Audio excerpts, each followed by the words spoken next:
international roller coaster today. Like, if Bin and Knight just trash Paps and BB, this won't be a particularly long series. The thing is, I actually think if they survive, G2 will have a decent shot. If they don't get blasted in lanes, you know, I think that Skewmond may well be the best jungler in the world right now, which is absurd.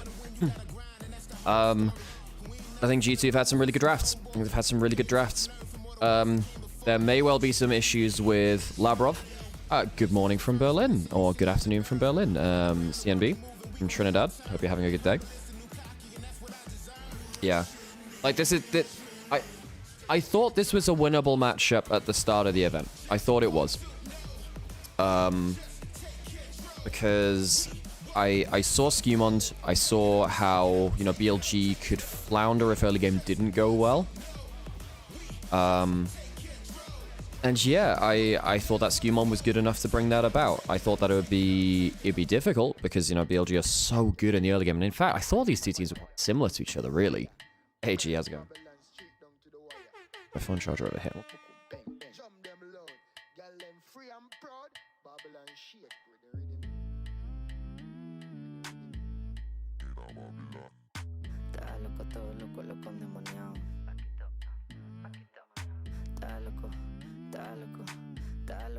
Make sure my phone's actually on charge today. What's my prediction for today? 3-0 BLG. I think it'll be 3-0 BLG. I think that I think it could be 3-0 BLG. Yeah. I think that I think if Bin is playing the way he does, I don't know if it's possible to beat BLG in the style which GT is playing. Bin is really, really good right now.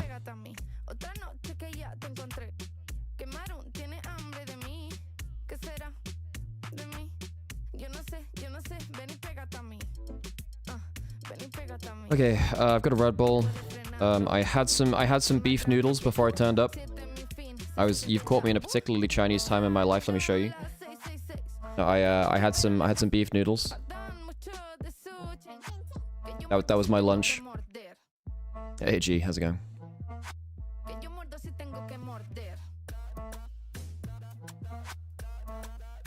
Morning Katari. Who else? Dodoko. Hey, how's it going? Neilcat. How's it going? Who else is there? Pubs. Appreciate you sticking around, dude. Okay, well, why the BLG jersey? I have greater loyalties today. You know, if LPL wins an international event, maybe they think about the broadcast again.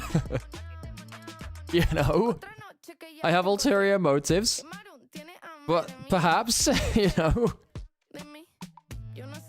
I'm just saying if suddenly BLG are the best team in the world and LPL are like a top tier region, maybe people come knocking on my door and go, wow, Nymaera, you've been talking about this team for like 3 years. You've cast hundreds of their games. Wow. We want to know more, Nymaera. You know, for purely selfish reasons. Also, just on the other side of it, too. Like, I think that Knight and Bin are such generationally good players. They need wins, really. For people to kind of respect their careers more, I think they need those wins. I mean, would I be unhappy with a G2 win? No, I wouldn't. I think either team winning today is a win. It's not a Korean team just winning again for the longest time and forever. You know, G2 or BLG winning is completely fine by me. You know, either of these teams is very compelling. Who wins? Says Hebard in Onivia's chat. I think it's BLG, but G2 proved us wrong with GenG. You know, put it this way: the GenG series was more one-sided on paper than this one. I thought that actually G2 had a winning angle versus BLG. Now, that probably means that BLG are going to take G2 hyper seriously. You know, I don't think there's any way BLG don't take them seriously, and I think that particularly in lanes, it could be a big problem. I think that Dani's had some spectacular drafts too, by using stuff like On's champion pool, and actually Knight has actually been relied on for his champion pool for once. That's not something that Bigway did. Bigway didn't rely on Knight's champion pool. You know, pulling out stuff like the Morgana and whatever really helped. Cool. I'm gonna call Sam now, because he's around.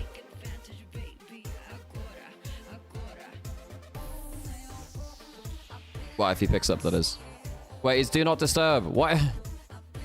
Why do you Hello. always do not disturb Sam when you want people to call you? No, I was just literally putting headphones on. I had it up. Oh it was my fine. god. I was like, if you don't pick up, this is a you problem. Hey, how's it going? No, I saw you. I literally saw you calling. I was just getting my headphones on. I was just saying, like, I see that little red button. You know, that could be a problem. But largely, I do it if I'm on broadcast, so I don't get pinged while I'm on broadcast. Yeah, basically. I get it. That's slightly irritating. Kira might be here too, by the way, so we might get a Kira. Yeah. That is fine. How are we feeling about today? Apparently, Crimson Desert is really bad, by the way. 50-50. Yeah. It's a single player MMO. It's a worse version of Black Desert. It's a single player MMO, but on the other hand, I'm down for the combat system all over again. It is very pretty. Yeah. Oh yeah. There's some dubious AI art in there for some of the paintings and stuff. There's quite a lot of that actually. But Yeah, that's very Korean developer for you. They've all done it. It's the way the Korean game dev scene has gone. Yeah. Which is disappointing, but yeah, I mean, it's basically like pixel on the walls. I think Korea is the most like pro AI kind of like place out there. Really, they're like the one place that's just really taking to it. Yes. Do we see Ash Seraphine game 1? I think it might be banned. I think Ash Seraphine might be banned. That all we're gonna. So, the way we've seen the Ash Seraphine dealt with is like by G2 wipe was with the Nautilus Misfortune lane, which is just basically saying we can all in and win by a bit of jungle attention and basically punishing the Enchanted, which is what you do into things like the Lulu. And then Duro just went into freefall. Into freefall. He had a bad series. In fact, the bot lane in general had a bad series. Yep. Chovy ended this tournament, guys, with an average of plus 16 CSD at 50. The laning was still decent enough from GenG, but the early moves from GenG weren't there against G2, and it showed. And G2 were there with a very good early game plan.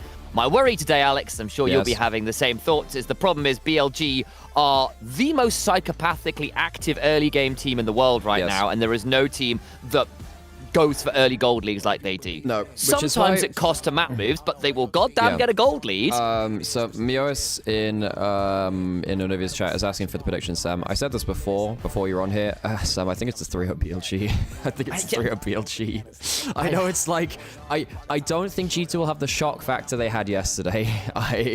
I know I'm streaming this from the G2 office. I've got my G2 shirt on. I've got my G2 watch party shirt on, guys. Okay. And if you are in Berlin, Sam, go to the G2 watch party. Do you have your yes, video? give me 2 seconds and I will. Cool. I did bring a G2 shirt as well, just in case they win and I don't get assaulted on the way out of the building. I'm actually quite afraid to step out of the streaming room right now. The thing is, though, I have to agree with Alex. It's just stylistically a tough matchup for BLG. It's just for BLG, for GT. Yeah, Sam, Freudian slip. Yeah, Bin is MVP so far. Yeah, I agree. I think Bin has been utterly absurd. I think he's been a sole win condition in the way that he was in 2024. Special shout out to Shun, though. I think that Shun has been really, really good. I think people are really recognizing his efforts here. I think that, Bin will likely get MVP if they win. However, don't overlook the contributions of Shun. Like, this team wouldn't be anywhere near where they are now if they didn't have Shun on the form he's on. Thank you, Sam. There we go. I'll check you on this side as well. Hello. Change your seating position. I'm going to change the cropping slightly. Yes, I will probably sit something like this. There we go. Oh, I don't want to make, because this is not my chair. This is my dad's chair. I don't really want to mess with the sitting position, so I'm just kind of dealing with that. I tend to have quite an upright back to my chairs. Good. The other thing too is, remember, first stand winner, don't they automatically qualify for MSI? I think they might, Alex. Yes, which means LCK loses a seed, don't they? The reason, well, I don't think they quote-unquote lose a seed. I think it means that they automatically qualify through, I think it means that their second seed doesn't have to go through play-ins. Look, the reason why I'm questioning this is because I just assumed Korea would win it, so I didn't look it up. The winning region will receive a bye directly into MSI 2026 bracket stage, skipping play-ins. Okay, so basically, you don't get an extra seed, but it means that both your teams that go to MSI go straight into the bracket stage. Which is cool. Which is a great, but to be fair, that's a fun win. That does mean that an LCK team will be going through play-ins in MSI. That's the big thing. Yeah. Heed my words, as a G2 3-1. I'm not sure they will survive the early onslaught. I'm not convinced. So, The thing is, I'm saying this, and part of this is I would have said the same things about GenG yesterday to G2, saying, look, G2 fun team, very exciting win against BFX, came in super prep, but it's GenG, guys. And we did that yesterday, and they proved us very wrong. So G2 are clearly on a phenomenal run of form. They are clearly very locked in terms of how they want to play the game, how they want to draft. I think they have been very astute in their drafting, and also how they are winning the game. And largely it's by saying, Broken Blade, don't turn up team fights with a big team fight carry, like team fight tank. We're playing with Skumond aggressively through mid and aggressively through bot and get Labrov unlocked on the map. And they've done very, very well for that. And then they haven't made the mid-game fumbles that we were expecting they would. Now, I think in some ways this is an inverted set of issues to yesterday, where our discussion yesterday was basically saying G2 will likely be able to find some early game leads. They're a good enough early game lead, but this is GenG, and how often have we seen them just by virtue of being such astounding laners in terms of their efficiency of picking up gold, and how good they are in their first set of moves in the game, that actually the mid game where G2 start to throw things away, give a license back to teams, GenG will pounce and it'll all fall apart. And we've seen it time and time and time again. And GenG are a good early game team, so really how much of a lead will G2 get? We're gonna get Kira in as well. It's fantastic. I'll finish up this rant while you're doing it. Yeah. Because today it's almost the opposite issue, whereas BLG will be able to do what G2 I'm gonna call do now, Sam, in terms finish of it the... in a second when you press. Yep.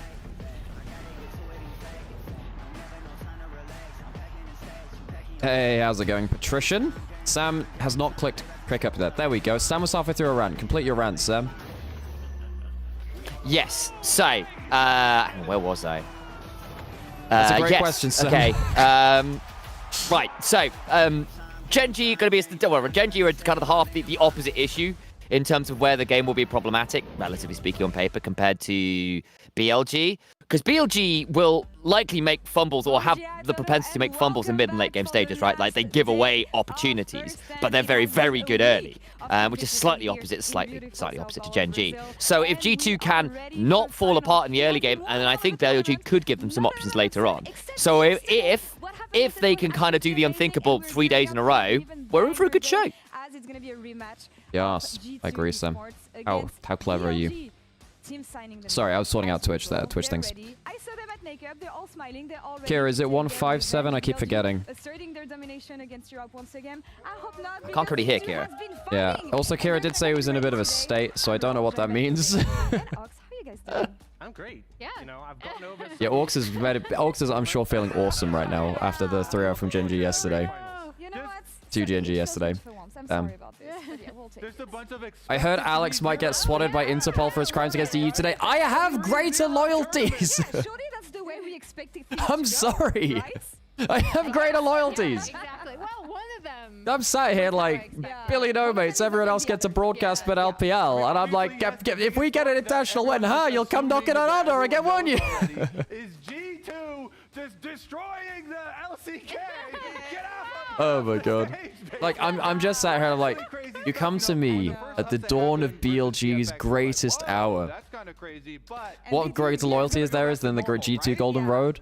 I mean, they actually got pretty close in 2019. Yeah, they did. They got pretty close. They got pretty close. Closest in actual, like, time kept alive of any Golden Road. Oh, Secret is... Oh, they're doing the gameplay, the game thing again. Yes. Too tired for this. Your knowledge about Brazil, esports Brazil, and CBLOL. So guys, if you want to hit us with what is this? Which Brazilian personality handed out medals to SKT at MSI? I have no idea, actually. 2017. 2017 MSI. I can't remember that. It wasn't. Wasn't it? I'm gonna go BRTT. No. I don't know. Was it Ronaldo? Well, you have it? Yeah, it was Ronaldo, well, right? He had it as well. Yeah, it was Ronaldo. Nice. Ronaldo, damn. Wow, good memory.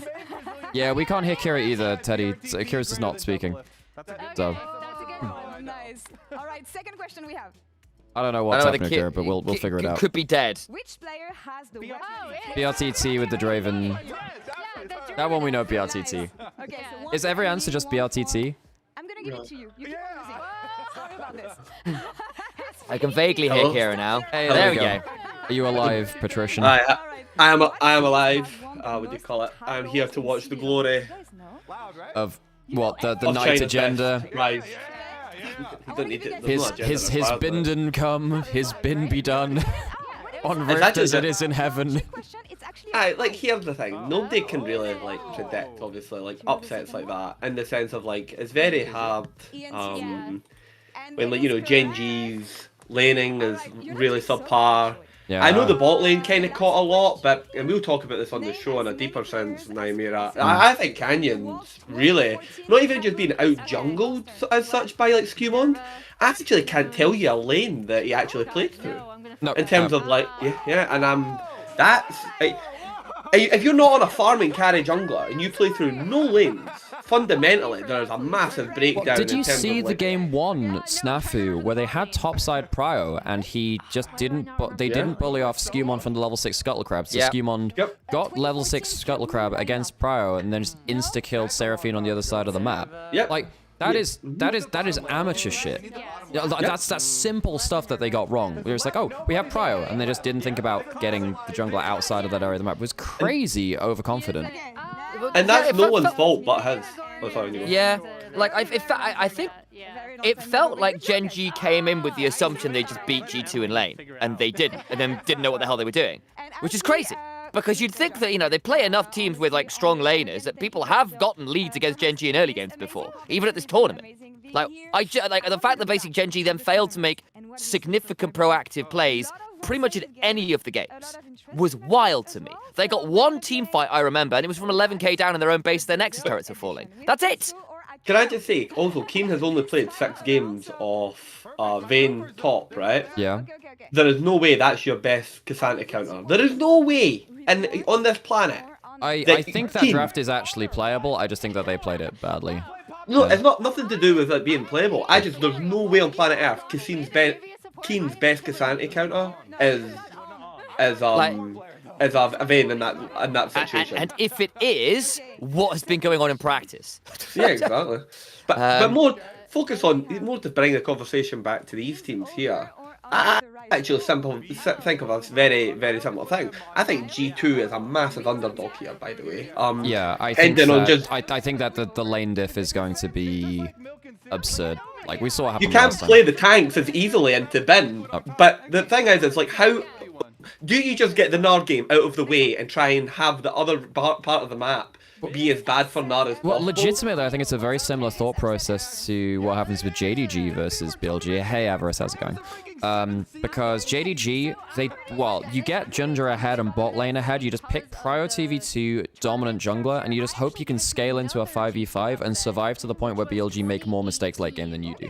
Because as soon as you can force 5v5 death balls, that's where BLG look a lot weaker compared to their other strengths. They're actually better at that than they were in regular season. They have improved at the late game team fighting, but there are definitely more holes in that area of the game than there's been in their other stuff. Also, as a continued proponent, a little narrative focus here. Greatest BO5 upsets.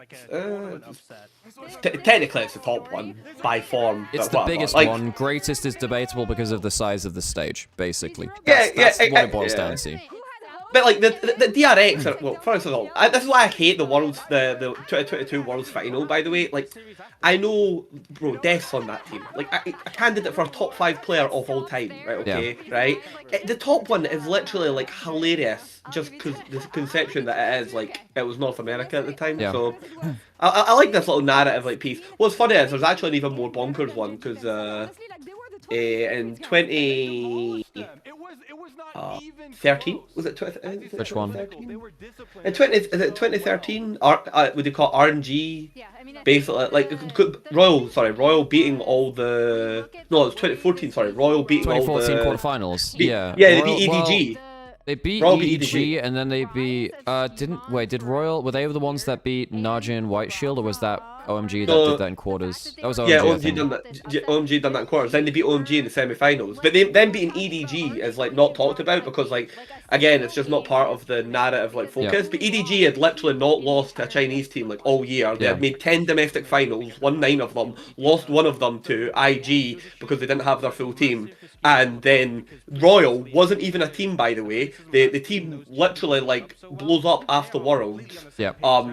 The team literally like weren't talking to each other. That's crazy, actually. They had never beaten EDG. Remember, Uzi fell out with the management because he found out how much Insect was getting paid, and he was getting paid more than them. So he was like going to leave the team regardless. And then they beat the best team in like that China had ever produced at the time. But again, I just a one to add there, just because it isn't really in the. Because a lot of people frame it in terms of like, oh, an underdog or the West. You know, I'm more, not more forgiving. What's the word for it? Like, I think Western teams have been better over the aggregate than most people do. I think. Yeah, just and this is like, why when like all the Doomer stuff happened, like at the after the first couple of days of the event. Yeah, I get that they were lots of 6-0 days and the games weren't very good. I think also it doesn't help that there's no CFO from LCP to make the LCP representative. I think LCP might crash and burn a bit this year. I don't think they're going to have a strong year at all.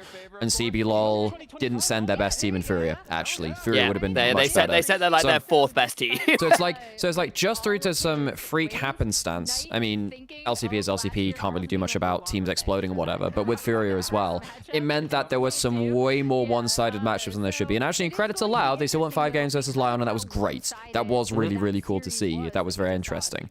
But I was so surprised to hear people like be so Doomer after like half an event. I'm like, guys, why are we jumping at the? Why are we jumping at this? You know? 3 days. 1 second, guys. I need to go get some eggs.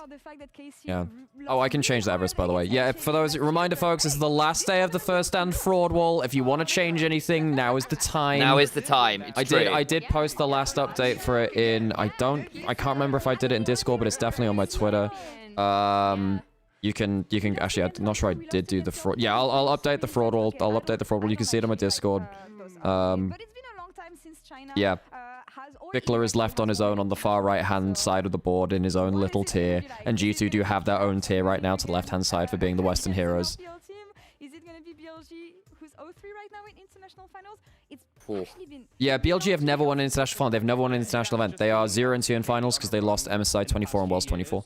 Yep. Did you remember to place GenG in the bottom of fraud? Yes, I did. Ghost, don't you worry. Don't you worry. GenG are there. Yeah, night 1 MSI on JDG. That's about it. Yeah. Yeah, but BLG have never won an international event, despite the fact that they are so internationally famous. It has been... thank you for the follow, by the way, Reg, and so Toddly Toast. Appreciate you.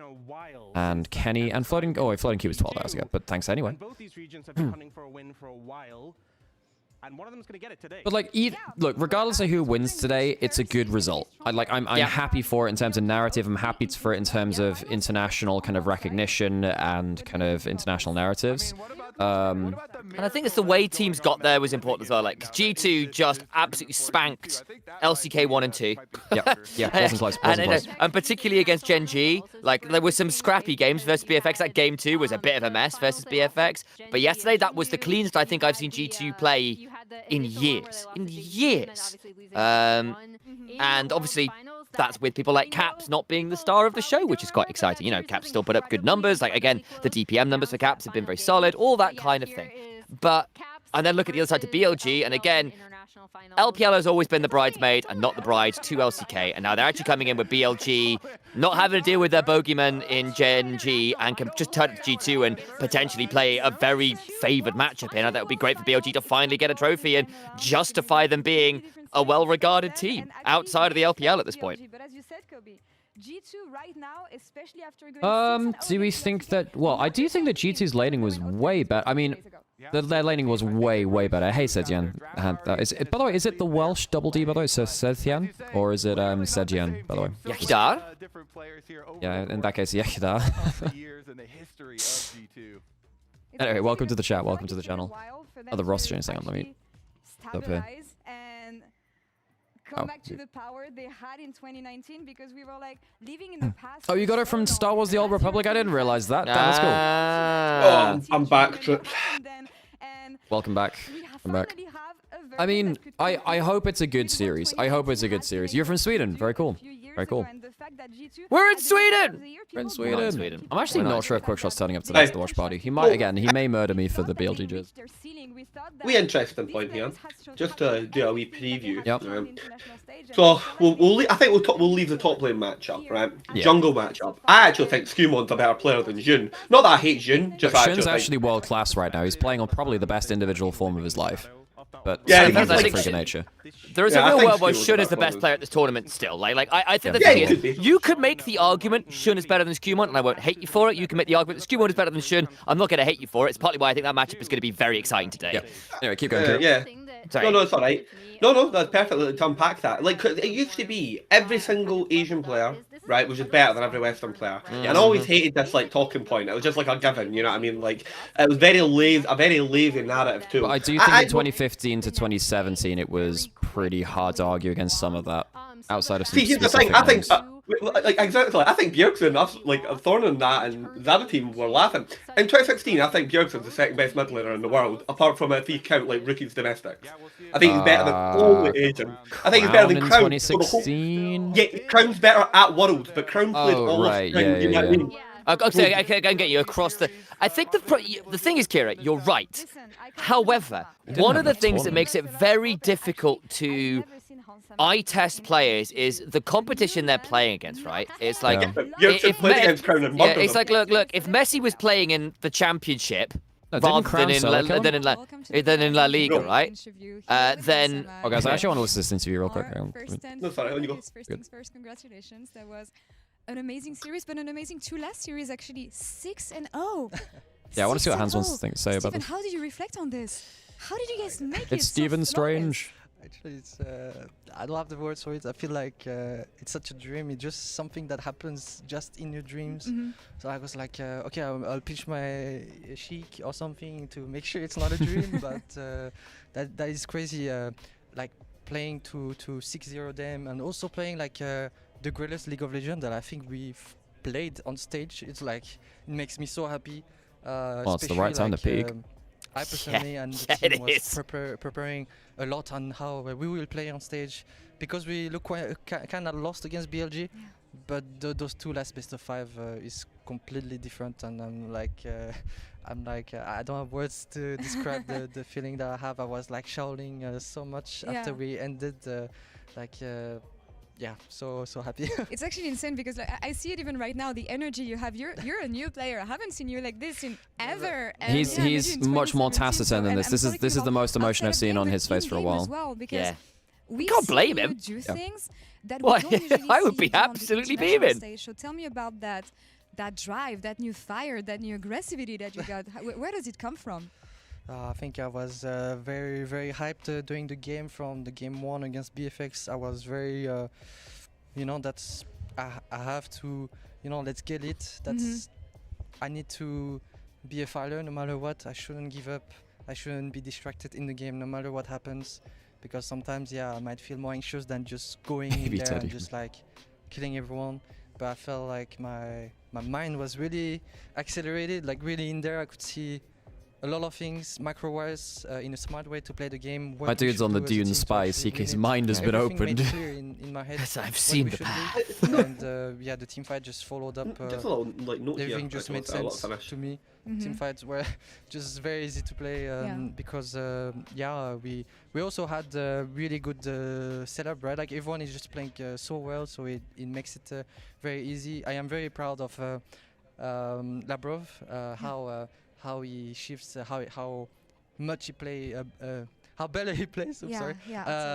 And us in the bot lane, I think we always felt that we could beat anyone in the bot lane from last year, but we were very inconsistent. But in practice, on stage, in all the international tournament that we did last year, we always felt like, we can stomp these guys. And today I'm very happy that we could actually showcase a good laning phase, but not making that much mistakes after, and just keeping that pressure from the beginning to the end. And that was like very nice for the game, because you just translate your bot lead into the whole map. It becomes very hard if you keep up the pressure. Yeah, that's why they're And I was really picking the priority into that, VTs, just, really. just keep up the pressure, never been let great for the pressure back, no Yeah. matter what. every single second. Wow, every if you single get game, bot so lane ahead, turns out That's 2 actually people are insane. behind on the When enemy people team, talk not about just being one. locked in, Whoa! That's what I'm seeing right now. You guys being numbers locked are in, cruel, you have eh? the bot lane Arithmetic with is the cruel. love, the whole G Yeah, I team don't team. believe in We're the talking concept about of BLG standard from a maths, flashing Alex. Okay, I'm gonna go get a into drink. I think the interview's. You guys stop natter, and I'm gonna go get myself a glass of water. No, no. Kira, because- do you have a point you want to finish up? Because I was going to keep going on the Bjergsen 2016 point, but do you have Yeah, more to go on? yeah, that? no, just to like pull back a little bit thing about Yes. Hans Salmon's mentality just before we continue that there. Sure, yeah. It's very telling that like players even in the West still go into these matchups like thinking they're worse or like thinking it isn't possible. yes. Yeah, but which is really hard to like see. Obviously, it didn't like hang out in the gameplay. You know, what I mean, they still won, but you can kind of just tell with the framing and the way that you're speaking, like how he like thinks about the matchup. But anyway, continue what you're saying. Yeah. So like, because I think there is something to be said for that. Look, while I'm on this point here, Hans Lavrov, you just beat Ruler, you just beat Diablo, you know, Dura and Kellen alongside him. Like, if you can deal with those guys, you can deal with anyone in the world on the right day, you know? Don't go in with that kind of second best mentality. You are good enough to be here and good enough to win if, you know, mechanics can be there. Yo, this You know, interview you is don't so have to- long. What the hell? Yeah, but then, yeah, the other point is like, one of the things about judging someone like Bjergsen in 2016 is like, okay, so who is he playing against to get the correct eye test? Because you're right, he may well have been the second best mid in the world, but how do we know? Because how Yeah. much actual play against other truly elite players did we get? My He had IEM example and is like, he got shit stomped at Yeah. MSI, or rather like the whole team did. It wasn't necessarily a him first thing. His He wasn't fault, good but at yeah, MSI but- 2015, but also it was a best of one single round robin, which was kind of crap. Yeah, no, well, just a little point. No, Crown's competition in 2016 isn't great either. It's Faker. The rest Yeah. of the mid aren't that good. Yeah, because you have like Kuro, Kuro, Nagne. Kuro and Nagne, which is probably the worst era of LPL mid lane. Yeah. Yeah, to be fair, I think Kuro was a good mid laner, just not a laning specialist, right? Kuro was. Sam, there are some Okay. people in chat, Sam, you say that in front Okay. of G in chat, and you might Right. lose. You might You lose had- some you from had- some you had fingers. back- Right, Yeah. let me justify it because obviously mechanically Oh, it's this play a again. little bit suspect, but I do actually think his ability to basically move around the map, be a supportive mid laner, play unusual picks that allowed him to kind of make the most of his skill set rather than necessarily rely on raw mechanics. So things like actually he was going to pull Yeah, up but Varus no- mid into the Azir and was very kind of like Oh no! cerebral about how he played the People have game. never discredited his ability to find a hole in the meta to find good drafts. Like that was not Yeah. the problem. The problem was you would just get Ian- individually destroyed in an era where Like- Korean players never did that. Yeah. Like Tempt, Ian, Mickey, Yeah. Oh, Ian. Oh yeah. Forgot about that Kuban, guy. Blank. The Coco's not good. Frozen at this point. Oh, Like, Coco these was players- excellent in season 5 and then season 65. Yeah. Yeah. Yeah, exactly. Like, Coco these was players- so good. I'm so sad he fell apart. Yeah, These- same with these GBM players- as well. These players aren't like just aren't like good, and I'm not saying that Bjergsen's is like much better, but it is like parative. Here's the other thing: at Worlds, and just because we only played BL1s and it's all we had, Bjergsen slaughters them in the Syndra Varus matchup, right? Yeah. And then you're right, he does technically kill him. He doesn't solo kill him. He gets the Victor ult put on him as what's it called? Billion, wasn't he? Zillion, and he's trying to kill himself. And what's his name? His support player. Was it oh crap, the guy with No, the Lust Boy, was The it? Biofrost. No, Biofrost. Oh, Biofrost, yeah, Oh, 666, yeah. 666, yeah. Biofrost walks mid and fucking karma shields him. Oh, and then which that means causes- it times that. Okay, that's funny. It's like Yeah. I never realized that. Yes, and that's what gets him solo killed by Victor. He literally walks into the Victor ult trying to like reset, and then Victor would be losing the lane because Victor has no mana left, Right. and then because he's managed to burn Damn, through all of support his diff. mana. I always knew it's Yeah. support diff. Bro, and this is that's such a funny unpacking. But anyway, beyond what just beyond that like point of like Bjergsen, right?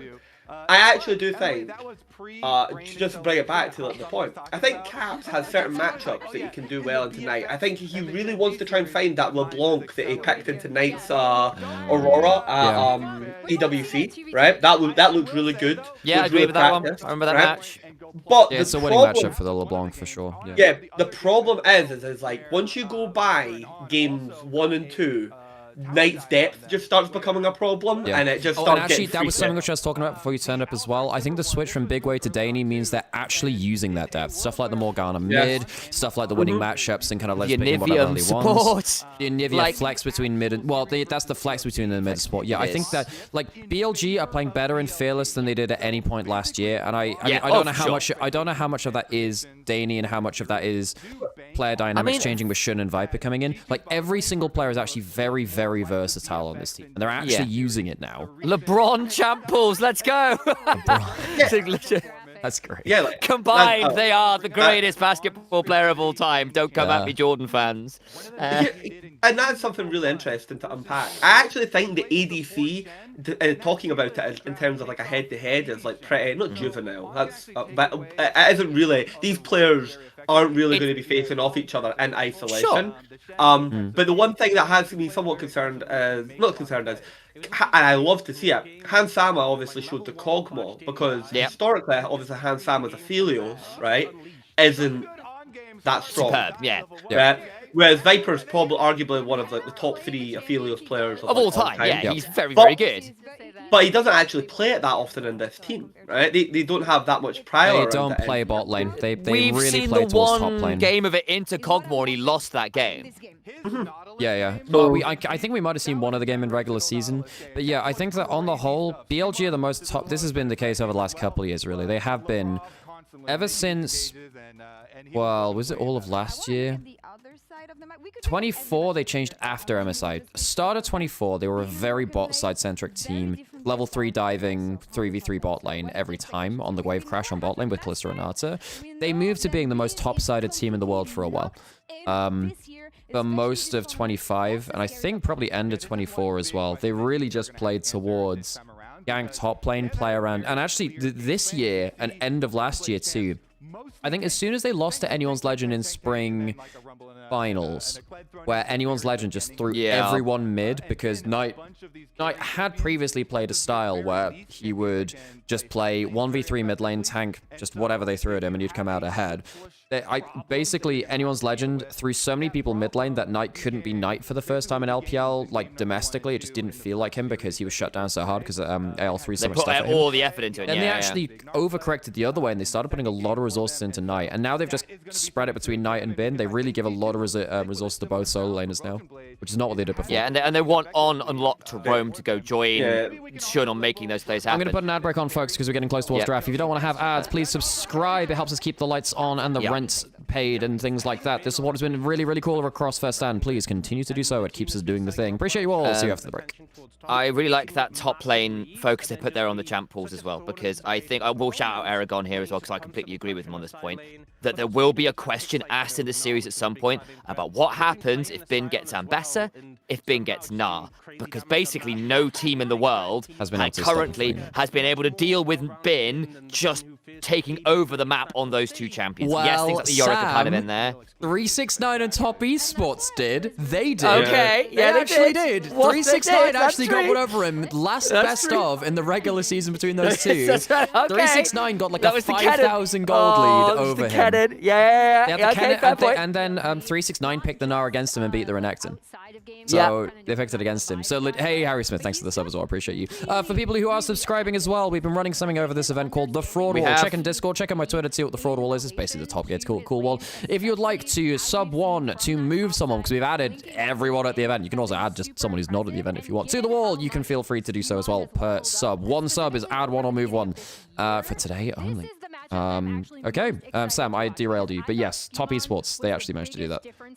Yeah, but the long and short, it basically is that there is going to be some questions asked Top, and if I think there is a matchup that feels the most one-sided, it probably is Top. Not that BB has played a bad last couple days. Actually, I think he managed Keen very well. He managed Clear, who I think is a weaker top laner, probably up there as one of the weaker players at the tournament in some ways, actually. I actually think he was one of the best players into Bin as well, where actually Bin, like he survived well enough. Like he fell behind, but he was good enough in the team fights to justify it. I actually think that and actually he still managed to get some solo kills and stuff on the Poppy and stuff, even if it was a miserable matchup eventually. Yeah, he got the one, yeah. Yeah, my point being that actually BB is going to have to be on very good form today to not give Bin the chink required into the armor to take things apart, because there will be a point especially if G2 continue to play around mid and around bot, which is completely fine, I think, considering the current meta, where BB is going to be left with a lot of pressure going his way because BLG do send resources top, and will BB be able to survive that or break? Because if he does, Hey, then thank there you will so be an much for the issue. gift sub, Mecca. We appreciate you. Thank you so much. Yeah, they believe. They believe.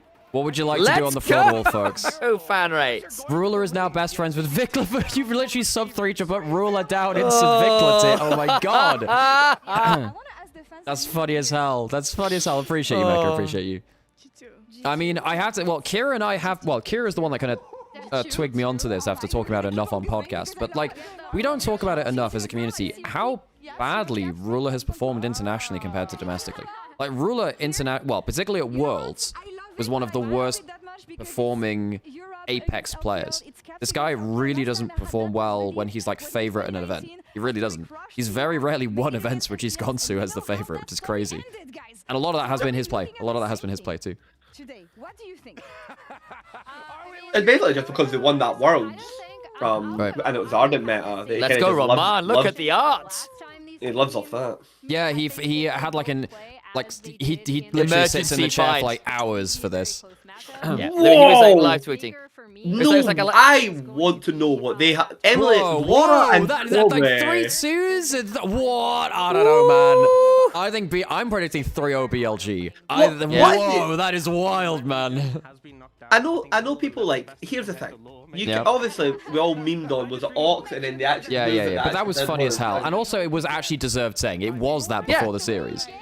And then obviously his tweet response is they didn't wake up, which is true, they didn't. But what I always want to unpack about this, right? Okay, it's like what for like Kobe. And I know they like to like do two. Like, what actually makes you think that? Like, what have you seen? Okay, From Mackerel, I'll G2. have +1 random.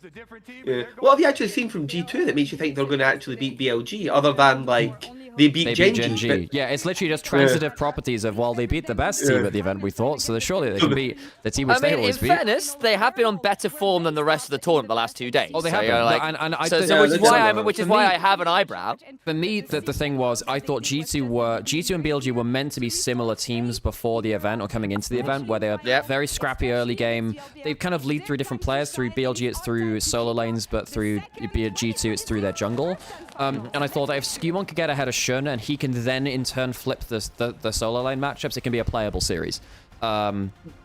But Yeah. I think that after the 3-0, I was like, well, they're just not going to survive lanes. But their lanes all played much better after that BLG series. So I can see it being 3-1. I could see a world where G2 win. I actually can see that. I personally think that BLG are going to turn up and just rock their lane so much it's not going to be close. Oh, I really There's want always to- this. There's always a scary thing, particularly in BO5s. And it's why, like, with like BLG, it's why most teams that do well into like night teams don't actually have their best player be like the mid laner, probably just outside of like GenG. Whereas like if Knight is the best player in the server and can just run the map, you need something to like speed bump him. Which for like AL was like Tarzan plus their support. For like TES, for like years it was like Kanavi, and etc. Where you need like a delta that's a lot bigger, and I don't think G2 have a bigger enough delta.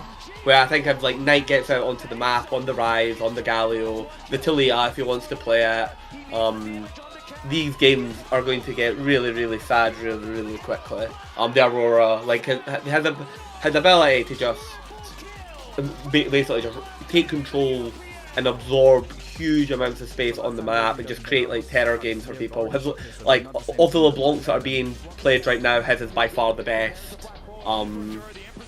So I think that's like my big like danger for me. And if he doesn't do that, it'll be like somewhat not an upset. But if Caps can control that, he should get all the credit because nobody in LPL's managed it for like the past like 5 years. especially like, not 1v1. Yeah, Shank's done it for like a month and then returned to form. Like he returned to Cinder, you know. And he did that largely through like 3v1 mid lanes too, to be honest. Yeah, exactly. Because and just beyond, because we're now going into it. BB's, you know, BB and Skewmon, yes, 2v1s and 2v2s. Ben can sometimes overplay his Thanks for the hand. follow, Rafa. But we've just not seen that recently. The form, I think, because people are just were like, it went away a little bit last year. Nymaera. Yeah. But the form that Ben has, since finals, the form that Ben's been in is absolutely, it's scary Yes. stuff. Yeah, It's as soon as I scary saw, stuff. am I rooting for BLG? I am wearing the jersey. I am also in the G2 office, so if I am murdered mid-stream, it is quite obvious why that's happened. I say this, obviously, there'll be some memes happening, but I am genuinely happy get whoever loud wins through here there. today, which is quite cool. Oh my god. Yeah, it's packed in here today, folks. I'm actually As quite it should afraid to be! open the door. As it should be! Like, if I open Oh. that door after a Game 1 BLG win, I might not be coming back. Oh, there it is. Knight's doing his Golden polite, left hand? shit talking. Yeah. Shavana cosplay's cool as well. Yeah, A with- lot, with by the the way, fire folks, for those of you that effects. don't know, a lot of the time, players don't always come up with these lines. If the players do come up with something, they let them say them, obviously. But a lot of the time, so for instance, someone like Caps, he's not a natural shit talker. He occasionally comes No. out with something. So you have He's to, a- like, he's a you give beam. them material to work with.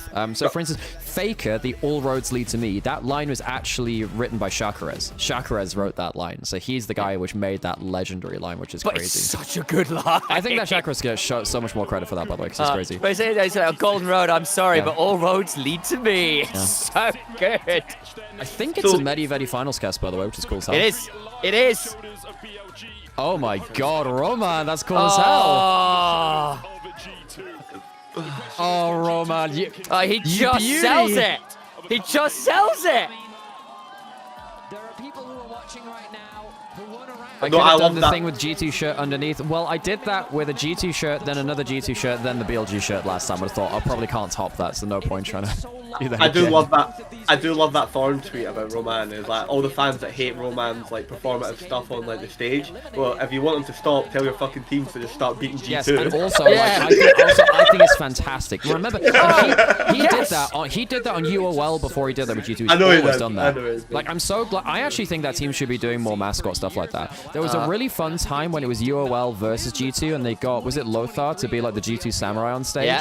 Oh, yeah, Like so that- Roman yeah. versus him for a brief period of time. It was cool as hell. SES, that's Would you- actually not true. A lot of the lines which Caps has are like fed to him. As in, like, he's not a natural shit talker. He's a lovely guy, is the thing. He's basically, bless his cotton socks, he's not a natural shit talker, you know? Bro, like- one of the best ones ever is Score in the LCK, by the way. Yeah? Score Yes. used to like, so Score used to, like when they used to do like the LCK like pre-show thing, right? Okay, where like they have the players like shit talk each other, yeah, right? Yes. I Score missed used that. to give his Score used to give his teammates like things to say. Yeah.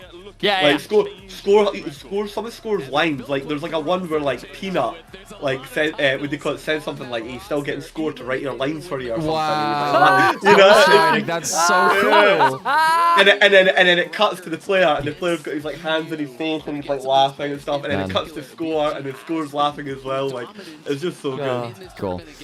Okay. Right. So first draft. I mean, I think one of the biggest things at this event is that Azir is just the Azir gambits which BLG had to play in regular season. They don't have to don't. do them anymore because Azir is Azir's not not strong good enough to take anymore. over a game. You're like, Caps won with Azir against his better judgment the other day. Yeah. Yeah, he went 1-7 and then yeah. Yeah, Vedius reached out about LPL at the start of the event, and I've sent a couple of messages since then as well. He was really read up on them, been very happy with Vedi's casting of LPL at this tournament so far. It's been very cool. Medic got dye color. Does he dye? No, he doesn't dye his hair. No. He's just got a He's different... got a bit of red in his beard. He's got a ginger beard. Yeah, he's got a ginger beard. Right? Yep. Okay, fair enough. Kind of cool. Biking. Maybe. With he, to be fair, he could probably pull off the Viking braids if he wanted to.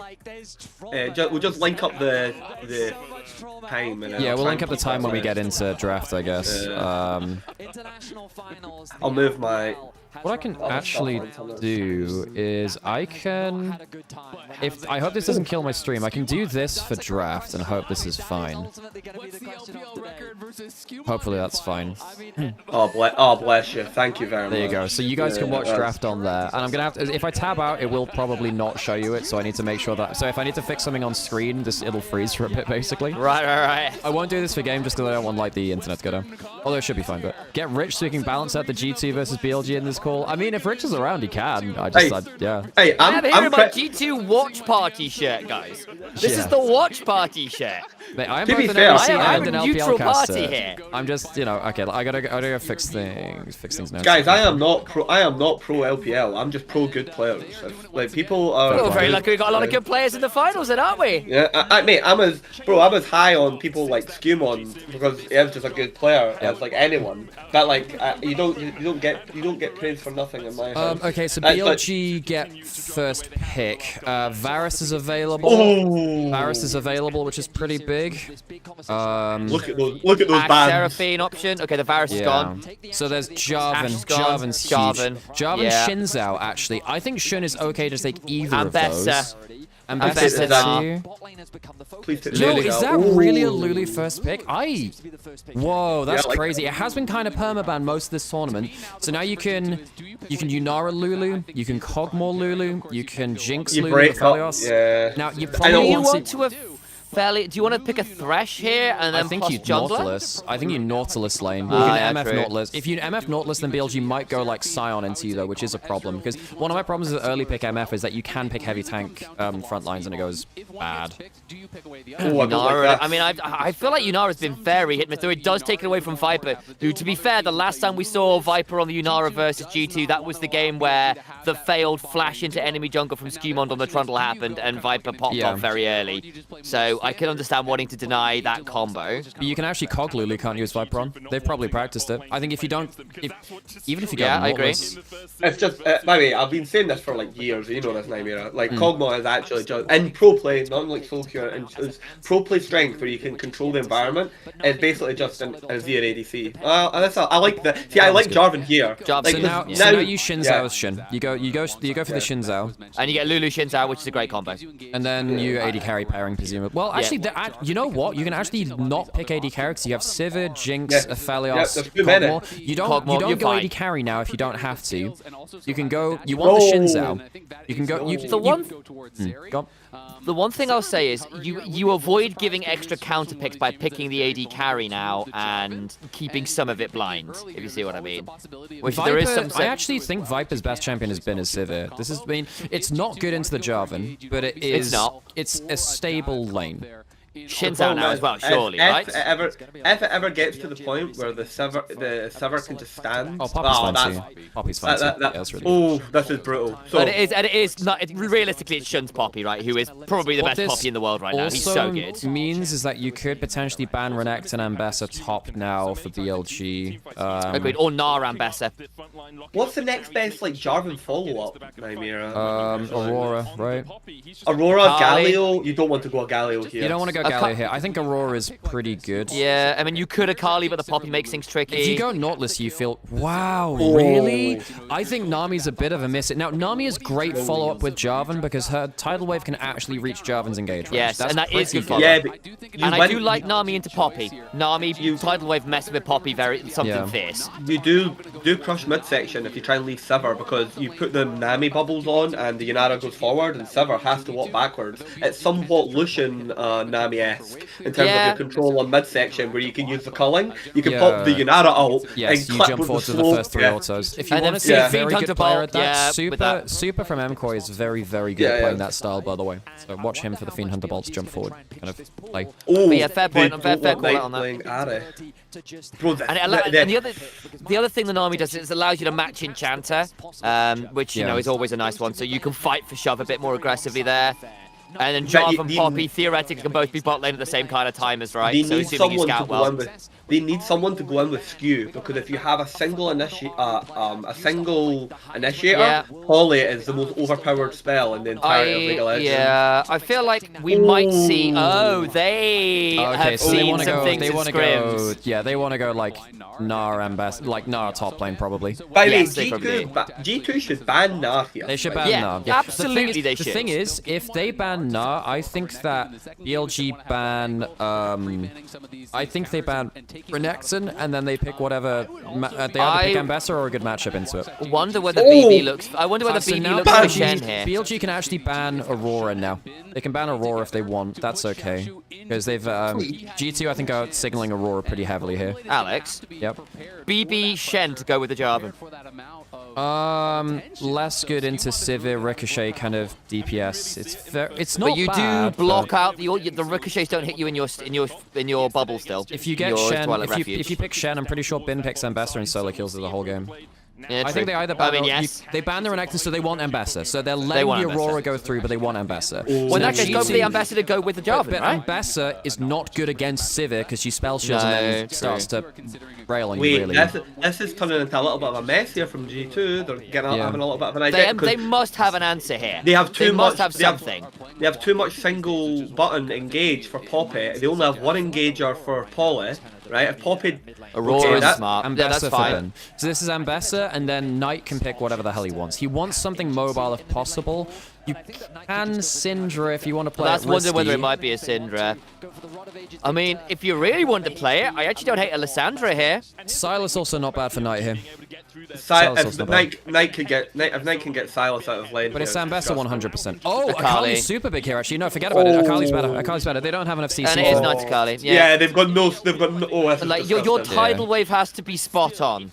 Oh, so they actually do go the Gnar. I think Akali's still the right pick, though, by the way. I Well, still they think were Akali's like, the right pick. it looks like I think they were just talking. That they knew it was going to be Gnar, but they were talking about the other pick. If you know what I mean? We're like, I mean, Galio's Galio. also very good here too.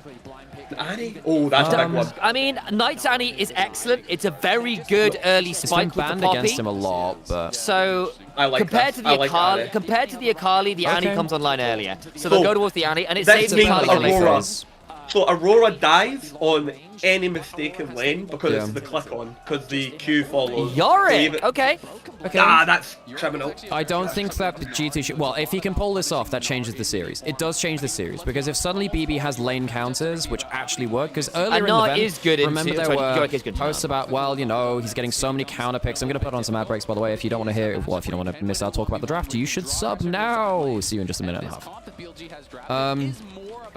I don't... Yeah, I mean, someone asking about Aurora top. I think if you go Aurora top, your team comp goes very, very squishy, and I think that you die. I'm not going to Yeah, the lie. Jarvan is your If tank. Bin gets slightly ahead of BB, this game is over. So this is a really important matchup to see if BB can actually control Bin. If he can't, Because Yorick that's is bad. theoretically good into the Gnar, basically, because you force his hops in awkward locations. Gnar hates dealing with the ghouls, the little ghouls, and obviously as well, like, the Dark Possession, Gnar can't slam you into that wall like you can with the Cataclysm because you go through it. He doesn't. So it's kind of an unfortunate matchup there. The other thing I'll say is... You can do some really... Like, Yorick gets better in team fights because he's with Jarvan. Because basically, you don't Dark Possession until Jarvan puts down the Cataclysm, and then you put your Dark Possession down afterwards. And basically, you extend the length of the wall by an extra second or two as a result, which can be very potent into a largely immobile carry like the Sivir. Someone's saying that Bwepo considered Shen an Ambassador counter. Yeah, but Bwepo couldn't even get out of group stage in mere Masters, so really, you know... Sorry, that's actually really harsh. The hell? We saw Canna destroy BB on it, right? Okay, so I'm probably just because of screen real estate. I'll take your camera off when we're in game. I've turned my own camera off instead. I could do that instead, I Bye-bye. suppose. But I'm gonna stop watching the Discord stream. yes, I'll turn this.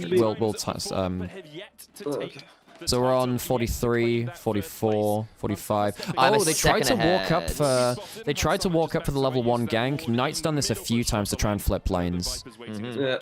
One second, I need to just. Yeah, Zale tell me said the when same thing. Go and tell me when it gets 10 minutes, guys. Now. If you just sprint down to a lane, so what they were expecting was My internet sucks. 104, 105. You're a couple of seconds behind.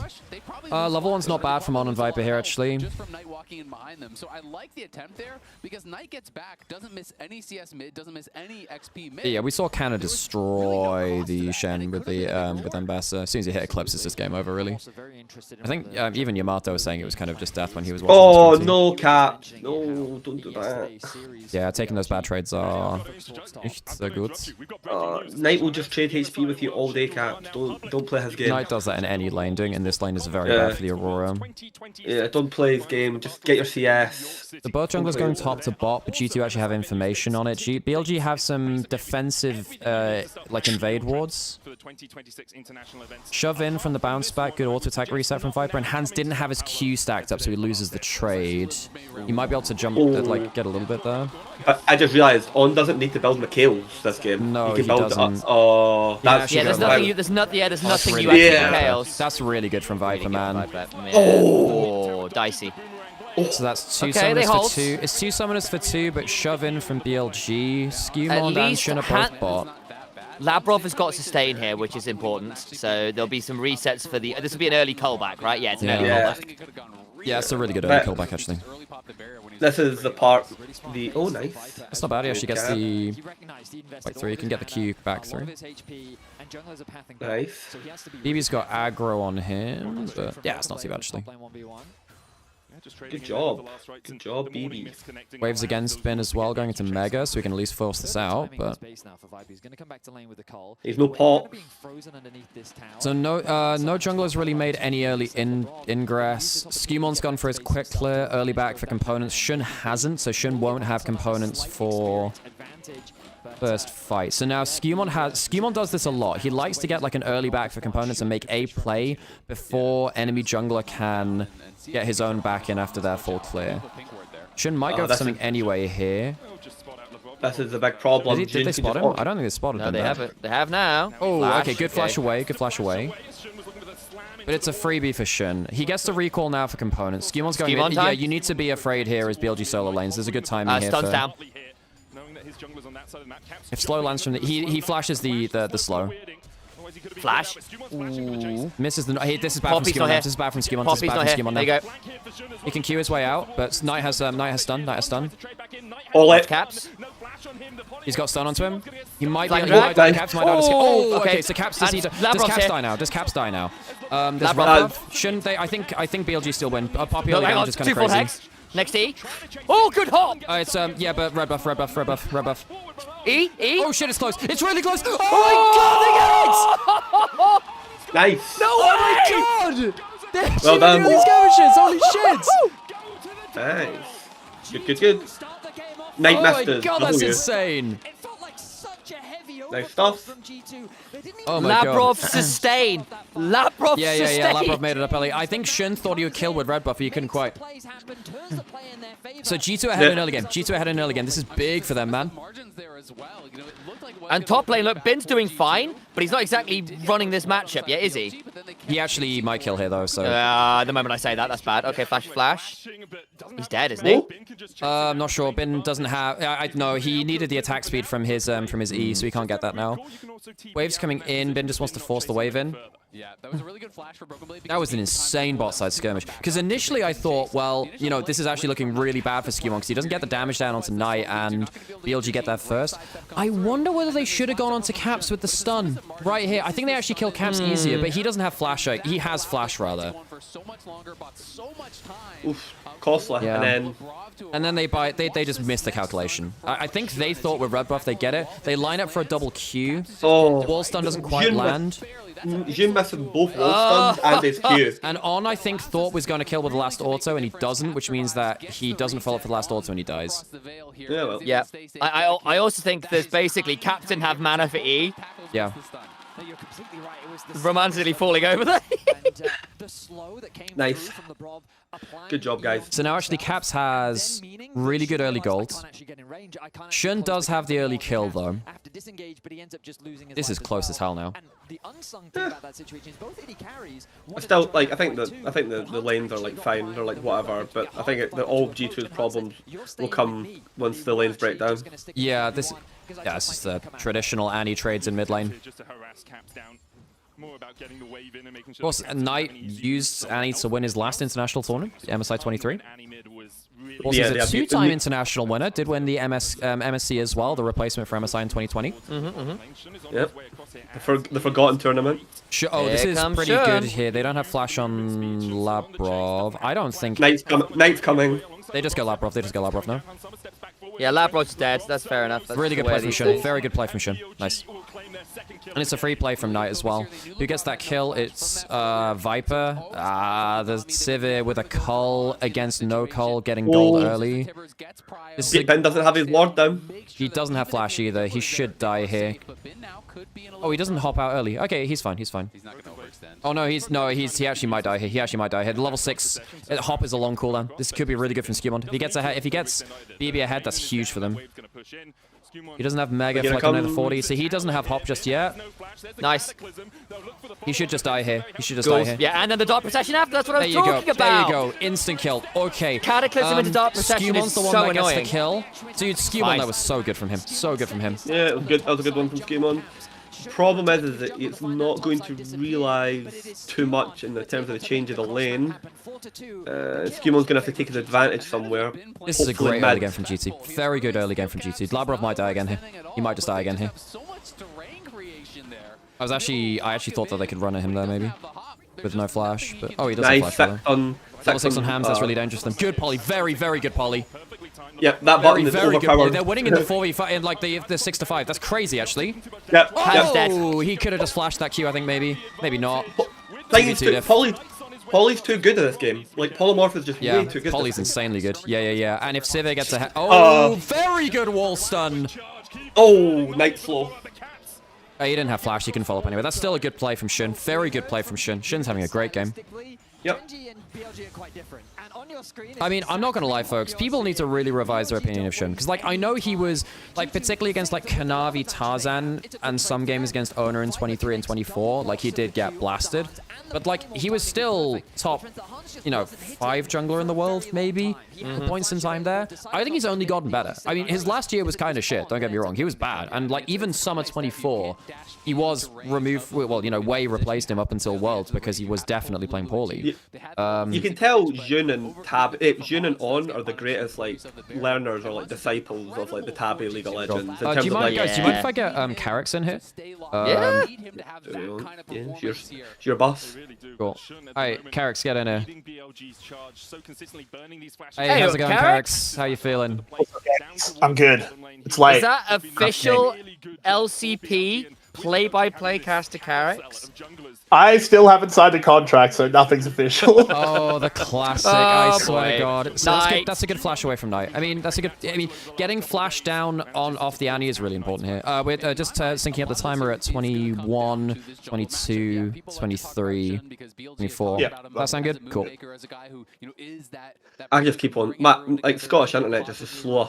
I'm at 30, 31.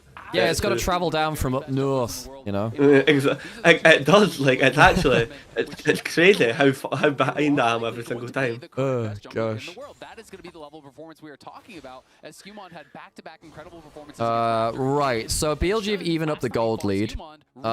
Shun's in a really good spot. I mean, there is some really strong damage from GT. They have a high damage comp. I do think it won't matter once Sivir starts hitting everyone with Ardent Sensor, everything, because as you were saying, you don't need to go Mikhail's here for On, because there's not enough stuns to really warrant it. And even go Redemption, actually, that's also not awful. Well, no, Redemption's kind of an ass item now. As someone that didn't watch Night, you're dancing with death, my child. Caps kills here, I think. Yeah, he does. You're nice, there we go. Caps is so far ahead now. Nice. Okay, Knight's actually G2's early game overextending a has lot. been legit, guys. Been really, really good. Yeah. Okay, Knight overextending there. He did just use his flash. If they can get the recall, that's kind of, is that just full kill? No. Shun kills now, I think. I don't know. It's not a bad title. He kills, I'm pretty sure. Skewmon, yeah, I think it was going to be close. Oh, Yeah. almost killed on the W. Yeah. Good Oh, knock. no, Labrov. Go on, Labrov, my God, Oh, get him, my son! But he gives the kill to Viper, which is a problem. It is. Or maybe he doesn't actually. I think he gives the kill to Viper He does. every time here. Yeah. I think going for the players. Right? Yeah. You know what? Take what you can there, Labrov. He gets Imperial Mandate off that, you know. I don't actually like Labrov using his flash to get that kill there. No, me neither. I think it's actually better to not give the kill to I think he gives the kill to Viper anyway, right? No, but I don't think you should burn your flash. I think your flash is worth more than 300 gold. Really? I agree with that a lot of the time, but given that the play is always going to result in losing Dragon anyway, like, what are you fighting for in this fight? I don't know. I think I can say both sides. Plus, And I in don't find fairness, it what it does, it also buys Lavrov his Imperial Mandate, which is not a bad spike to be paying for. Oh, if it gets you, I burn- if it is as calculated as it gets you mandate, then 100% I agree. You're like, if I he mean, backs and gets he Mandate is- off this, so it's huge. I mean, he is 100% not thinking about that. I know. Yeah, no, I you're know. right. We can say he is. Yeah.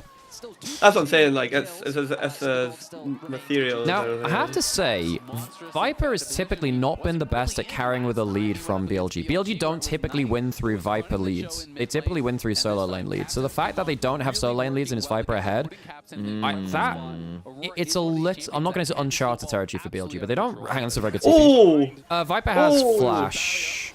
That's a very good... do they kill before he gets in there? He should just die for free. Oh my god, that's actually pretty close. The slow, Caps. Oh, he missed the ult, I think he's out. Yeah, Tidal wave? that's Tidal wave? messy ult. That doesn't catch. Tidal, oh, but it forces on the back That's step. really close. That's really, really close. Oh, man. Shouldn't Shin's now here. hit. Shin's here. Oh, that tidal wave was never hitting. I'm not gonna lie. That was never hit. That was an incredible escape, actually, by Viper. It forced onto backstep, so I wondered about on, but yeah.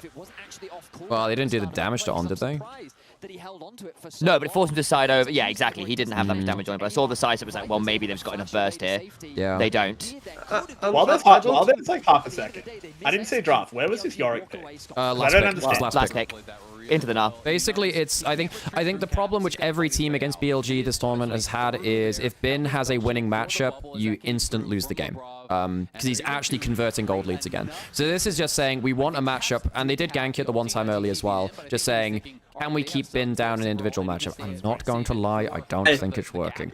But they're even, to be fair, and I think that's kind of you'll take even, to be honest. Yeah. I'd take even. I think the York pick's fucking criminal. Like it's the last pick. Yeah, that's what I was thinking. Like, especially as a lot, I was like, is that like just a fearless? Okay. The part of it is because Yorick and Jarvan is a very annoying team fight combo because Cataclysm into Dark Possession is like a full 5 seconds of wall.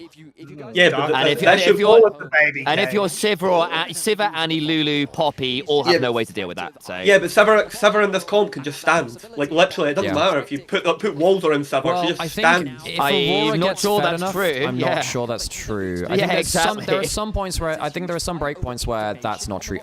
You're absolutely right about the support itemization being. Hang on, On doesn't have flash. This could be. They're on a ward. Yeah, that's true. That's true. They're on 2. I think they walk across them. Jungle matchups are really even so far.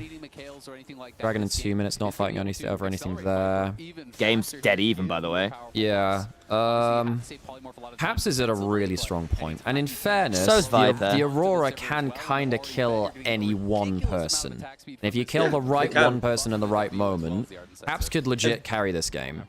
It's got to be Sivir. Yeah, you have to. If you take out Sivir, it has to. Well, it's if you simple kill the Lulu before an event, before a fight too, I think that's also fine. I Yeah, also think that's good as well. If you manage to catch out Poppy before, I actually think killing any individual person is fine here. Thinking about it, if it's at the right timing. I think that's like the classic mentality around like this is like a pretty clear protect the president comp. Like there's always 2 ways to look at it. But the only thing is the team has to be on the same page. Half of you can't hit Sivir and half of you hit someone else. It has to be all 5. Yes, completely agree. Like that is okay. It sounds really easy, but like, and hopefully hit one of them before all of them are on the same screen. That's the other part of it. This is not good from G2. You've let both sides go in, and you have Cap sitting doing nothing on midsection. Din has flash. Does he back for Triforce now? I guess he does. That's a good pick. On doesn't. He does have flash, but he does use the heal instead. Okay, that's fair. Gumon, the strong boy. Yeah. This is also a very good Jarvan game where like no one can actually completely shrug off Jarvan damage. If Jarvan's into 2 tanks, this champion is not really good. Very good into more squishy comps like this if Poppy doesn't ward off your EQ. Nice. Okay, it took G2 to get the rhythm for it, but they got it eventually. On's dead here now. Oh my god, the damage is crazy, no? Woo! Bubble. Okay, On just wants to. Oh, he just dies it for free. Yeah. Very very good. Oh, does that kill? Nice. Go on, Hans. Oh, it's close as hell. Oh, the speed up. Viper's dead. Viper's surely dead. flash. BB hits him with the dark position. That's fucking crazy. Nice. But that was a really weird one there from BLG, because On and Jun are walking in to that like midsection there with no actual real Finn like gets threat. gold here though. They're gonna It's try and worth it jump still. him. They do have Cataclysm. He doesn't have Mega. He gets first turret. Nice. Knight. Does he Knight, just die? buddy. He flashes out. It's good damage onto hands. Now with that actually chunk onto hams, I actually he just BB, kills BB. BB. Oh, that's a really good flash. Shun's here. Mega. Okay, that actually loses them dragon. That yeah, loses that's them like- dragon. Shun's That's just better. just- Wow. Well, Bin's Okay. just a bit better. That actually just loses them that loses them everything, no? It's just full map collapse. If that Q Yeah, hits, that's like fuck. disaster. Well, that's it's Gigabin. It's Gigabin. It is now. The Yorick pick may well lose them this game, but the problem is, what else could they pick into the null? I don't hate the... And the Yorick was doing just fine until that point there. Legitimately, the Yorick is not lost in the game. That's not true. Well, yes and no. It's like, it's more like, it would have gone worse without the Yorick individually, but now it's behind anyway. What could BB have... What do you do as BB there? Like, I open the question. I think you literally just let Knight play Ari and you ban the Gnar with the Yasuo ban, because you've basically given up a. That's true. You just don't. You know what I mean? Like you've given up because they had to ban Yasuo to try and get the pick, and you had the opportunity to get. You know what I mean? Like just ban the Gnar. I think you just. But so then you end up banning the Gnar the whole series, so just get the Gnar game out the way. But the problem is you've paired up the Gnar game with a bunch of your best picks, the Jarvan, the Nami, the Aurora, like these are some of like your best picks if you're like G2. I mean, it was close, but Shun turning up made things tricky. Yeah, I mean... Because again, this isn't on the Yorick, Yorick. this is on the 2v2 going wrong, right? They didn't expect it to be a 2v2. Well, Sam, he would have died in like the 1v2 anyway. Wow, nice. he just straight up dies. And no, he wouldn't have done the doesn't 1v2. have This, yeah, this is great. Nice, this is good. Yeah, I mean, this is... Oh, okay. hang on, Shun. Caps is Yeah, actually just Caps straight up is- carrying. Caps is straight up Yeah, carrying. Caps is humongous. Oh, nearly Lavrov. Close. What's Those happening on the rest of the map? Those early kills onto Caps are really coming in now. Yeah, it's because, going huge, man. Caps is having a crazy game. And look at the upgraded boots that he's chosen to go. So smart, like because Knight's Annie pick now just actually cannot threaten the kill button. Yeah, Knight's had a bad How game. does Tenacity interact with Polymorph? It reduces the duration of it. It does reduce the duration of it, yeah. It's only really knockups and suppresses it, But doesn't. it's the increase in health is just absolutely bonkers. The Huge, statistical yeah. increase in crown. But the thing is like Knight's not having a good. How fucking hell Knight? Oh, they just didn't see Knight in the sideline there. Well, he gets hit by everything. All right, well that happens. There's Bin's Ben. dead. Caps just gets Nice. Caps teleport for that. Caps TP'd for that. We didn't see that. We didn't see the setup, but Caps TP'd for that. Caps is going fucking wild. Where's his Dark Seal, man? Hang on. He doesn't have ult, Sam. He can't kill her. He doesn't have ult and Predable. He can't kill. Nice. I wonder what happens. Yeah, Hans had ult. I think if you land the slow from the Sam, E, you get a heal at least. No. He's got Shadow Flame. I don't know. You guys, as soon as he gets hit by the Glit land slow, he can't get in range for the things. This is really good for G2. Now the problem is they are behind in Dragons. They're behind in Dragons, which is going to really hurt them. Because now BLG can kind of not wait. They don't have to fight bad Dragon setups if they don't want to. BB actually gets some gold late on the side now. Yeah, Caps is... We were saying this before. This is the only time G2 have really been good internationally without Caps being good too. Now he's actually showing up here in game 1 at least. This is a really, really good game from him. It's a really good. The early kills, how much more damage that's been supplying. I think BLG Knight have like really missed. Well, not so much like Knight, just BLG have really missed. It was the 3v3 mid, which kind of they miscalculated, right? Where I thought the initial part of it was actually very good, trading the 1-for-1, and then Shunin on misjudged. Hang on, he doesn't have flash. Tidal Wave gives them the movement speed, doesn't quite catch. And then On's there for safety too. Skewmon is really fed though. He does have On. I'm just like having. Oh, I love this. Nice. Oh, okay. They see it already. Okay, that's a really good spot. They can't keep on this. They can't keep on this. There's a pop ult. But they can force TP. There's a pop ult and a flash. They can't keep doing this. This is really, really risky. This is actually a throw angle. This is a throw angle. They're gonna keep going. But you've got to understand. But this is a kit. We are the region of burgers, Alex. We flip these. I think this is so bad for G2, honestly. Well, they have a lot of damage. They need to peel off it. Oh, nice. I mean, this is just forcing BLG into the fight, right? Like, I don't think actually about. It kind of, yes, but it doesn't force the teleport, so all it does is, like, waste some time. And now what it means is that the next dragon's up without G2 having any setup for the dragon. So that's a really good spot out by BLG. If they didn't spot that, I think they actually do kill Baron. They have the damage. We saw the DPS check there. Oh, I was wondering where Viper's up. He must have sat in lane for, like, so long. So long on that BF. Okay. Oh, Cap, they're gonna just... Doesn't matter. Yeah, but they get the... Flash from on the hump from Viper. Okay. Yeah, but so it's no Aurora ult for 100 and... No, 90 seconds at the moment? Yeah, so it won't be up for the start of the dragon fight. We'll be over for clean up. And in fairness, Flash heal off on is significant. We're not going to have that much time because both teams need to get back to base. They need to spend. Do you go to this dragon? Oh, Knight. Knight? I don't think. Oh, yeah, Knight doesn't want this. Oh, no. Oh, shouldn't say.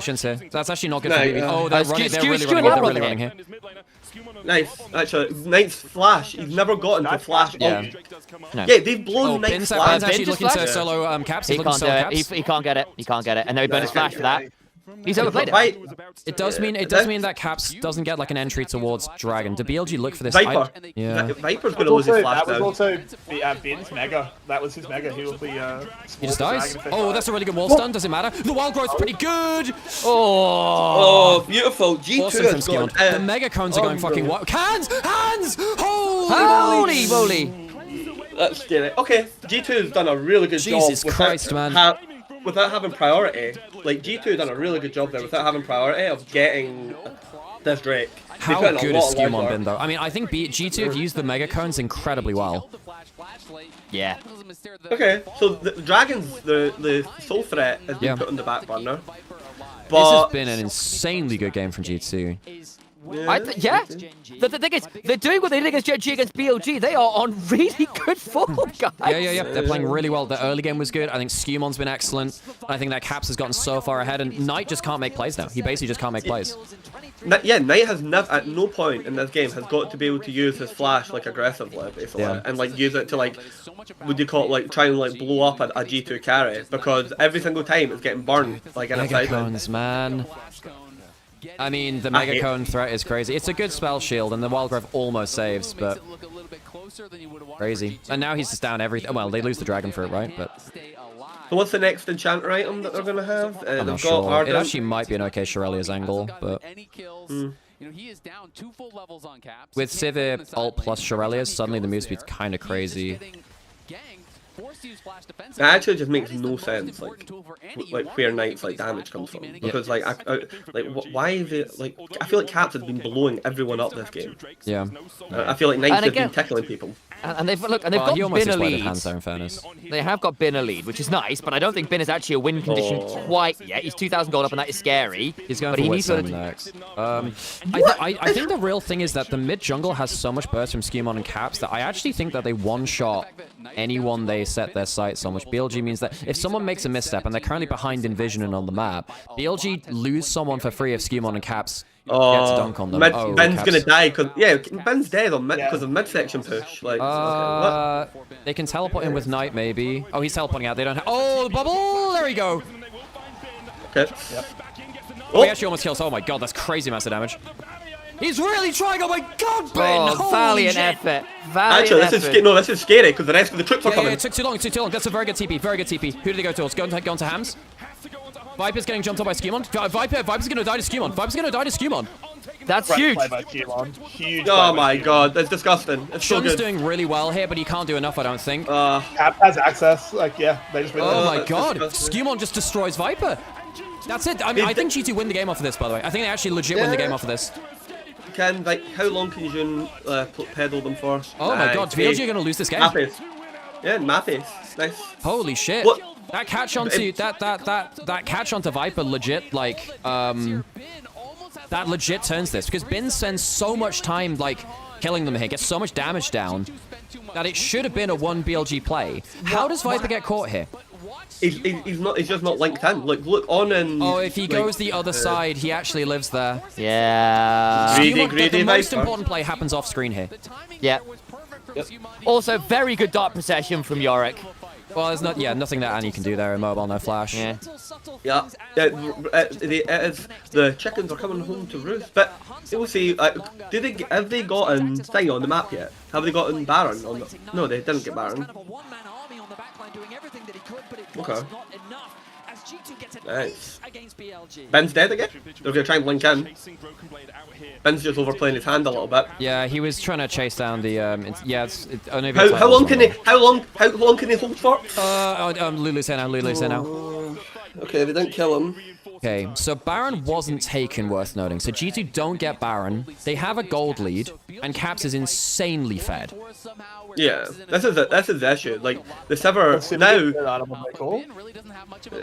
Sever can't. This is the problem though. Sever can't stand anywhere now because there's so much damage in the game. Like Caps is ahead by an extra item. Scumon's going to be. No, he's not over farmed, Yeah, but he's and like like there slightly are higher damage. so many ways to force Sivir flash. Because Like, all of the CC is like, none of the CC is spell shieldable.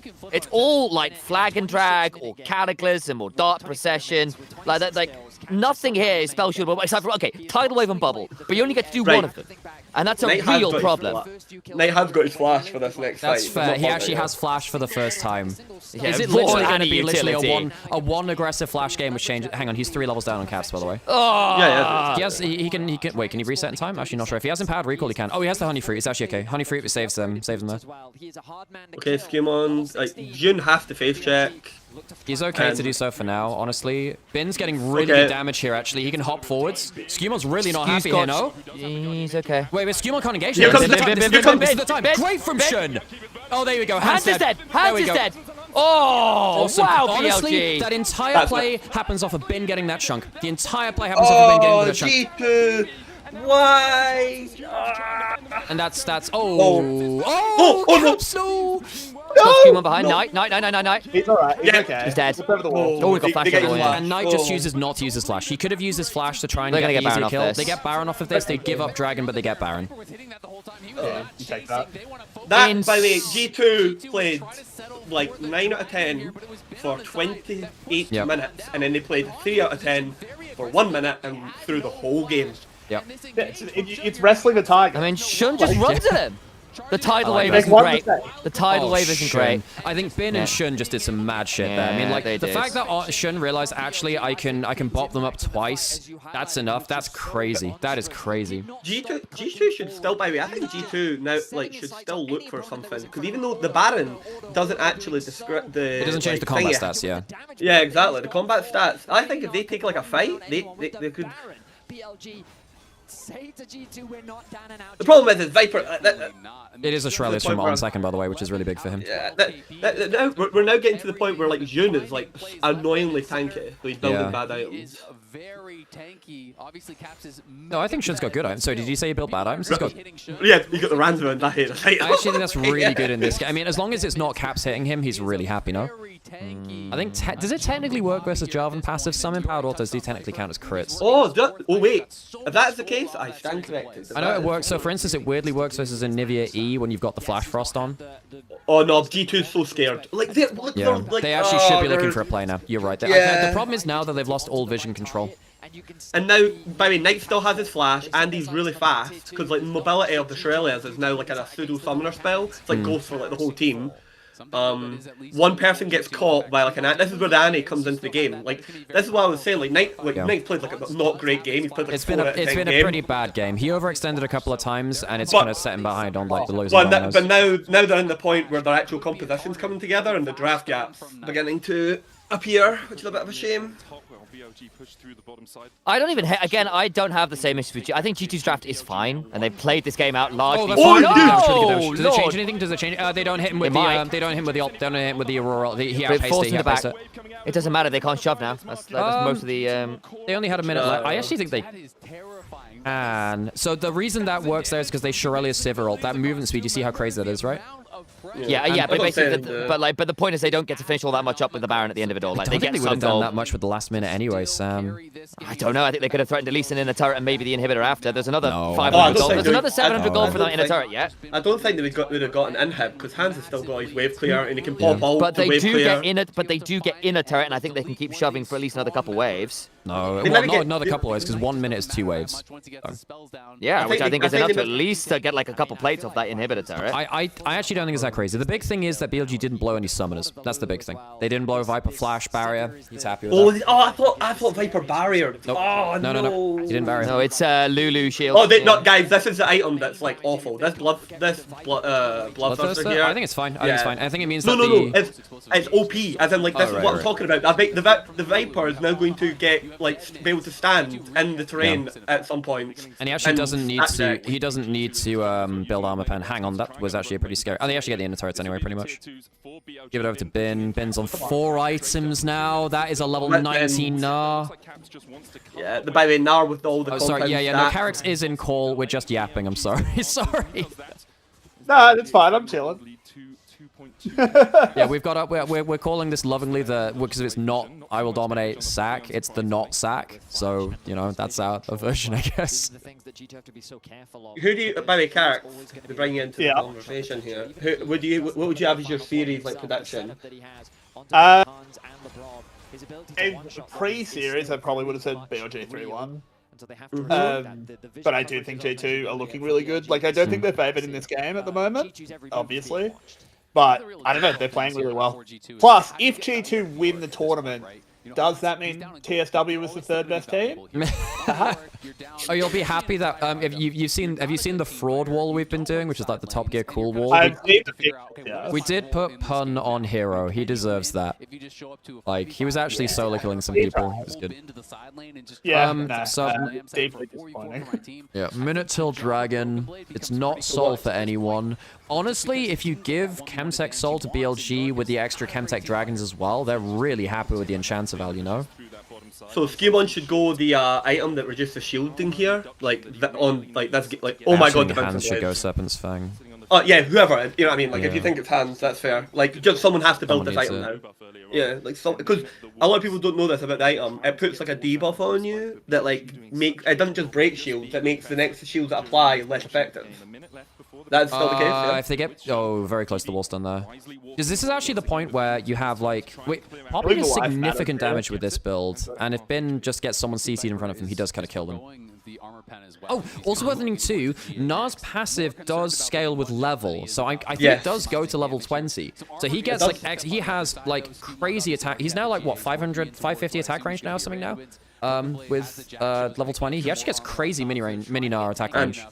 And these drakes are a real pain. Oh no, Skewmon, get out of there, my child. Wait, so this group is called Nymaera's Not Sack. Thank you for that. That's what I really wanted to see in chat. That's wonderful. I definitely needed that hat and that thought in my head. Yeah, I mean, that last team fight just completely changed the momentum of the game, right? BLG established how effective their team fighting really Okay, so Caps needs to get a miracle one-shot, I think. I think this is Caps' scheme needs to get a miracle one-shot. I think it's really hard to do that into BLG's comp, especially with the GA coming up for Viper. You have got the 4-item Yunara as well, who is pretty scary if she gets Knight hasn't built Zhonya's. I think he wants full damage to like burst out hands or Caps. I think that's fine. He picks up the damage he lost earlier by falling behind. Or maybe he can get him. Good spell shield, good spell shield. Needed to be, bloody hell. Yeah. Wait, can BB catch Yorick here? Oh, good damage onto Shun. Skemon's behind, That's a good angle from Shun. Shitting hell, man. He needs to leave. Bin can chase him down. Bin can chase him down. Yeah, Bin can chase him down. There'll be another flag and drag, so I think BB can come and help. There is a Mega Cone. no. Mega Cone. Oh, there's a flash. Nice start possession. Has to Shun flash. used ult there. He thought he could bop him up. He didn't get it. Yeah. Okay, but flash for Bin, flash for Skewmond, and ult for Poppy. I think actually the flash off Bin could be really important, you know. I think it's better. The Skewmond's one's more important. Bin's too tanky. He doesn't. In like side laning mid game, I think it's more important. I think it's less important now than Skewmond getting the flash ult onto Viper. I mean, at least Skewmond's still got GA, so there's still that working for him. Oh, here we go. Caps. Okay, and it's only the shield. He just doesn't get through Lulu plus Bloodthirster shield. Right, there we go. Oh, that's not bad. No. Cap. Bin. Knight uses his combo. No, Missed the wall stun. Doesn't matter. No one gets down. No one dies. No one dies. Look at the fucking ricochet damage, by the way. I mean, Viper's now 2k up, by the way. Yeah, very silently. Oh, that sideline. EB need to, Ben will need to run it. Caps and Hands do have flash still. That's really big for them. Caps no ult. Are they gonna force it? Want to use the hit. They want to use the summoner advantage and rather like the cooldown advantage. Bloodthirsty means that Viper can do this for forever. He does need to be careful though. Oh, big ults. There's the pocket. He's gone. He's gone. He's gone. He's gone. Chance to use it. BLG find a kill and now will turn their attention back towards the big purple worm. This is, by the way, the side lane, like, and look, BLG are just letting their side lane die. They're gonna lose an inhibitor turret here. They are, but if they get Baron, it's fine. No one can teleport to it. Look at Knight, look at Knight, look at Knight, look at Knight. Has no flash. Has no flash. That will be key. And they've got wards all over. They know exactly where he is. They do, but Knight just showed just to make sure that they can't like, do it for free. He can just threaten the Mega Cone, like, doesn't actually have to walk forward. Shun's just on Shelby. Oh, hang on! Bloody hell! They're jumping on Knight. Does Knight die? Does Knight die? He does. He does. Baron goes okay, down. What about the fight after? Flash, Shun's got in. Shun's in trouble. Oh my god, Caps! Oh, good flash. What's Skumon? What's Skumon? He Mega Code to the backline. Mega Code to the backline. He doesn't get him. He doesn't get him. Oh, he's got GA. He's got GA. Caps! Doesn't matter. Does he die for it? Does he die for it? No, he doesn't. Where's Ben? Where's Ben? Where's Ben? He's recalling. Nice. Oh, shit in hell, Caps. Doesn't matter, it's 4v1, he can't get them all! Oh, fucking doesn't matter. They're just better! That's game, that's game, that's game. They can just go to bot lane. Yeah, they teleported in! They can just win the game. Skumon will tank turret! Skumon will tank turret! G2, they have to go for the Nexus, they have to try and nice, game one. Okay. Can Knight bridge in here? He has ult He's when he got 8 comes up. He has seconds, ult when he can comes clear the up. wave. They need to keep him away from that wave. He can't. Not with Yorick life protecting it. Like, he can't do Yeah, it. just start possession. You're like, okay. Yeah, he just Yorick. Nice. Oh, go on, BB. That's it. You can literally. He only gets one. That's it. That's it. That's game. GG. Oh my god, they're doing it. Oh fucking hell. 7 in a row. Oh, 7 games in a row. Holy shit. I'm still got it in chat. Oh my god. That was insane. Well done, boys. They're ahead of the finals. That is insane. Nice. Thank you so much for the gift sub, Sippy. What do you think? I feel like BLG played that bot fight really poorly. The Baron fight really poorly. I'm going to watch it. Let's have a look. Yeah, where did it go wrong? So Knight's But in put this this out pocket there. without... G2 managed the Gnar lead. They didn't lose to the Gnar, despite Ben having some really scary fights there. It's fucking insane. I actually think that BB did a really good job of just like providing value to like with the pickoffs. Yeah. And look, he knew he was going to be weak side. Like he got one gank, and otherwise he knew what his job was, and that was just to not be a loss condition. Everybody better be honoring Caps. Oh, yeah. What a performance! That Aurora was massive. Yeah, the biggest difference maker to me is that this Annie really wasn't able to do I mean, much. Knight had a bad game, to be fair. I mean, if Knight had gone Aurora himself, or a Kali, I would have been much happier here. Yeah, that was a really bad game from Knight. I think that Shun actually had a very good game there. Yeah. Viper wasn't bad either. Yeah. Honestly, that was just a really strong late game. That was a very strong late game from both teams on the whole. Knight just didn't have like a single impactful team fight the entire time, pretty much. Nah, one of his worst standing games I've seen in... Yeah, it's one of his worst standing games. That was, yeah, damn. Like, Caps just diffed him. It's fantastic. I mean, like, the early 3v3 with, like, On and Shun misjudging that 3v3 really set up Caps for success. Yeah, Skumon just getting his flash before every single play. Let me see what actually goes. Okay, what actually goes so wrong here on the Baron? Because they have like, I actually think G2. So they should have sent Ben to the side lane and then just had him TP in. I don't think it changes much, though, no. No, like because G2 themselves can't force the Baron, like, and you're like you just like reset the objective. Yeah. Like I don't know why BLG are so fixated on taking this Baron. You don't need to. You know what I mean? Well, I think they thought they'd just win the fight, personally. Yeah, no, I know they think the thing is you lose the fight because of that bot wave, you lose the whole game. That's a fair point, actually. I think they thought it would be over before that became a problem. Yeah, and then so Jun hits Nami and they don't do anything with it. So Jun uses ult really early. Yeah. They don't have Sivir ult. Okay, so On makes a big mistake. On walks right in front of the whole team and gets blown up by hands. Knight then comes in with stun and gets isolated by Skewmond. And Caps had this monstrous Aurora performance. Insane for Caps. Because Caps hasn't been good this tournament. This is his best one. Hands flashes Yun and just like lawnmowers him. Very nice. Okay. Skewmond then comes round. Okay, yeah, Caps. Right. I was like, you have to give it to Caps, right? Sivir on. The reason we put the MJ and Pippin meme again is because him and Skewmond. Holy crap, man! Once again, right out of the gate. Viper shouldn't have. Viper should not have stood and tried to fight Caps. Viper should have just ran down the lane. From G2 Esports as a whole, and Emily, Caps is fucking insane. I actually think Skewmond's my player of the game, by the way. Skewmond was the guy that set up Caps for success. I think Skewmond's been fantastic. Skewmond has had a tournament of his career, and it also helps that actually Labrov, who people wanted off the team and was the worst member on the team, and Labrov and Hands had another great game. The Nami was really solid. That early skirmish in the river was really strong. And then actually, despite having a bad tournament, Caps can still turn up and do this. Like, that's a big, big deal. There's a massive amount of miscommunication going on in BLG, by the way, because they have the objective at 2,700 health, right? And Skewmond walks back. All they have to do is, like, just burst what's left of the objective. Completely out of the game was the biggest thing for me. That gold graph is G2 fans hot right Oh, Yeah. CBLOL now have 2 slots for Worlds, updated. Oh really? Yeah, there's been a couple of things because there's now That's about an hour ago. There's like a play. So the play-in stage is now 4 teams playing in play-ins, by the way. So it's like a, I think it's like a double LM. Is it double LM? Anyway, there's 4 teams that play through the play-ins bracket rather than 2. That's what I want to see. Dylan is completely correct. DLG plays more aggressively and puts you in top spot, but they make mistakes doing it. That is exactly true. That is exactly true. Just get more bloody and more chaotic. Okay, I'm gonna have to put on ad break, folks. If you don't want to have adverts, subscribe. Gonna run for some more coffee because I'm gonna need it. Cool.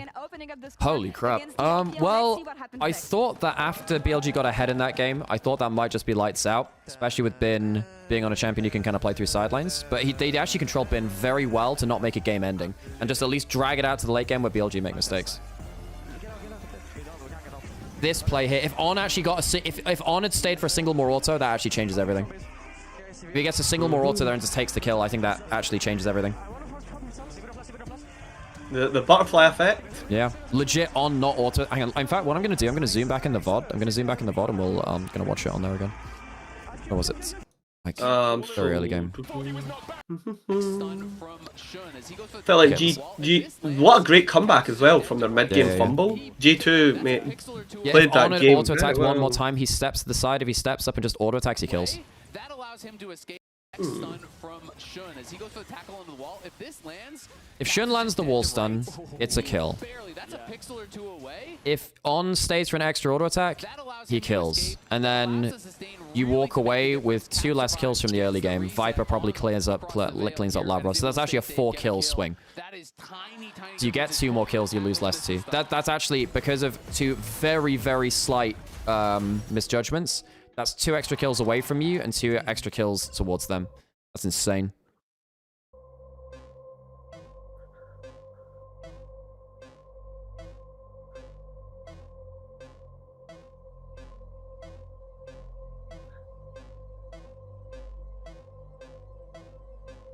What is on my screen right now? It's an advert for something. I've like only been watching VODs because they decided to put First Stand on at 1 AM my time to start. Yeah. You are going to see them like you've never seen them before. It will as the Arcane Storm doing so much work in GenG. They are just going to ace them. The third LCP seed at Worlds is going to be so dire. Wait, do they have 3 seeds? Well, I guess they do because they're a major. Wait, this is the problem with League of Legends International seeding is that it doesn't account for year-on-year changes in off-season where you just have like vast changes to rosters. It happens less in like LPL, LCK really, because their top teams are always very good on the whole, and they have enough depth to provide, you know, 3 to 4 good teams, which are like worthy to being at Worlds.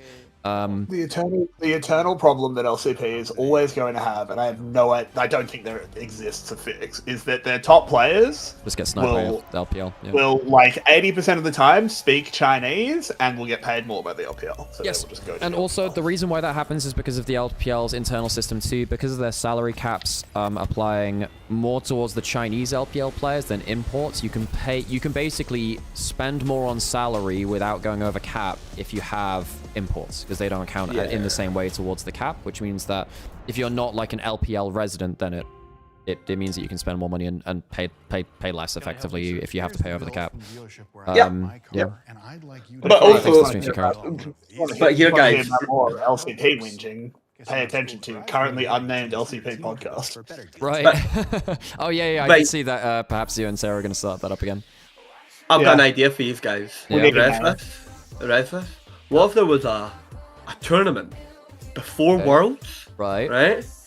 That had like, you know, the depth of the region was invited to, and that tournament qualified you. Oh, like a Worlds qualifying series. Like a Worlds qualifying tournament, right? Yeah. So you didn't have to, you know, so each region's strength changing didn't matter because the aggregate best teams would just be there. Like maybe like because if it applies to your qualify, if you have your stuff applying to your qualifier, then it still doesn't change the teams on form making it to the event. Like basically, Korea 1, 2, 3 auto qualify. China 1, 2, 3 auto qualify. EU 1, 2. The problem is just that like forever, and this is something that Carrix and I were talking about way back in the day, back in like 2020 to 21, which was that you had effectively this token effort to include every region in the world, which was good because it allows you to like represent every region in the world. But because it's only like one team, it was only like one team making it to international events, and realistically playing against the best teams in the world isn't good practice because you just get stomped and you don't learn anything. Back in like 2020, you would have effectively 2 best of 1s if you're a middle to bot tier minor region against teams in a similar bracket. And maybe ones were just like the lower tier major regions. And then that was only practice you got. And yeah, so I thought it would have been better to have a second string of international tournaments to give effectively the teams in the depth of the regions you were talking about, Kira, and then also the minor region teams at that point as well. Relevant international experience without it also just being the top 1 team from a region with all the imports, like particularly in the case of LCP and LGL, CBLOL, TCL at that point too. Yeah, like without them just like disbanding after like having one good season. But the thing is that that's like also just only gotten worse, and maybe it's not good for my job to say it. It's like the LCP's fault. Like the LJL just don't get to play internationally anymore. No. Although I mean, at least they get PCS kind of playoffs, you know. Yeah, sure. Like Hawks had a good run, but like they're not going to make Worlds. Actually, they could. They actually could. I think. There's a world in which they could. Yeah. Maybe, but like I think that would be an overperformance for them, and it would only be a third. I think it was an overperformance when they made it the last time, honestly. But then no, they did it for the whole year. Actually, no, that's not fair. That's not fair. But it's like you don't consistently have an LJL team necessarily. No. And I mean, same with OS, same with like TCL, which is now folded into the ERLs, and of course LCL is just completely defunct now. LLA is in a weird spot, right? I don't know. I think there's obviously a desire to have the most competitive tournament possible at Worlds, which overrides. Like, but I think that halfway housing is the thing, right? Because you have like the token effort for these other regions, but then. It's what annoys me is, you know, the perfect time to actually just do like some sort of second string tournament is just when EWC's on. Just don't do Blood Money Cup and have something else there. That's what I wish, but that's not gonna happen. Here's like honestly, there was literally a Worlds qualifier one year. I feel like that tournament existed. That was the hilarious part. Like I watched it. Which one? What was it? IAM or what? No, like Yamato literally done the fucking thing for it. International wildcard qualifier. Oh yeah. But like, just don't make it wildcard. Just make it everybody, and make it cool and huge. Host it in some place. Like, you know what I mean? It was on for, it was like 8 days or something. It was on. Like Albus Nox Luna won it. along with NI. The thing about International Wildcard Card Invitational was that the viewership was really quite bad because they didn't have any of like the notable international teams taking part in it. So a lot of people just like found it accidentally on there. I also think that I think that gosh, I was gonna say. Oh gosh, I had a point and my brain's just folded on that. Gosh, what was I gonna say? Yeah, I think it's also another problem with like say like the LoL Esports website not being very impactful right now, because that would bring you to tournaments like that. Because there's no like central hub to find out about more niche tournaments, trying to get like a different branded tournament out there really hurts. Like if you had Mad Lions, right, at that, you had Mad Lions at that event, and Mad Lions was playing against like, who would it be? Anyone's Legend and Top Esports, right? And who else would be there from like Korea? Like DK. DK at BFX, right?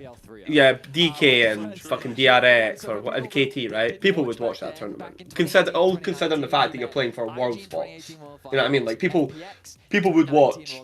Yeah. There's like those games. Like that's what I'm saying. Like I have never been against League of Legends being an international game, right? And having, because it is the greatest international esport we've ever had. Yeah. It's just, it is absolutely appalling this season for Worlds. So now we have to see, because we're getting pretty close to draft again now, we have to see basically whether, whether BLG can actually just like shrug things off. I have to say one of the good things about this BLG roster is that they're actually more resilient than they were in the past, like a lot more resilient. Oh, by the way, I'll stream draft just so we're synced up for that one. I won't do it in game because it can sometimes cause issues, but we'll do it like this. So you can watch off draft there, should be okay there. If I have to change things on OBS, it'll black out very briefly. In fact, I need to do that now because I'm probably gonna have to drag things up here. All right, into draft. Wow, they're gonna literally just permaban Knight all series. Yeah, Knight or Orianna just not allowed, I guess. Yeah, I don't blame them. Hello. Four bans in the first game. Let's see how many it's this game. Same bans from BLG on blue side. They're picking first pick again. If it goes to 5, obviously BLG have like the side disadvantage, I suppose now. They lost with their side choice. That is huge, actually, yeah. Well, it depends if it goes to 5, right? So we still have Shinzao as the big power pickup, I think. Shinzao's the big one, I think. Wow, okay. Interesting that BLG just banning Ashe, saying actually that just needs to go. Oh, it's Ashe Seraphine on 1-2. I think that Ashe Seraphine is better on red side because you can pick it 1-2. So now it's Pantheon Shinzao trade-off. So I mean, and Shun's Pantheon is excellent, and it takes it away from Skewmont, who has been superb on that champion. Skewmont just goes Shinzao, no? Does Davey know that BB's not good at Rumble? He is playing it again now, though, a bit, but yeah. I know he's had good games, but like... Yeah, he's like, I know he's inconsistent on it, to say the least. It's not a champion I go, oh god, BB's got Rumble, you know? There are certain players I'm very scared to see get Rumble, even in EU. Bard's not a bad shout. Gives you lane dominance. And it takes it away from On. Still crazy that like the person who made like Rumble and made us understand Rumble and changed LoL Esports forever was Hune. Like, it's such like a funny thing to leave. Season 5, yeah, like literally, and then literally cannot like he won. Literally cannot be given Rumble because he can literally beat any team in the world on that pick. Yeah, but because it was that I think Season 5 was probably the best number of really good Rumble players, because Marin was really good at it, Someday was really good at it, Duke was really good at it. There was that kind of like... I don't like Mundo for Skewmont. I think that it gives him... I don't like this at all. This is the thing which we ran into Inspired again, where effectively it doesn't give him enough proactive options. He can win individual jungle matchup, but it struggles to allow him to walk across the map and make big plays. If he gets fed, he does become an extra carry threat, I suppose, but I agree. Sorry, Kira, go on. No, I'm just saying, like, I mean, it plays into what you were saying before. It's like, Xin Zhao is open. I don't necessarily mind potentially giving up Xin Zhao to secure something else and then going Mundo as a fallback, but, like, you don't need to early pick the Mundo. Yeah. I don't think Mundo's ever getting picked. Oh dear. Shen's pretty okay here, actually. Shen Pantheon. It's pretty good versus Bard, because if you taunt the Bard level 1, they really hurt. And then Shen Pantheon is double global, then you're just looking for powerful solo laners to leverage off of this. I like the double global. I also think because Shen tends to build Titanic Hydra right now and the Dusk and Dawn, you're surprisingly good. Sam. Well, it could be, but I'm saying it could also be Bin. Keep your eyes on that. It'll likely be On. He's the player here of it. I mean, I agree, but there is absolutely a world. But to say, like, I don't. If he does go top, I don't hate it as something that manages Mundo HP bars because he's actually quite good into HP stackers. I think they'll go Ambessa for Bin. I think BLG will ban Renekton. I think they'll ban Renekton. They'll look for an Ambessa. I don't think Ben plays Shen. I don't like Ambessa into Mundo. I don't even think he's played it in solo Just get into the ever. Bard and the Corki, and then you have the Shen on top of you, and then Shen Ambessa just kind of like Shen Ambessa, Pantheon just go single target dive. It's crazy. Yeah, I will say Corki's better into Shen than a lot of AD carries because he's more of a caster than most, and Frost bombs are annoying. But you do Level 1 he gets block. taunted, and you can still lose the lane. Is the problem here? Yeah, you're right. You're right. And again, Shen still has value because he always does against people who want to weave in autos, but still. Mel's actually smart, I think. BLG might ban TF if they see the Mel ban. It's just going to be a... Be like RETF bans unless BLG wants to pick one of them. Knight might look at Akali here. He's got good pairings to go diving. If you do that, then you ban the TF. You must ban TF if you're going Akali. Like this pick quite a lot, so... It's also been surprisingly successful. I kind of underrated the pick coming into the tournament, but she's been... Yeah, they're looking at maybe Ambassador with a Renekton ban. I'm surprised Ambassador wasn't picked up in game 1, actually. But for either team. It's so interesting to me because, you know, I think Ambassador's a super strong champion right now. Best Renekton players in the world, and they Yeah. just played Sion into it and stomped him into the ground. So it is G2 like hard engage. They have Bard ult, which helps, but it's not easy to do that onto Ezreal, Shen. Pantheon you can catch out of position. Yeah. Good shout out there from Azael on the Sion, kind of mashing the Pantheon. Not basically making sure the Renekton didn't get enough value early in the tournament. Appreciate him for that. There's the Ambessa ban. Smart. They saw the Renekton ban make sense. If Silas blind picks, if Caps blind picks Silas, then he de facto loses, I think. But yeah, Silas is pretty good with really his ults right now. Yeah. I feel like BB's just looking at Sion right now, isn't he? I guess so. Bin might go Zahen here actually, especially with the Shen shield. Yeah, true. Good shout out. I forgot about that flex. I do think it can be quite Again, and again, there's still a world where the Shen goes top, but yeah, I mean, it can still flex. This is BLG. They want Bin on winning lane matchups on the whole. I don't think they'll go. I mean, if they do, it'll be an adaptation and they'll be fine. As I was saying, I don't think Ben's even played Shen in solo queue. Knight can go Victor even if though it's dangerous into the Bard. Victor's okay here. It's a good lane matchup into LeBlanc a lot of the time. The LeBlanc allows you to roam with the Bard, and while you're not a global threat, you at least are quite fast on the map, and that might be a requirement. Also, you can escape some of the attempted pick, which is quite important. Also, Caps LeBlanc is very strong. You go Gwen, BB can still Yasuo. He did win the matchup versus Canna. And also, like, I feel that Shen is a really good answer into LeBlanc because she's like very single target burst, which Shen just does a very good job. Yeah, that's true. What's Knight going? I appreciate Freddy calling out the Shen into the LeBlanc, saying actually Shen's really annoying for LeBlanc because Shen just presses R and whoever LeBlanc jumps on. It's pretty miserable. This is a bit of a flippy mid match. I mean, LeBlanc does win that matchup if you go the Akali. That's Galio's triple another global. Galio. Okay, please listen to Showmaker, Caps. Please listen to Showmaker. Please. Wait, what does Showmaker say about this? You go Conqueror with Dorn's Blade. Does he still do that? Does he still do that? Yeah, you still just do it against Galio. I don't know if he still does it. To be fair, if you survive the burst here as the Zahen and the Mundo, your extended fights here as Zahen Mundo are pretty nutty. I mean, the Gwen's a problem. Yep. Okay, folks, that's drafts. If you don't want to see adverts, please subscribe. I'm going to put you on for 1 minute and a half. See you then. Okay.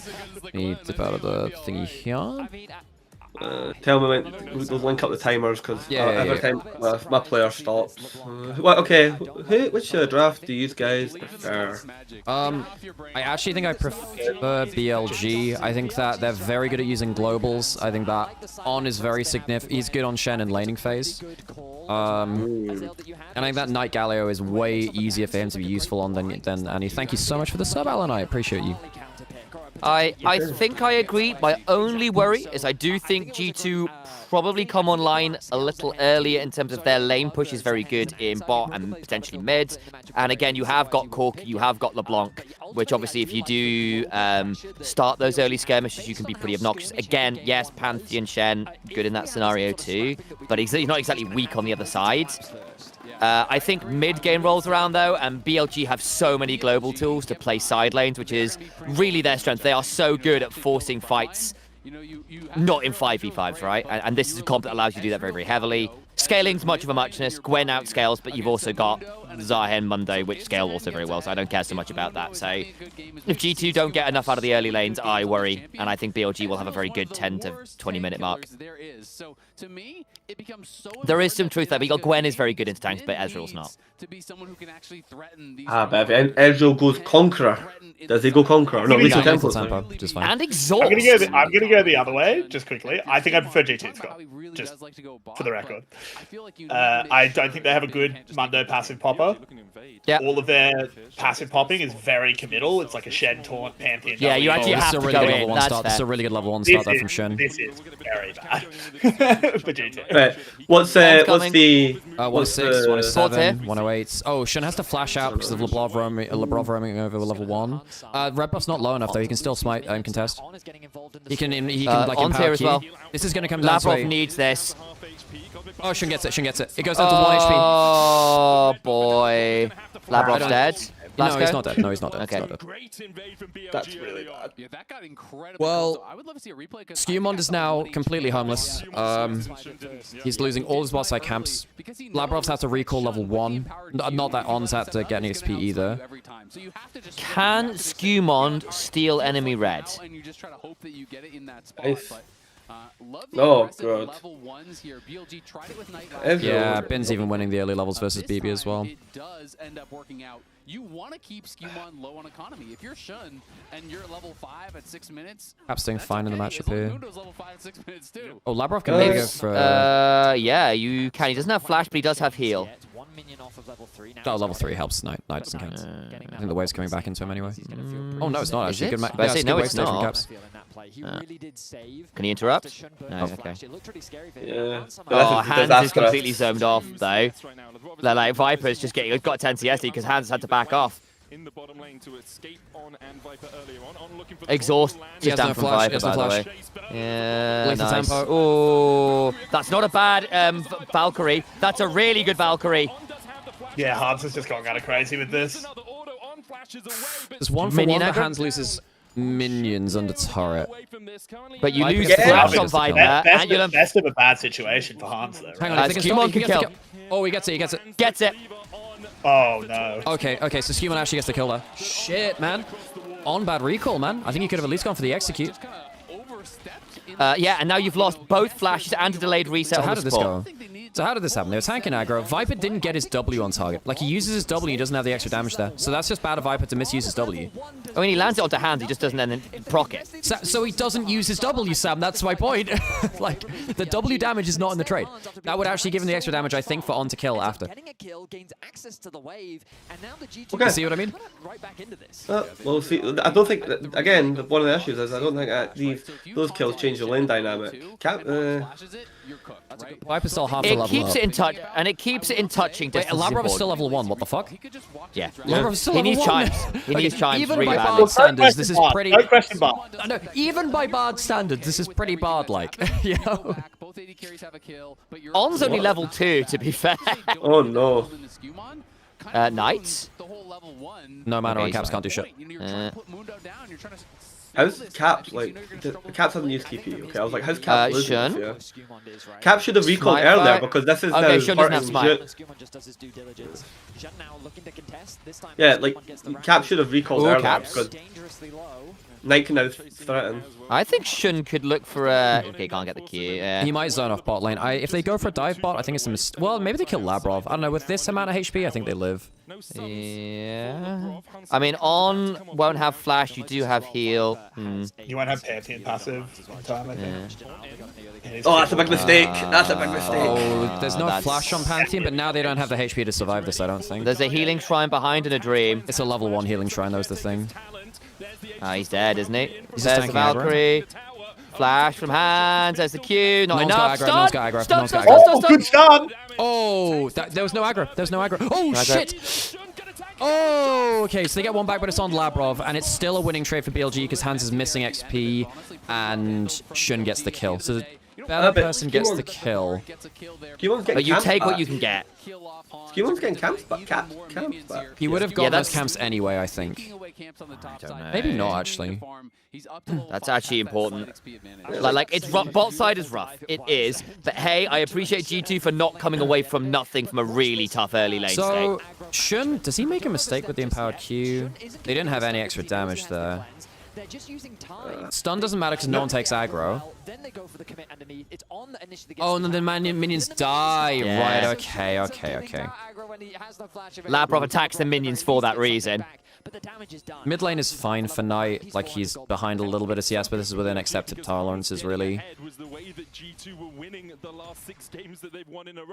I'm actually surprised the gold. Fair point from Medic. You're right. It's bot lane being ahead is a big deal. The fact that BLG have basically said you don't get to play the game. They're sending more people down here again. Labrov spotted. Knight. He's fine. Like, he's okay. Like, it's not like neither mid laner is doing anything around here. They need to ward over this. Found him. I don't know if he Okay. dies. This is actually good for G2, I think. Yeah, this is not maybe bad. I think maybe not. Lavrov's No, no, he's good fine. exhaust, Fine. He's fine. Shun's in They danger. lost six, Shun's gonna go. wait, there's a 2-level advantage. There's a Yeah, 2-level that's advantage. Yeah. Oh, Knight just been solo killed. Oh, Knight just got solo killed. The Q. The Stumon died. Yeah, Skeemon died, but Knight got solo killed. Yeah, he did. How did Knight die there? Did he just not I have want no to fucking recall? clue. I guess he cancelled his recall and he created it. Yeah, I think he was going to try and ult down and got caught. Where did he die? Did he die on the turret or He what? died. No, he died to the right hand side. Yeah, Cap's caught him. Good job, Cap. Shit. Cap's having a good day tonight. Very good game to him. So, Oh, closest on. That's actually now bad for him because he doesn't have TP. Can Knight stop him? Can Knight stop him? No, he doesn't have flash. He can't get in range. I don't think he knows he's there. He doesn't know he's there. He doesn't know he's there. Nah, But what he's this gonna- means he's is gonna that, go for and honestly, he doesn't want to use his Q for that because now he can push in a wave, and now Knight loses a whole wave here.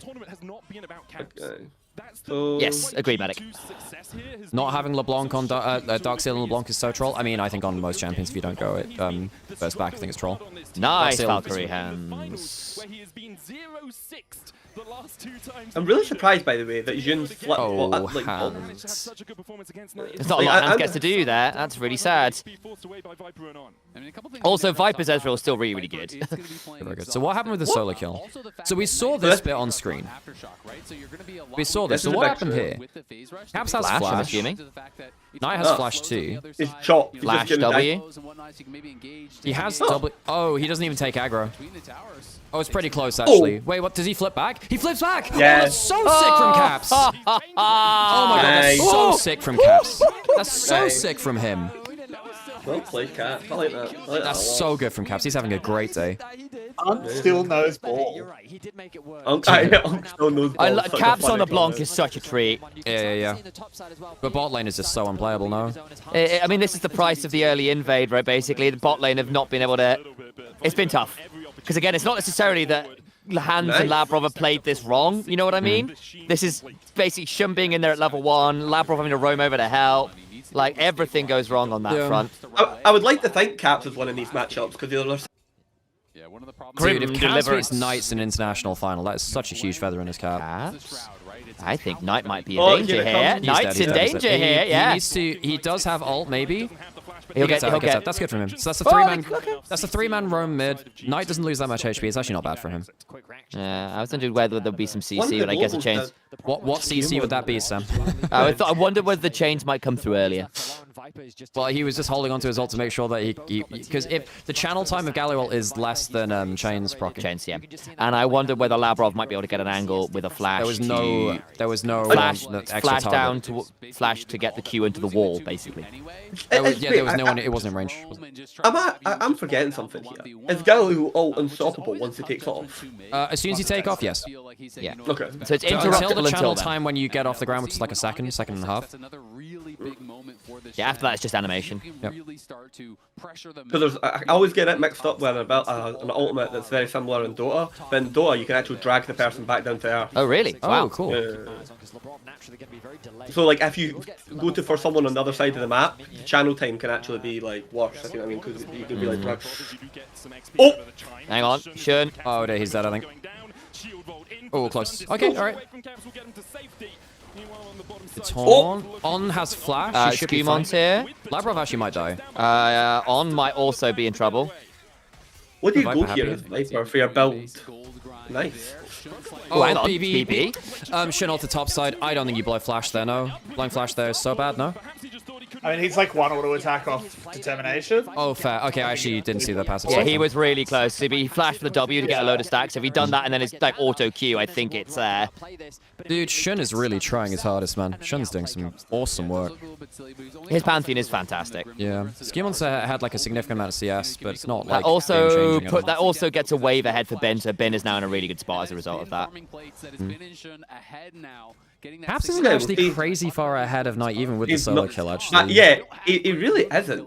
Like, it's really weird. Hang on. Okay. Oh, Ben's dead. Ben stuck Ben, around, you, yeah. Ben, come on, Ben. He wanted that wave in. Oh. He flashes, needles. Oh, I thought he was Yeah, going to yeah. die. Well, that's the problem. That's the problem with Mundo. You can't finish off kills like that. Wow. But hey, you take flash and ult, so what happens here? Please tell me Jin. Oh, I thought the spear was going to hit. So yeah, he's very close to passive here. Oh, yeah, it's a bit far, maybe. I do think the flash was a mistake. I think there's a world where he could have even Yeah, I flashed agree. over the wall and maybe regrouped with Caps as a possibility, but the decision Hey, he made plates. ended up Okay for backfiring Caps and he there. ended up That's the losing kind of thing which he actually needs to get. If he gets plates, then it gets to be a big problem. He might tank tower shot with roll quest. Doesn't even need to. Rift Maker early for Ben, who's also gotten the early roll quest, so Ben's now going to get the level advantage, which is very significant when you need Guys, to be a tank killer this does the game. shield drop off? No. Or, It does, No, but it does, Well, but it but takes like a after while. like 15 seconds or something like that. Like It's a 10 long seconds. time, so it's a significant amount of time it lasts, because people TP and it's still there for like a long time. That's still one of my favourite plays of the year. Like Wonder using the TP and cancelling it into the CC. Yeah. That was beautiful. That was Oh, genuinely wow, yeah. beautiful. The shield lasts 30 seconds. Wow, That's like a long okay. time. Yeah. I thought it was like Yeah, 15. yeah. Well, it's 30. No. So you can take dirty trades knowing you Yes. have like the shield. Absolutely. Especially if you're the one who gets it first, you TP back in with Riftmaker, and Ben Bay says you can't fight me for a wave. Plus, depending on timings. How well do you think? I know you thought they had a draft win here. How much of a like looking at the lens? Do you still think the comp like comes together? Oh, Caps, buddy, you gotta be careful about that. Do you still think the comp comes together with the lane leads? Oh, we need to really counter. Oh, sorry, just one quick thing. Bot lane roll quests can be really late from hands. Anyway, keep going. I was just asking Carrick, like, does he think like because he thought draft? Yeah, because you thought G2 had a you thought G2 had a draft win here. I did, yeah. Yeah. I think Caps is really strong. I know he isn't actually super far ahead, but I think any acceleration on the block is always when scary, I come yeah. back to it. If they go for this, which I don't know if they will. Oh, top set. they will. That's not bad. Tempered That's Fate. actually not a helpful tempered fate. Yeah, super unhelpful. It just If you disabled their manage, entire. you do get flash out of Shun for it, though. I think the big It's worse than problem with what my reckoning was, Can't tell the big reason I thought G2 won draft is they didn't have a good Mundo passive popper, and I think that's a really easy way to lose drafts against Mundo. Jun is so strong and has been playing so Nice. confidently that he can just double. Go phase rush is fine. He loses HP, but he's got TP. Nice. Remember, So yeah, I was just remember being it's in a the tank, sense. Galio Sam. If you look at I the if you're looking at I like don't- these lane leads, sorry. Sorry, just like one last thing is I do Yeah, no think worries. Viper being ahead is almost completely irrelevant. I will make the call. I know that's like bold to say, but I don't think it matters. I mean, No, that's I fine. do That's guess there's a lot of people that Viper's hitting this game that aren't going to care that much he's hitting them. Exactly. However, Like, Mundo I mean, if just you can doesn't threaten care caps and if you can hit threaten caps and hands, that's different. I And actually also think his Viper is very Ezreal's like good. his one champion he's been able to consider. Hang on, BB might die here. He has no ult. He's no unstoppable. Yeah. He can get over the. Can you get over the wall? Actually, no, he can't. Oh, Shen ult. Lol. Really investing for that. Okay. But now he has no teleport, and now that's how many? Is that That's full top tower? turret. Yeah, it's got grubs. Yeah, it's got grubs. It's gone. There's 2 plates. They're roaming up 2 people. I don't think they get the turret. I think that Skimmo can clear or Caps kills. Yeah, so he has that's to back true. off. Yeah. Yeah, I think Ben has to back off. But it does mean that Yeah, they're BB with is the just Reds. really, really, really far behind. I do think it's ahead. And in fairness to BLG, they're doing what BLG love to do when Bin's on a carry like the Gwen and just send Shun and or on there repeatedly. I don't think this is what I agree in principle here. I don't think this Ezreal is as high value as as like the gold lead like implies. My thing is like, and just to put it back over to Carrick here, is like now with the game it is, I don't think that G2 now have people that go into Pantheon and Gwen. Gwen. Kenny, you're talking about being able to pop the shield. He won't die here. He won't die. He won't die. But can they force the flash? Yeah, On's now potentially in a dangerous spot. No, Okay. he's got Raptors to body block the keys. No, he's not in danger. Yeah, I mean, Go on, BB. I agree with you. I think Shun getting off to a really Schema actually is actually in a bit of danger here. He actually doesn't pop ult. Okay. What I will say is, what the Ezreal does allow you to do, especially when you're running the Shen support. Actually, this isn't a bad angle. Is basically the Ezreal is very happy in a 1v2, especially from ahead. They didn't stop Gwen. Gwen mashed TP in. What? He's literally 1v3ing, by the way. Misses his needles. Does it matter? BB's nearly got passive. Shin kills at least one here. They kill at least one. They make it. They're probably getting two here. They don't have enough BB's HP. nearly got passive. Where here comes Viper. They're gonna just keep them over the turret. Nice. One. Yeah. I don't think they can stay. I don't think they can stay. That's a really good long TP. TP. They see it. Kill one. Needs to be so careful around the taunts though. There's 2 taunts to play around. Oh, they catch that. Oh, Caps used him. He cooled. Oh, he misses. He missed his W. He missed his W. He missed his W. He missed his W. Oh, shit. And BB's now just God. I mean, Skewmon has Flash. Knight didn't even need to move to the play, by the way. That was actually a 4v5. Yeah. Well, 4v4 because they lost one, but yes. Jun, calm down. Do not start Herald. Come on. That was a really, really good play from On, by the way. So, Caps tried to blind W, didn't land it, and On caught him on the landing point, like exactly as he landed. Knight's back in the game. He gets himself a full turret bot side. Does he die for it? One more passive kill. Might actually. He's got phase rush. So if he gets phase rush, he's fine. Stunned. Dark Nice. session. Or Nice. return rather. He's got phase rush. He's fine. So Bin literally goes 1v3. Oh my god, Bin's been playing well, man. Yep. Because part of what I was starting to chat before we saw the play here is that the thing about drafting the Ezreal in this game, especially with the Shen, is Ezreal, especially from a lead, is very self-sufficient. Right? You don't need to be in his lane in a 2v2. He can 1v2 quite happily. And if it then if it allows you to, yeah, exactly. So if it then allows On to come basically watch on here. Watch on here. Watch on here. Watch that. Catch him straight on the landing point. Yeah. Oh, One maybe yeah, dies here hang now. on. He tap fate. So basically what it means is you can get Bin a lead from the plays. Hang on, Shun. Gallagher. Oh!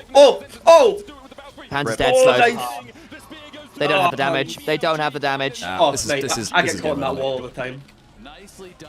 Happens to the best of us, Kira. And also Yolasandra, apparently. I tried to believe. Oh, BB said no. Skewmon's actually in an okay spot. Skewmon's in a good spot. Skewmon's in a good spot. Yeah, that's not bad. Hang on. Skewmon never dies there. Can BB ult? I don't want that. Okay. I don't think he wants to, Sam. This is Bin. not a Sam. He's 2,000 gold behind. Here we go. Skewmon. Here comes Bin. He might be 2,000 gold behind, but think of the determination. Eat crown to get back up again. Well, It's Beyblade. Cat's getting some value topside, by the way. Yeah, you can get. I think he gets the turret here, actually. Yeah. Yeah. Beyblade's got. But anyway, well, because we keep getting interrupted by plays, the long and short of what I was trying to get around to is basically because you can leave the Ezreal alone, you can play towards the Gwen insanely heavily, and Gwen is the real carry of this game, with the very fed Pantheon.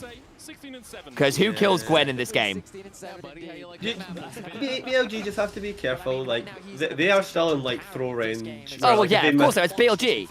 It's always in throw range, Kira. It's always By the way, in throw range. Viper, if he backs right now, does literally get Muramana. He has a pre-20-minute Muramana transformation, which is insane, by the way. Yeah. So, what item do you go here as... Oh, wait, actually. Where is who? As Viper here. I actually think Shojin for HP is completely fine, and Shojin means that you never get ran down by Mundo. You can go Endless Hunger, that's also fine. I think that Shojin gives you a bit more HP to survive getting one shot. I think Endless Hunger for the extra cooldown reduction and the healing, pretty good at keeping you self-sufficient. Either one's fine. Is this a game where, as Ezreal, you go for a spell shield item? Because the only thing that kills you is like... No, you actually need to do enough damage, because if you don't have good enough DPS check onto Mundo, I think that he gives you a lot of issues. Danny's having a fun time there. Viper has Muramana. I think he's going Shojin with the Ruby Crystal. Shojin's fine. And again, you've got a Galio, a Shen for those of you that behind don't you. know about like the calculation, I suppose for Ezreal, it's like if you have Shojin, 3-item spike, and you're level 13, so you're maxed out on your E. Basically, if you E, then you hit 2 Qs, your E is basically back. So, and there's a lot of people to hit Qs onto. So Viper's effectively uncatchable unless Caps one-shots him at that point. Yeah. But there is a Baron if they want to try and force a fight and then take the Baron at numbers advantage. Caps still is very strong. And again, you've also got a Shenol and a Galio well, so you know killing this Ezreal is theoretically very hard. I'll never forget when I showed that person the clap where the Ezreal just stands still with lethal tempo and beats an Aurelia that's levels up.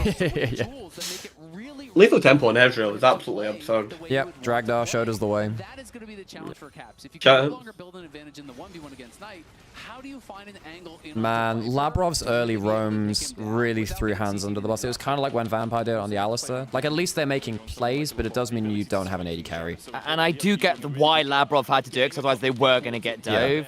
But because it's all off Shun having a really good level 1 invade. So it's not even like I think Labrov made the wrong call there, but it is kind of like the problem that comes with it. Yeah, and they didn't win any of the early flips, really. There's a Pantheon and a Galio ult that can come to here. I think this is actually an overinvestment. I think they need to TP now. I think BLG either TP now or Channel. Pantheon. Oh, yeah, I forgot Channel. Yeah, Shenol's the No, I the actually really think bad. BLG messed it up. I think BLG messed it up. I think they should have got a kill there and they didn't. So they burn 3 ults off that, or 2. Yeah, 3. I forgot about the Gwen ult. Caps? Yeah, I think that was a mistake from BLG. I think actually they should be able to kill there. They should be able to kill. I think that Bin flashed to make sure he didn't get one shot, but I think he went too far out of the... Can they do anything here? Skew. The Cloud Soul. Cloud Soul's pretty good in a game when you've got like a million melees and people running people down and not much CC. Very happy about Cloud. Mundo's very happy about Cloud. Very. As is Pantheon though. Pantheon ults and then just like sprints into the play. Like he's really happy with that too. Gwen doesn't hate it. Gwen doesn't hate it. Gwen fucking loves it. Shen and Galio both love it. 22 minutes. We've seen a lot of games ending. Okay. The only thing I'll say is like 3,000 gold is significant. It's a big lead, but BLG only got 1 dragon, and I do actually quite like G2 scaling options if they get the Zahen and the Mundo to like. The Corki behind, I'm not sure. 2.5. The Corki and the Zahen True. behind. They're like their scaling options, you know. I think the real problem is that Caps is not doing anything to bridge the mid game. Like, yeah, he just can't find anyone, can he? Yeah, exactly. This LeBlanc becomes pretty irrelevant. To be fair, I also think BLG's highest point of power is kind of right now with the globals. I do think they get less valuable later on. So that's a really good easy pickup. to... Hang on, they don't have the global... Like, Knight has teleport and they avoid the ult there. Oh, Caps doesn't get any damage done. Oh, good W. Is Good BB just behind enemy W. lines? Can they actually do anything about it, though? Yeah, they can run out now. He They know can't he's there. teleport out. He can't teleport out. He's trying to clear the wave. He might try and get around to his passive. I think he just doesn't get to chill. Nice. What's happening in bot jungle? Shen is alone. Sure. Knight can now Oh, he's teleport not in. alone. Viper's there. Oh, that's a fair point. That's a fair point, actually. And Knight actually does. He is in with ult range.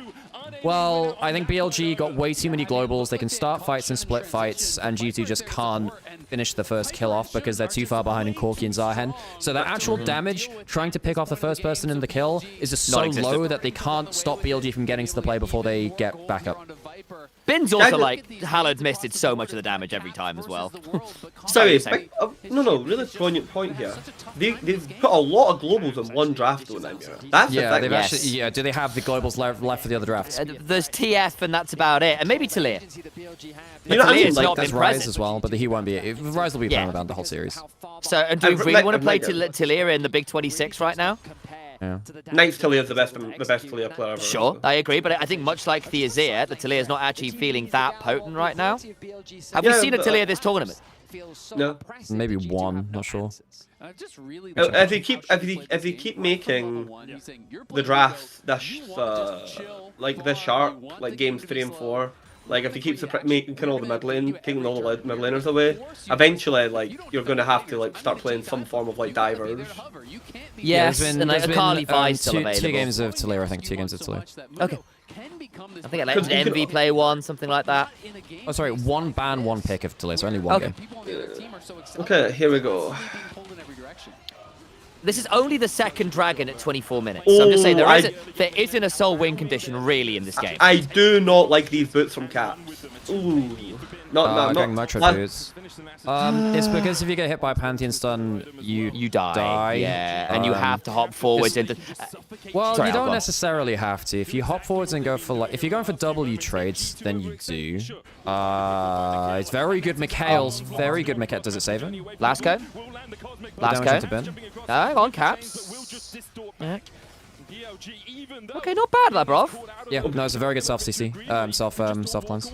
How clean is that self? Mikhail's the one to taunt. It's actually crazy. Yeah, Zell's saying the same thing. That was very clean, Labrov. Yes, I also have eyes, Sam. Turns out we both do. It's a really good cleanse. By the way, it's actually insane how much better On is mechanically compared to when he was in like 2023. Yeah. It's consistently anyway. Yeah, his I eyes have always been I was just like, wow, that was an obvious place. I didn't mean to like. Just those things. It was just like I've seen lots of people say it was a good cleanse. I'm disappointed that no one called it a Captain Jack. I'm too old. Well, we did that last stream, and technically that's with the QSS, not the Mikhails. So, but yes, yeah. It's a cleanse. Captain, we call it co-pilot Jack for when it's someone else you're cleansing for. Can I not have that involved in any of my other products, Sam? Can I choose to have co-pilot disabled? No, I'm afraid not. No, I'm afraid not. No. The Captain Jack, the worst player to ever have a play named after him. Well, I don't know, man. Have you seen all of like the what was there? Where there was the Smithy? Well, no, Smithy was actually pretty good for a while. Oh, that's just a dead guy. I mean, close to Sal. Stun. Hey. Stun. I'm old enough that a double up, I say old, but I'm old enough in League of Legends terms for a double up to mean face checking. That died. Yeah, rather than dying to the Victor. There's that. And wait, what are the really bad plays? There was the Billy Boss TP. That was probably worse. Anyway, keep going. Yeah, the Billy Boss TP was truly awful. I still think the fact that there's the Messiah, which was a positive play, which is just TF ulting into the middle of the team and then Zhonya's. And gold card Zhonya's, yeah. No, bro, we didn't know it at the time, but like Messiah was actually just the first aura farming person. Yes, we didn't know. Hello, I'm delivering a golden statue of myself to your location. Please sign the DHL form. On flashed over a wall to avoid the vision with the ghost rolling. So, but no, that's right. So he basically spellbook ghosts to get behind, and Labrov thinks he's safe and puts some wards down, and On has somehow found his way behind lines there. People always wonder why did Wei Zhao retire so early, and I'm always like, did you see his teammates? Do you know? Have you seen the people he was playing with? Yeah, Wei Zhao gave up. I don't blame him. I think Wei Zhao was not happy. Not bad, BB. Can he ult? I feel. He was trying to get passive. He will actually get passive now. He will actually get passive. Yeah, I don't like this from BB. I mean, but he does die. He does. In fact, actually, this is arguably worse because now he loses his GA, so he won't have that for a big fight. He does get the TP out of this at least. I actually kind of hate the TP. Yeah, the TP was unnecessary. I actually think it is worse to lose the Zahen passive, so now there's absolutely no way that BB can be usely in a fight. And you have got so many globals, you don't necessarily need the TP, to be fair. Also, that forces G2 not to use TP to change their lane assignment. So Caps isn't going to be able to come to midsection, so they're going to be able to push and really in deep because they have to go bot to this year. That TP gets 2 plates mid, deep wards in bottom jungle, and a 3-wave top for Galio. Next 2 lanes of push, just because of the dreaded word guys, the tempo. Yeah, oh God. I mean, I will at least say Scumon's got 3 items in a dream. There is a world here where you just get the Mundo to get that first kill, and you pop through. Is he just dead again? He's just dead. Well, hang on. Scumon's actually not. Nah. Scumon needs to get melee. And Caps got exhausted. Caps got exhausted. Oh! That is going on. And the thing is, G2 can't not. G2 have to keep trying this, But it's just miserable. I'm going to come back to something that we said in draft as well, and we said this about Inspired, we said this about G2 first time they faced BLG. I don't want to see Mundo for junglers that need to be constantly pushing the dreaded word tempo forwards. Mundo is not really a tempo jungler. he's not the guy that's consistently able to make plays. And I think for a player like Skewmond, in a matchup like this, you really want Skewmond to be able to just like pop out of Fog of War and make BLG very respectful. I just don't think the Mundo does that. He doesn't bring any CC. His burst is quite limited. Well, it's not limited, it's just hard to get in. Mate, would you call it Knight going to Jun? After all this time, you carry me always. Yeah, to be fair, Viper just flashed on a clone, by the way. Even after all this time, Jun. BLG on Salt Point, 5k up. I It'll don't be a really see where 35 G2's minute damage soul, comes from though. them. I just don't see where G2's damage comes from. I mean, Hans is 3 items, I guess. Late game Mundo, baby. Oh, it is going to be a more next, by the way, Kira. So good call out on that from Viper. Oh, God, the damage, man. Hang on. It's just dead again. Paul Labrov, what do you do? What do you do? You're not even by yourself. You're with your jungler. There's just nowhere to go. Yeah, this is losing. This is losing Bard syndrome, folks. I mean, actually you don't don't even get to think do Labrov anything. is like. I'm actually going to echo what Sam said earlier. I don't even think he's making the wrong decisions. I just think that it's a shit situation when you're behind his Bard. This is why only the best players should play Bard, really. And in fairness, Labrov's Bard has, it's been a couple bad games here or there, but I think it's actually a fairly solid pick here. And what G2 didn't realise is by letting Labrov pick Bard, they have now Denied on. On. Play it. Yeah, which is a big deal because On's Bard is probably the most psychopathic. It's like No, I had this game- so I made this tweet yesterday, Kira, and I need you to understand my genius. Because Kira, on Bard is like, you know those players in solo queue that are just raw id. Raw id. There is no higher process going on. That is on Bard. It is genius and int wrapped up in one glorious Freudian package. There is only the button presses and raw intent. The amount of protection that comes through against the single target. What do you think, Aaron? I was just making a joke about that. I don't want to say anything Freudian on stage. Also fair. Also fair. I agree with your actual point. Yeah. You have Magic Pen already. Like, wow, what are they feeding these league casters nowadays? You know. Sometimes you just find that one moment. Volition Not check much. failed. Not much. Okay, Cat. Okay, Cat. Okay, Oh, there's so many people. They brought the Shen in. He's got another dash. Oh, wait, no, lol. Oh, He died for this. Oh my God, Shen damage, baby. And He's now, got Belt Razor, baby. unironically, kind of big that now. So we were talking about, taking away the bar from On. Taking away the Shen from BB is also kind of big too, because I think that was low-key one of the better comps. Pantheon from Skewmond as well. Yeah, I mean, they share a lot of things. I do think on the whole, BLG have, like, deeper champion pools than G2, because BLG just have some of the most versatile players of all time. Not that G2 aren't versatile. I just think that BLG in terms of top-level, like, comps, I think they have a few more. As far as I can tell from the stream, mostly Red Bull. True! Yes, although before stream today, I did get some Longzhou beef noodles. I was feeling very... You caught me in a very particularly Chinese time in my culinary life. I had some of them just before I came over. Oh my God. I wish Red Bull wasn't $6 a can here. That's why I'm getting it for free from the G2 office. Wait, it's $6 a can? Australia Love is the on mad scientist picture. That's excellent. Oh, okay. Yeah.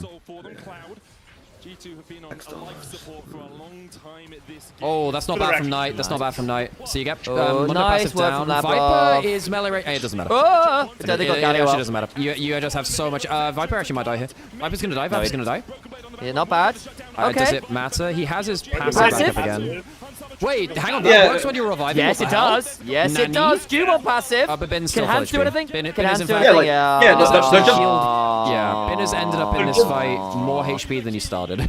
The problem with the bot lane getting so far behind is it let On join in the attacks to get Bin this insane lead, right? Because Gwen was always the real carry of this draft. Yeah. And now basically the Zahen and the Mundo that were supposed to be your win cons can't be when Gwen just kills you.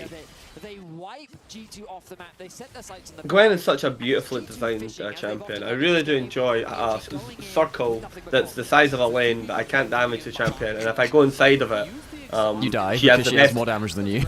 yeah, she had some of the best combat stats of any character in the game, and also like she scales. And believe it or not, people, she can move the circle. I know, Yeah, but I have you know. considered Have you considered that she's very cute? Yeah. I'm right there with you, exactly. And she has a cool, very proper British Victorian accent. That's brilliant. Wait, does she actually? Yeah. Yes. I've never played a game. Scissors ready. Scissors ready.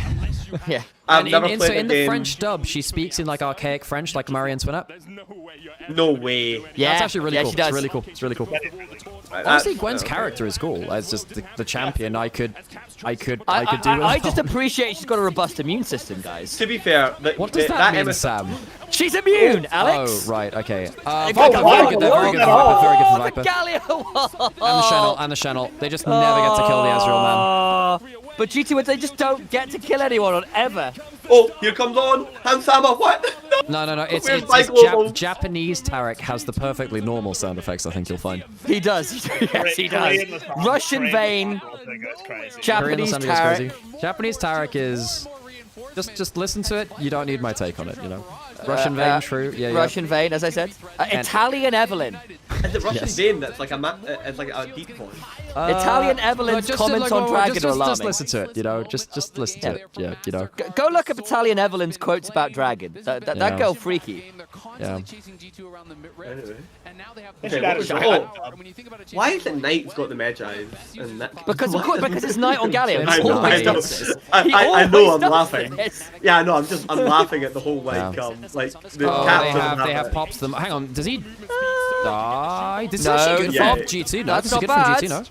No. Shun's gonna go GA. They don't have Galio. Okay, Viper's not here yet.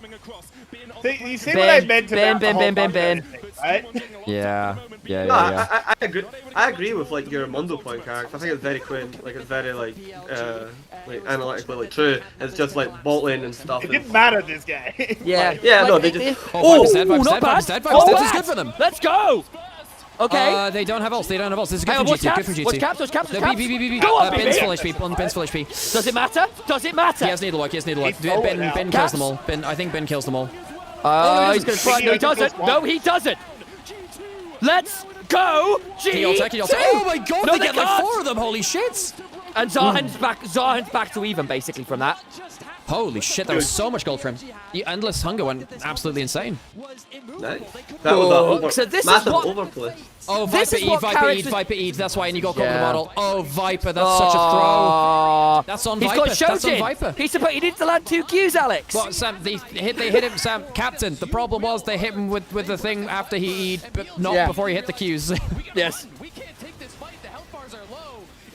Right, here we go. What have we got? I mean, Bin does some mega damage, but... Damn. That's 11,000 gold, by the way, of killing Bin. 1170 from the death. That's not 11,000 then, Sam. That's 1,100. Oh, sorry. What do you mean by 11,000, Sam? No, it's 11,000. It doesn't matter. He's gonna die again. He's gonna die. He dies. I don't know. He's got Endless Hunger here. Oh my god, that was fucking close, actually. They needed that Spirit's Refuge. This is getting to the point where GT can actually force an Elder Flip, you know? Hans is at 4 items. 4.5. Yeah. The BLG aren't out of the... Because they've not actually like broken the base. They've not taken, enough real estate. Do you remember when I was sort of chatting about how BLG will have a problem if it gets past the points where the globals are like king anymore? And we are getting to that stage, right, where G2 survive the G2 can survive the initial pick a little bit here on certain members, and like again, BLG should still win, but they're only 2,500 gold up, guys. That's not that's insane. Remember the last fight, BLG did fight without ultimates. Yeah, and true. they also fought without Viper. Yeah, also true. But again, they're only 2,500 gold ahead. That's not absolutely obscene, you know. Skimmer gets caught here. Does it matter? I think it does, Sam. I think it really does. No, he gets Predator's and everything here. This is actually pretty good. Oh, it does matter. It does actually matter. Ah, nearly. Okay. The damage is just crazy. Bloody hell, should. Oh god. Okay. The death ball. But there's no objective for another minute and a half. Yeah, so you're fine. Yeah, but the death ball can just walk up to the turret here. That's the problem. Well, Hans actually does some decent damage. No, they can't. Yeah. Oh, Pantheon ult. And Pantheon, Cloud Soul helps. Cloud Soul.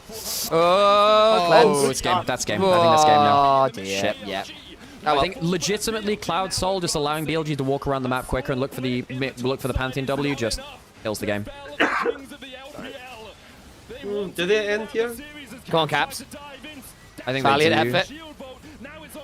Hands kills Hands on. is just but that's the full HP. support. That's the support. It doesn't matter. Bin full out. Like, Oh, okay, not bad. Not bad hands to get Viper on the way out. I appreciate it. But still GG. GG. Okay. That's well. what I was saying. Like the problem is like the minute. we have a series. Teams looking so strong. Lounge, what do you think?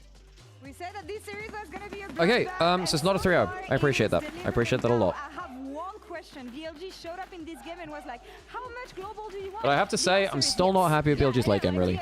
Gwen is the only one who It inspires no confidence. Oh, not necessarily. Right, I'm gonna go take a toilet break, folks, and I'm gonna get himself. And I'm also gonna have to walk through the G2 office with a BLG jersey, so if I don't make it back, just, you know, continue on valiantly without me. You know? Okay. Gonna run out of break, folks. If you don't want ads, you know the rules, sub and stuff. And I'll see you after the break. It was a really nice composition. They played that well. Yeah, I mean, I think Bin definitely is a better split pusher than Broken Blade in a lot of cases. And the only problem is when they caught Bin in the first game a bunch of times. So like, guess what? We're gonna alternate on top of him. But also Shun started everything. Shun with the Pantheon. He had one of these globals, but he also just had an insane game straight from level 1. He wants to invade Mundo while Mundo is weak, and he calls over on after the first attempt to bring the Shen to join the party. Yeah, and we've talked how important these early jungle invades have been. This set G2's bot lane so far behind, and this was such great turret aggro juggling from them until the very end. It's going to end up being a 1-for-1. I don't know if they're going to cut out. Yeah, Shun does die at the end there, but he was just everywhere on this Pantheon, getting that bot lane ahead super early, and then ganking for Bin on the top side. And especially when you're playing Pantheon into Mundo, like we saw Skumon farm pretty effectively, got level 6 really early on, but the Pantheon was just having such an impact, and even when they actually clashed, the Mundo with the ult. Yeah, I think Shun ended up getting... Shun getting player of the game is fine for me. Basically, Shun getting that early invade unlocked everything else, right? Because he put the bot lane so far behind that Hans was doing no damage, and then he got to attack Bin, or attack Bin's lane to get Bin a lead, and then once Bin was a lead, well, what do you do with the game? That, in fairness, he's nearly at 1400 DPM there on Pantheon, which is pretty bloody obscene.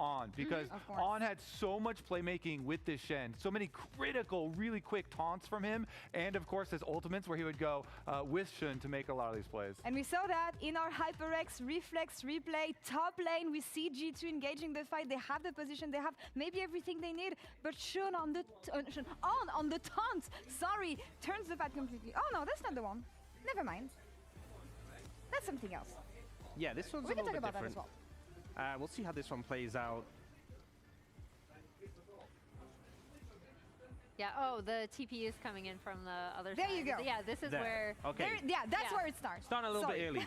But we see them all corral G2 under this tower here in an uncomfortable position. They do pick up this kill onto Hans Sama, but they call in the TP from Caps. Caps is strong at this point, but he's cautious about going in with the Pantheon stun available. He waits till they've moved forward, and sees an angle, and that taunt flash, so quick to respond from Honor, just completely shuts down the play from Caps. Yeah, really good quick plays from both Viper and On there. Viper, you know, starting out flashing, Arcane shifting over to get the kill, and then Caps trying to kill him, and On getting on him. So very, very nice outplay from BLG.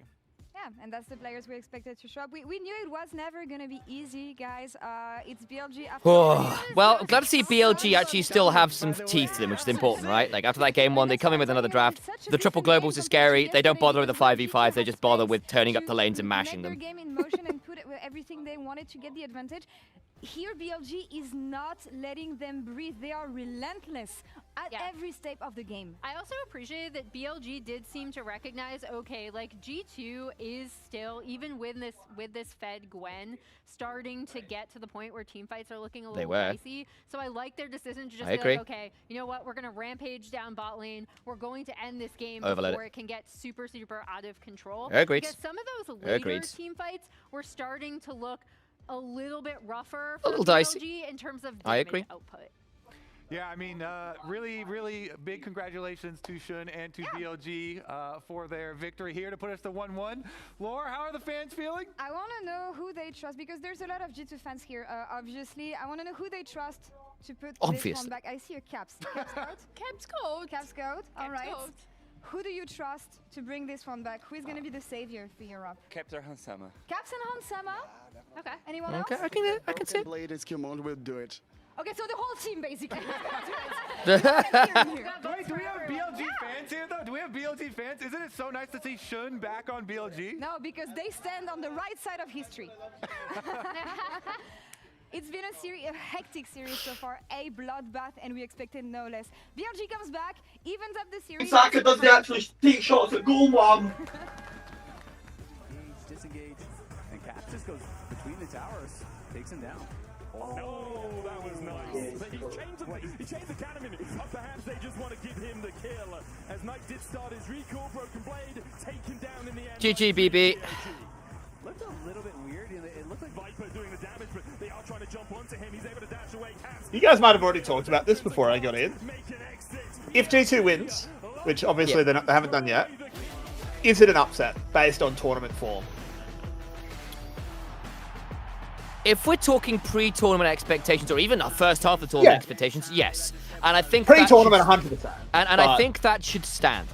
That said, I think at this point, if you consider the day before, yesterday and the day before as like what G2 can manage, and actually they've had a very good first game as well. And even this game, like, yeah, they fell behind, but there were some moments we thought, actually, I see how they could come back into this. I think you can basically Okay, I have a whole fucking pizza and a Red Bull. I'm locked and loaded. So yes, I still think it's an upset, but it's an upset with the kind of knowledge that actually here are the players that turned up in the way they did it. It isn't just like a team having a bad day or whatever. G2 turned up and basically played their bloody hearts out. Some of these players actually really were elite for when it mattered, which is huge. So yes, it's still an upset in the grand scheme of things. I think it would be foolish to say otherwise. Wait, in terms of finals? Yes. I asked the question of, based on tournament form, if G2 wins today, is it an upset? Because BLG 3-0 G2, I think so. Pre-tournament, yes, it is absolutely an upset. But I think post-GenG, I think you could make an argument, right? But I think that they did get 3-0 by BLG in quite convincing fashion, so I'm like, yes, it still is. But I think you then got to give credit over to G2 for basically rewiring the team over about a day's notice, right? Like, that is not easy to do. They've basically taken the losses and come back with very effective plans and are now very dangerous, which is not what I was necessarily expecting. Right, let me get a refill of my coffee. Enjoy your pizza. Good. Every moment of your journey, crystal clear. Landscapes, absolutely stunning. Close-ups, sharp and full of volume. Group shots, packed with detail. Zoom in on one face, still flawless. Colors so real, every scene, every smile, unforgettable. I think the other thing is too, is like, I don't think G2 can actually be really proud. Even if it doesn't go their way, they can be so fucking proud. This hasn't been a blowout finals either. 100%. Even if like BLG takes the next 2 games, which they're by no means guaranteed to do so. Yep. G2 had a great tournament. They played really well. How'd you it? I'm back. That is a really funny. No surprise, the G2 office is fucking packed. I don't know if anyone else saw that. Someone posted in, Amber posted in the chat. With that loss to BLG in Game 2, Caps is the first player to have 100 losses at internationals. That's funny as hell. Oh, let's think of like the iconics that we've not seen yet. So we've got. Well, there's Rise Oriana, right? Rise Oriana, Ben Jax, Ben Jace, Kennen, and Bessa. We've got Jun, Wukong. We've got the Wukong. Still haven't seen Shin's up. Still no Shin's up. Yeah, but they like BLG also like the Wukong, Zeri with the Yume. Ari for both players. Ari for both players. It's a bit of a shame. This is one of the things that I hate about like this like the draft format. I now just don't get to see Knight Aurora, Knight LeBlanc. Basically, I've seen Knight on 2 boring picks. You're gonna have to refresh my memory, Horton. I do run into a lot of people on a lot of Discords, but I'm glad you found your way here.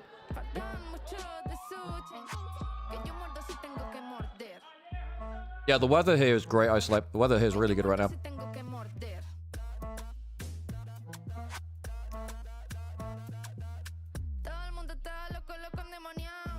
Funny thing is, if BLG win this, there'll still be so many caveats of didn't win a best of 5 versus anyone's legend to get here. Didn't win a best of 5 versus GenG at the event. There's still gonna be caveats.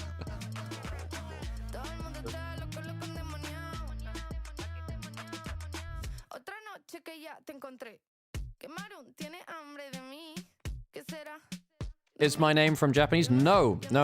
My name is very specific. If you do figure out the secret of my name, a little bit abstract, you DM me, you see if you figured it out, and I'll let you know if you're right or wrong. It's got like a little, I think like 3 people have figured it out in the whole time. Not that many people have tried, but you know. I figured it out. It's kind of my area of expertise. Yeah, you figured it out because like it's a shared thing. Yeah. That's what I'm saying. It's my area of expertise. Yeah. League of Legends. Okay, so I took my name from a very famous League of Legends commentator called Nymaera. Quote unquote. In air brackets, very famous, yeah. What are we thinking of here? Well, do we keep the same first picks and bans now? G2 are going to be on first pick for the first time this series. That's fair. No, you're right. We've been fighting for best of 7 winner from the upper bracket gets 1 game for a long time. I'm an enthusiast of that format for what it's worth. I've been pitching. Atlas, wow, they're really trying to push for the best of 7 side game advantage, man. Game of Thrones, no, that's Nymaera. No, it's not that. It is from another famous franchise. Right, it's very, very funny.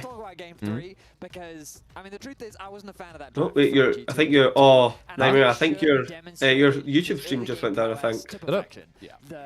Wait, oh, it did. Oh, for God's sake, yeah, it's just the YouTube thing. It must have been from one of the adverts. That's dumb as hell.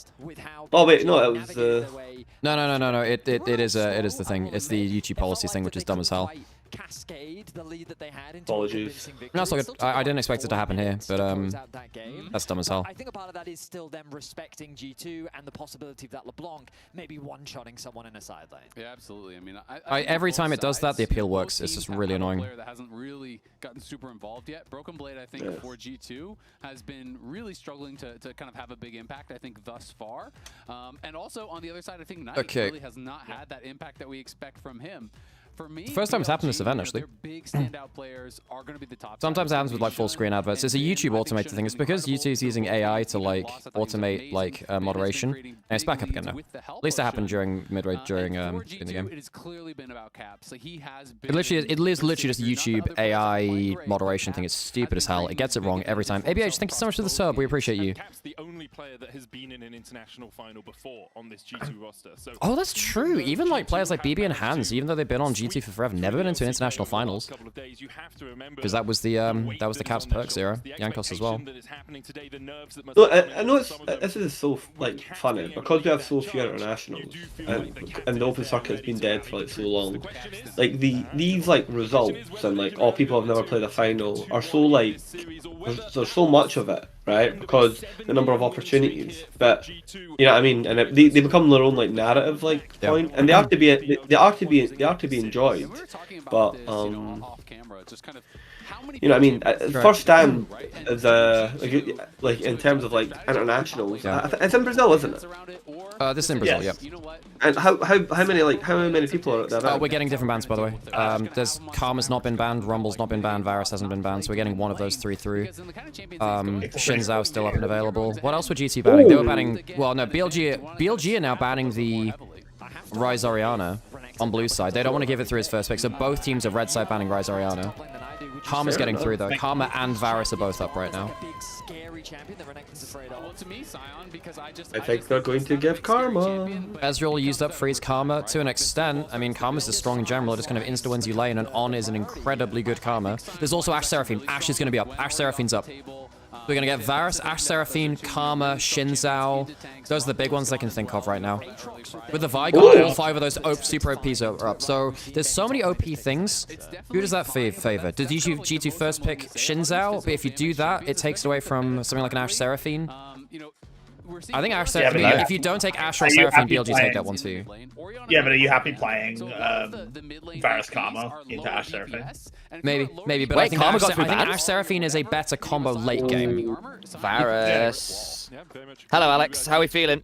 There's a lot of OPs left up in this draft. So now I think BLG take like Karma for On. I think you can take Xin Zhao Karma if you want. Yeah, and then pick something else. Karma is insane, so you definitely want that. Especially with no Nautilus, you can take the Karma or the Seraphine and feel a lot better in lane. I would love to know what Ben's saying in draft right now. Actually, gotta be Xin Zhao, right? There's anything which deals with Xin Zhao is pretty much gone, right? Yes. Ashe Seraphine. That's gonna be the trade. Then you give Xin Zhao Karma, I think, don't you?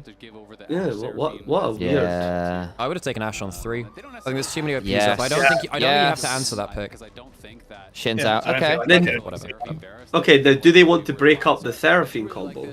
You can take the Karma This for On still. because Ashe Karma is still fine. It's just not as good, but it's very lane dominant. Very lane dominant. Hail of Arrows is enough for slow to counter for Seraphine route, isn't it? Any slow yes. sim, yes. Yeah, Yes, I know.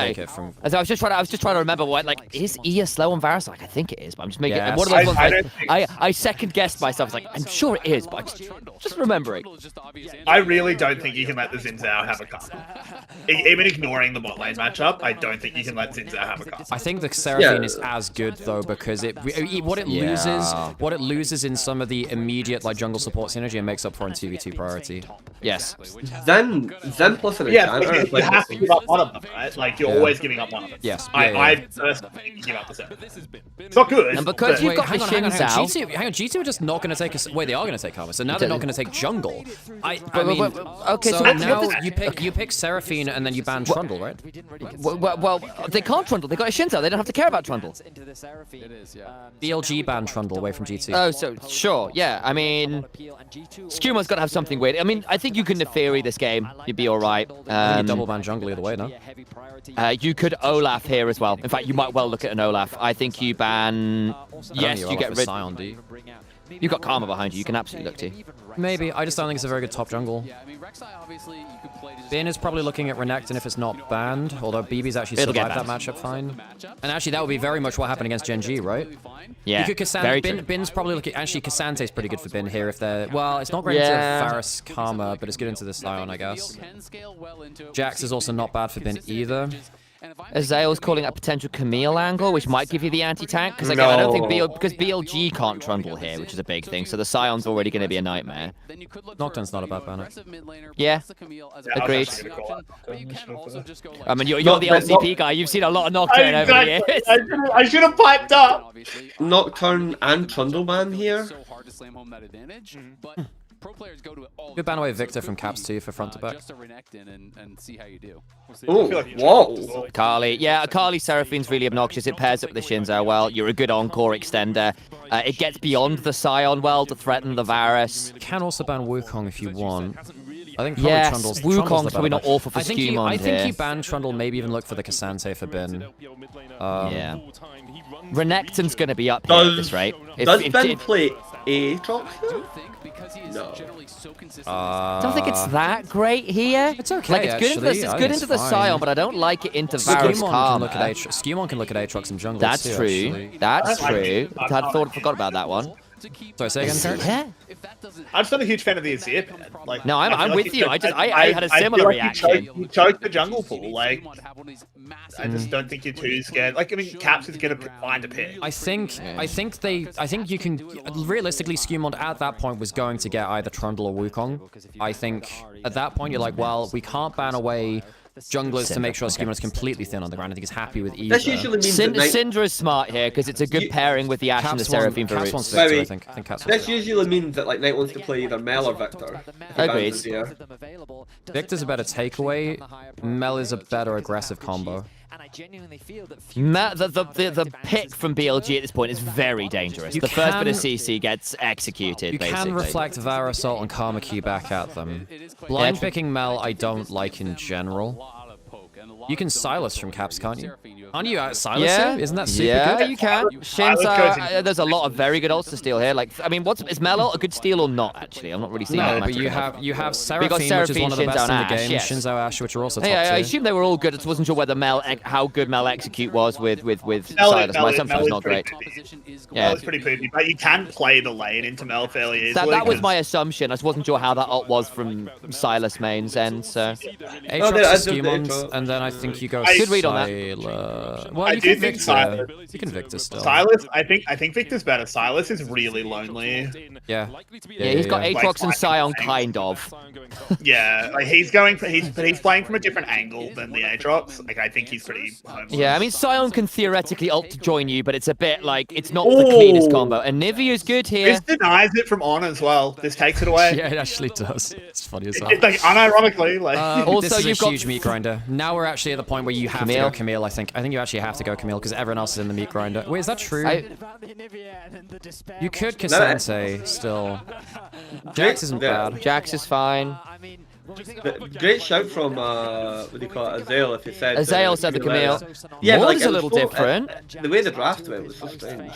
Maud pulls someone out of the ground, but I think Jax or Camille are both fine here. Jax a bit more versatile, right? Camille needs the lead. Okay, folks, you know how it goes. I'm gonna put on an ad break for a minute and a half. If you don't want to see adverts and want to hear us talk about the draft, please subscribe. See you in a minute and a half, and we'll get talking about the game. Right, guys. I think G2 have a. I'm not gonna lie. I think G2's draft is way easier to play, but I think BLG have a ton of comfort. G2 need to hold up in 2v2 bot lane. They have the chance to do so. I think they can. I have to say, Encore could just solo win this team fight. Like, just the way that G2 are going to position their team fight, there's a chance that Encore goes through the entire team. Now, what's going to happen is BB's going to try and sideswipe on the Sion, I think. He's going to try and sideswipe. If Shinzao blocks it, that's fine. And if the Encore hits the rest of the team, I think that's good. I actually think G2 have some really, really good team fight angles here, man. What about you, Sam? What's your thoughts? What do I think? If G2 get to 5v5s, I think the Onivia plus Sion zone control is, and the Aatrox that matter, is quite nasty. I think, however, BLG will always have the ability, if they get vision control, to look for Ashe and Mel picks to just blow up a single target, and there's not a lot G2 get to do about that. Sion being probably the one person who could tank that combo theoretically. So I need BLG to play the early skirmish as well.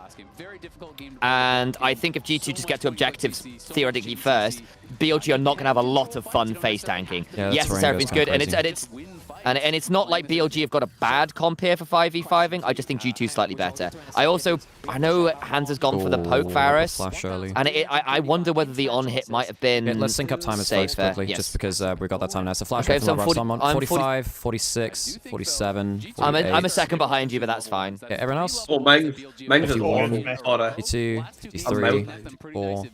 This question chat is Onivia good into Mel?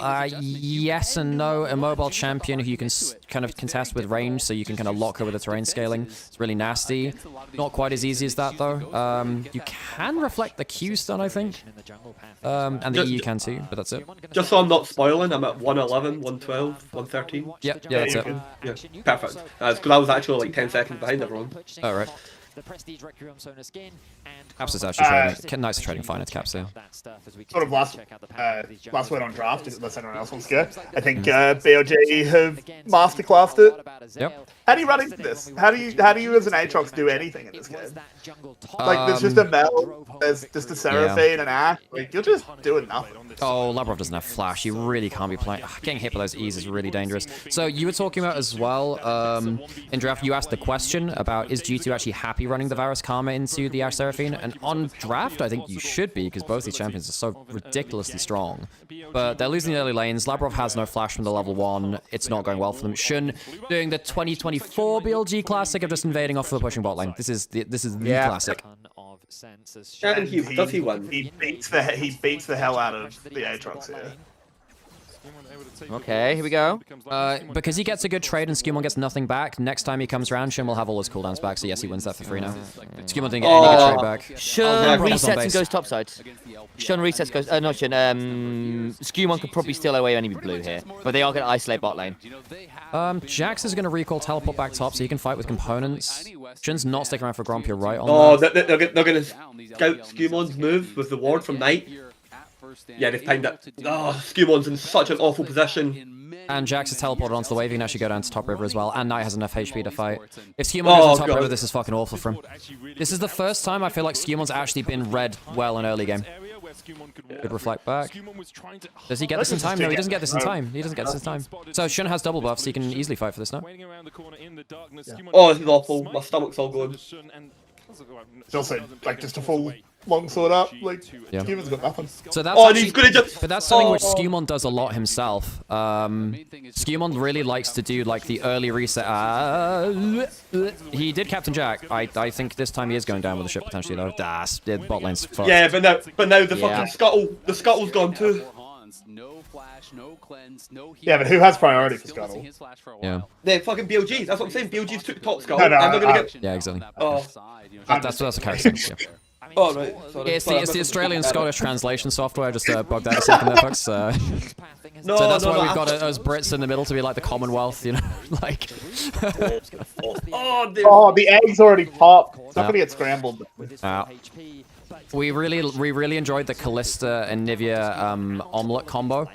Which was just like Callista throwing the egg Nivea into the enemy AD carry. You can't win a team fight. You can't win a team fight without breaking a few eggs. The Halloween special. Yeah. Skewmon has not like farmed basically anything in ages. Yeah, and Shun took everything in the river. So I mean, what this does mean is that Shun is actually tied up taking his own camps, but he's spotted again, man. The early jungle pathing has been fucking great. Like the early jungle tracking. Knight does need to teleport back. He does need to teleport back. I mean, it's been much better played from Knight to say, okay, because GC was sending so many people mid in the first game, they've been tracking it better. You might have to blow flash here.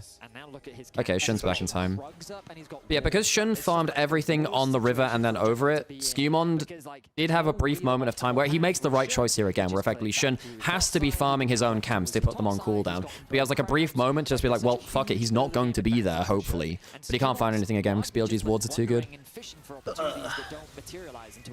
This is, I mean, basically, Shun's had two very good early game plans in a row with the shove to enable it, and there's not a lot Skewmon's been able to do about it, which is great news. And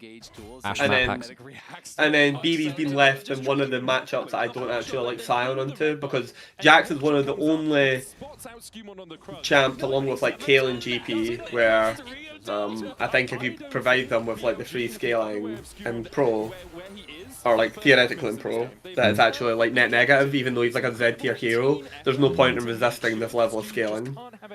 They even pinged him out on stage. G2, if they do set up, Sam mentioned this earlier, but if G2 do manage to set up on an objective eventually, it will be a real pain. Oh. If they're first to the objective, it's super hard to go into, but I don't know why they should ever be first to the objective. Because BLG make mistakes, basically. Yeah, of course. Yeah, and BLG do make mistakes because that's the price of their style of aggression, basically. Oh yeah, between us and chat, we're gonna have to nominate one player to be the God King of the event because it's the extra label I printed out for the fraud wall. So we have to choose one player. Right now, it's Jun. It's either Shun or Bin, I think, between the two of them. Can I nominate Kiaya if he's not here? Oh, you're true. Yeah, Kiaya, my goat. Oh, Kiaya is just like every time I hear Kiaya, I'm just like I just want to talk about like his story of like literally being taught how to read and write by a team.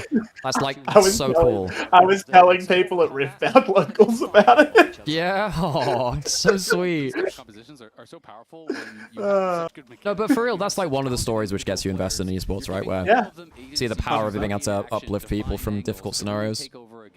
What's my favorite like one of my like favorite like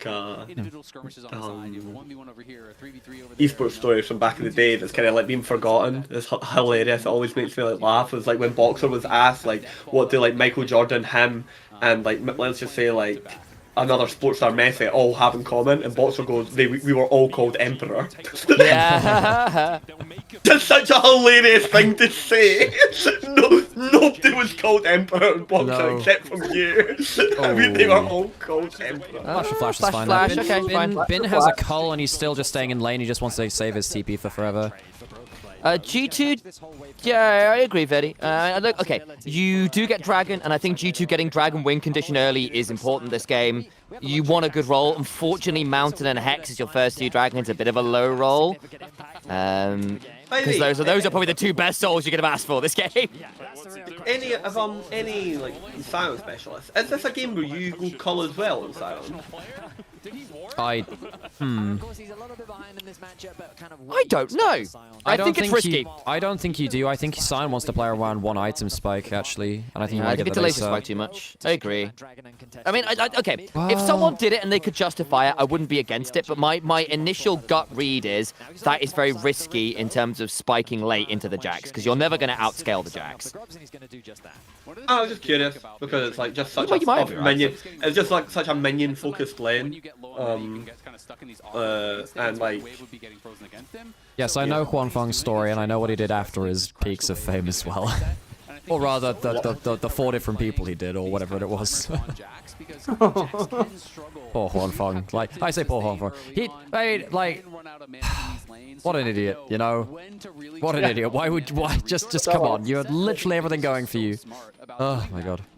Thank you, Amber, that's very kind of you. I'm not gonna lie. G2 haven't fallen as far behind as I thought they would do. And as long as the first 5v5 of the game goes well for them, I don't think this is lights out. Oh, that's a problem. Losing shit like that is a problem. Yeah, I mean, he tried to just walk it out, and cleanse is better than flash, and actually that's not fun for He's out of lane now, so that's going to be more XP and gold. Well, he's been even in farm. He has been even in farm. He was slightly ahead, to be honest, for a lot of this lane. So, guys, see for G2 here, because you, like, BLG, do you think the 3 grubs is worth the dragon? No, but I do think putting gold topside onto Bin and getting Shun ahead in terms of XP. Wait, he's not even ahead in terms of XP, lol. I will say, grubs for Jax is always a good option, and that is not a bad thing to trade. However, I still think G2 are always going to take... I think you do. I think you do. I think, or at least it becomes an option.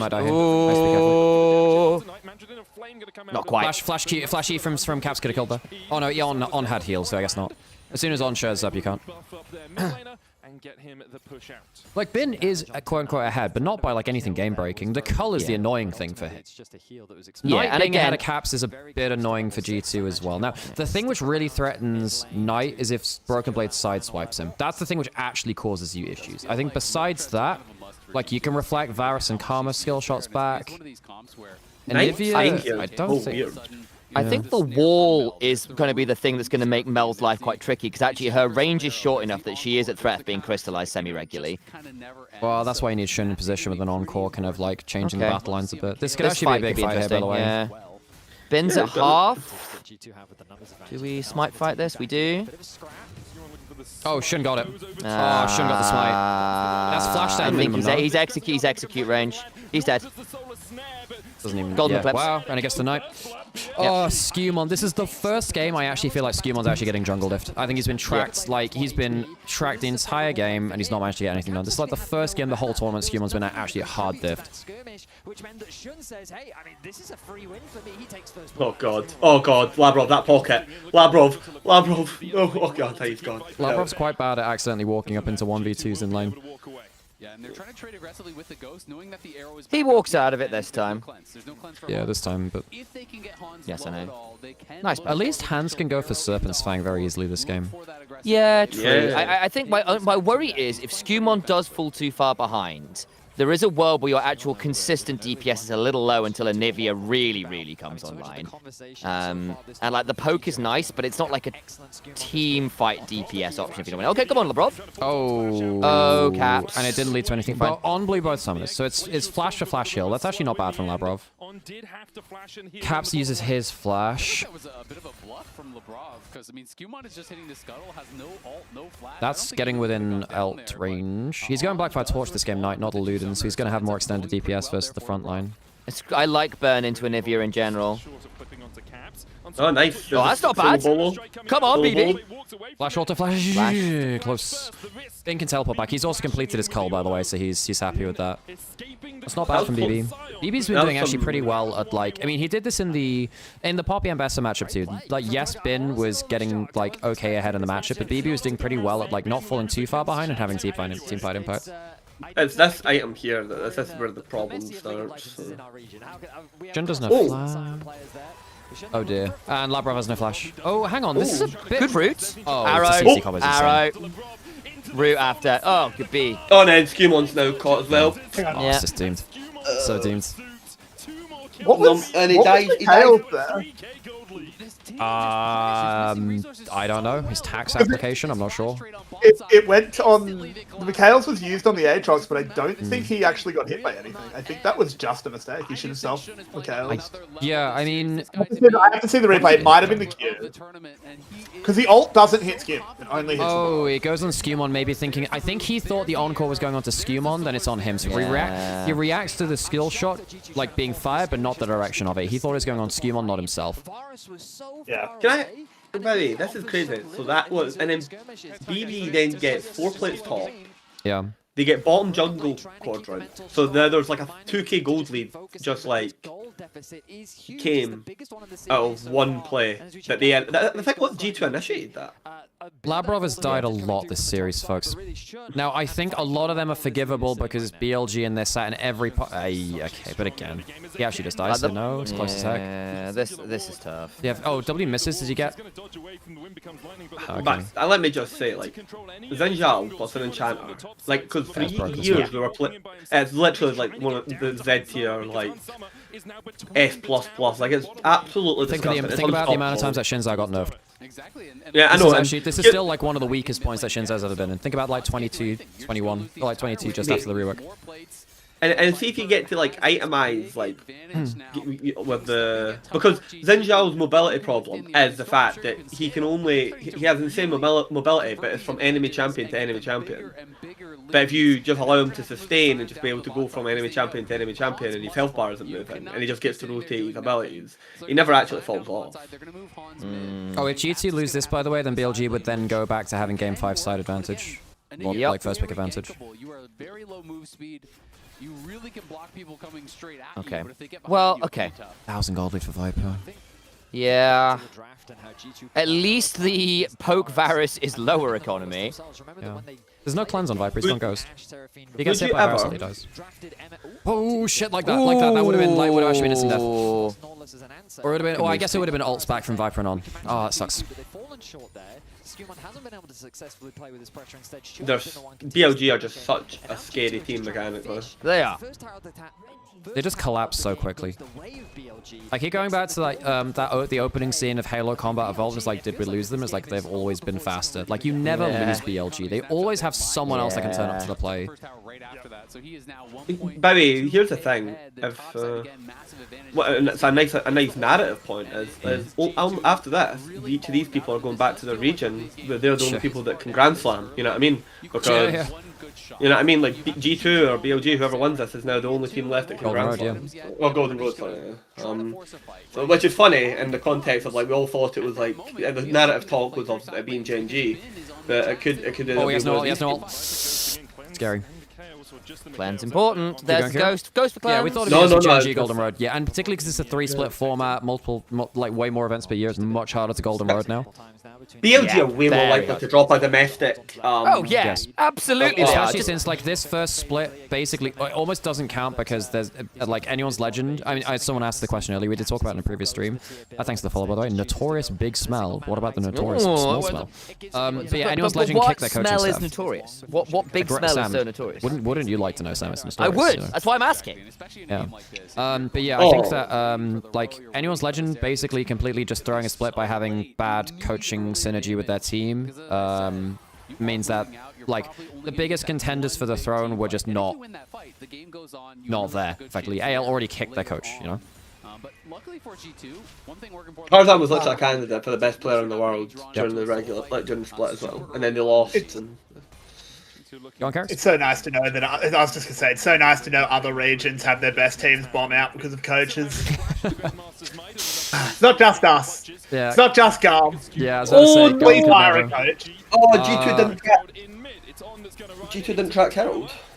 I don't think they changed that much there anyway. Skewmon is really going on Viper. Gets out of the W. Look at Caps. That's a very good encore. Don't think it saves Viper. It's not Maybe enough. it does, It's not actually. enough. Oh, almost works. Sideswipe doesn't... I don't think the sideswipe's enough. Caps out. Bin. He's only got egg. He's only got egg. Can Ben do more? Ben's trying. Hands. Oh, Ben. Do more. Oh, yes, he can. It's a lawnmower, boys. It's a lawnmower. Here comes the arrow after. BB's dead. Oh! What is it with Bin and breaking G2 in the mid lane this tournament? But they're 7,000 gold up. Oh, man. But, like, how well did Viper and On disengage that, by the way? If they give the first kill over, I think that fight looks so different. Like, watch this again from the start of it, where, like, this is one bit. Like, this is a pretty good... I think they did track the Herald, and they were trying to go for the overpush. Moves speed out of the Aatrox Q. Doesn't panic about the everything flying at him. Mikhail's over, flash away. And, like, Viper and On are out safe. That's a really good disengage from Viper and On. Very good. Oh, Caps is about to beat his own international record for losses. That's true. That is true. True. He finally won a game in a finals. Yep. Whatsoever. BLG running away with this third. Pretty crazy. Do you guys call them whippersnippers? Is that just Australia? What is that? What? Yeah, that might just be Australia. No, it's like it's like It's the edge trimmer. Oh, yeah, right. In fairness, I think like it sounds so much more logical when you say it in an Australian accent, like a whipper skipper. When I was a child, I was always playing with one of them as like an assault rifle. That's like what do you call it? Okay. That was my Imperial Guard las gun. Right. Okay. It slew many imaginary tyrannids. Oh man. Oh, that's actually this good damage onto On. Doesn't get enough of the W arrow though. Knight does have flash. Knight does have flash. The TPs are coming. That? He's going to need to do something. He Oh, needs to he's flash in jail! though. He's in jail! Nah, no, Knight is actually being terrorized by Caps. That's so funny, man. Holy shit. Credit to Caps. Caps is actually having a great series, man. He is. I think sadly it's the point where Viper, On, and Bin have really showed up and like it's actually not been about mid lane death. Wait, whoa, bro. They can do it. Bin doesn't have TP. No, Bin doesn't have TP. Can do this. He pushed bots too quickly. Yeah. But that Baron DPS, it's not... Well, it's enough, They've got I think it's Onivia. enough. I think it's enough. Shun's going to have to go up the wall. Right, Shun needs to go No in here. Seraphine ult, no Ashe ult. Oh! Don't let him in. They're pulling up. There's bad decisions to build. I don't think she pilled. I don't think she pilled. On's gone. Hang on, Shin's dead. Shun's dead. Ooh, they've got This is really good. Really good for them. Oh, come on, G2. Let's go, G2. Oh, he kills Hams. Oh, no, shit, no, he that's a doesn't. problem. Ooh, unfortunate. Okay, now they can't. Now they can't Baron. So it's only the kills, not the Baron. But that's not bad. That halves the gold lead. It was 3k. They just got back. Yeah, it's huge. Yeah, I mean, Shun very nearly one-shot Labrov there. I mean, Knight killing Hands there saves the game again. Like, yeah, otherwise that would have been right here. I mean, like, really good cage combo from G2. That's an incredible wall. Damn, that's crazy. and they know, okay, no The TP on shutdowns mid, that they're going to get are, you can't just go are for really that. good. So Let's see even what if there's no encore, there's no Ash Yeah, Arrow. how much gold did they get from that? It was like 5k? and then the CC comes through. Viper is Easy. dancing around this fight, playing incredibly well, but the amount Very, very good front to back. And now the game might actually slip into late game front to back. I mean, in fairness, this is the drips and drabs. Not if Knight doesn't get that kill, it is kind of doomed. And G2 did just use a ton of flashes. But it's actually playable now, I think. It doesn't fix the side lane issue, so that's one thing. Bin's gonna have flash for the next fight. I mean, the big problem there is that there'd be like Bin showed on bot lane when he had no TP when someone just died topside. That's just a mess. Oh, Knight just one shots here, I think. Oh, rip. Mel DPS is always so weird. Cap's getting caught. Hang on, Skewmont. Skewmont. Shun might die for this. Bin. Does it matter? Hands. Hands. Oh my god, that's a lot of damage. Bin gets him though. Encore! Encore! That's a really good encore! Oh my god. Bin's just went too far forward though. He's got the egg beater. He's got the egg beater. Does it matter? He's given another counter strike. Omelette! The slows. Omelette! It's not 11 a.m. We can have Viper's here. It's all day breakfast, Carrots! It's all day breakfast! They've gone quite deep for this. On die, something? Does on die? Yes, shit, close. Ooh. He needs to not take aggro. Someone needs to step back. Someone needs to step back. How did BLG get away with this, by the way? That's Onivia. Onivia has flash. He actually might have to kill someone here. No, guess not. BLG just has the mandate. He's gonna try and flash wall, maybe? No, doesn't want to go for it. Can't do it the slow. I think Viper will kill him on the way back, actually. Maybe I'm too LPL brained for this. Hey, the BLG need to get off the map. Like, get the reset in. Yeah. Get a bit scary. Bin used his flash for this play, which is the big thing there. But he's got armlet now. He's got his first one. I mean, it's a really good pick from Knight. Labrov is just being picked off like a million. Bin's on a great angle. Shun. Oh, wait, the Varus misses. Varus misses. Did it come? Good flash hands. Bin's too Good far. flash hands. Hands got a really good flash on that. Oh, Bin might just kill him anyway. Second scatter strike. Oh my god. Viper really good flash forward. Very good from Viper. Viper has Bin's back. That's the kind of Viper I want to see. I think that was a misplay from Bin at first, but Viper flashing forward saves Bin. Yeah, they're just gonna let Labrov walk away. They're like, yeah, proper objectives. Bin Jax, man. Bin Jax. Sure, Hans can flash the first counter strike. Holy but crap. That's what the Seekers is for. Buys the time for the cooldowns to come back up. He can do nothing about the second. I love how Knight's got like the nicest scoreline in the game when it like it's actually been basically borderline pedestrian. The replay client is still breaking.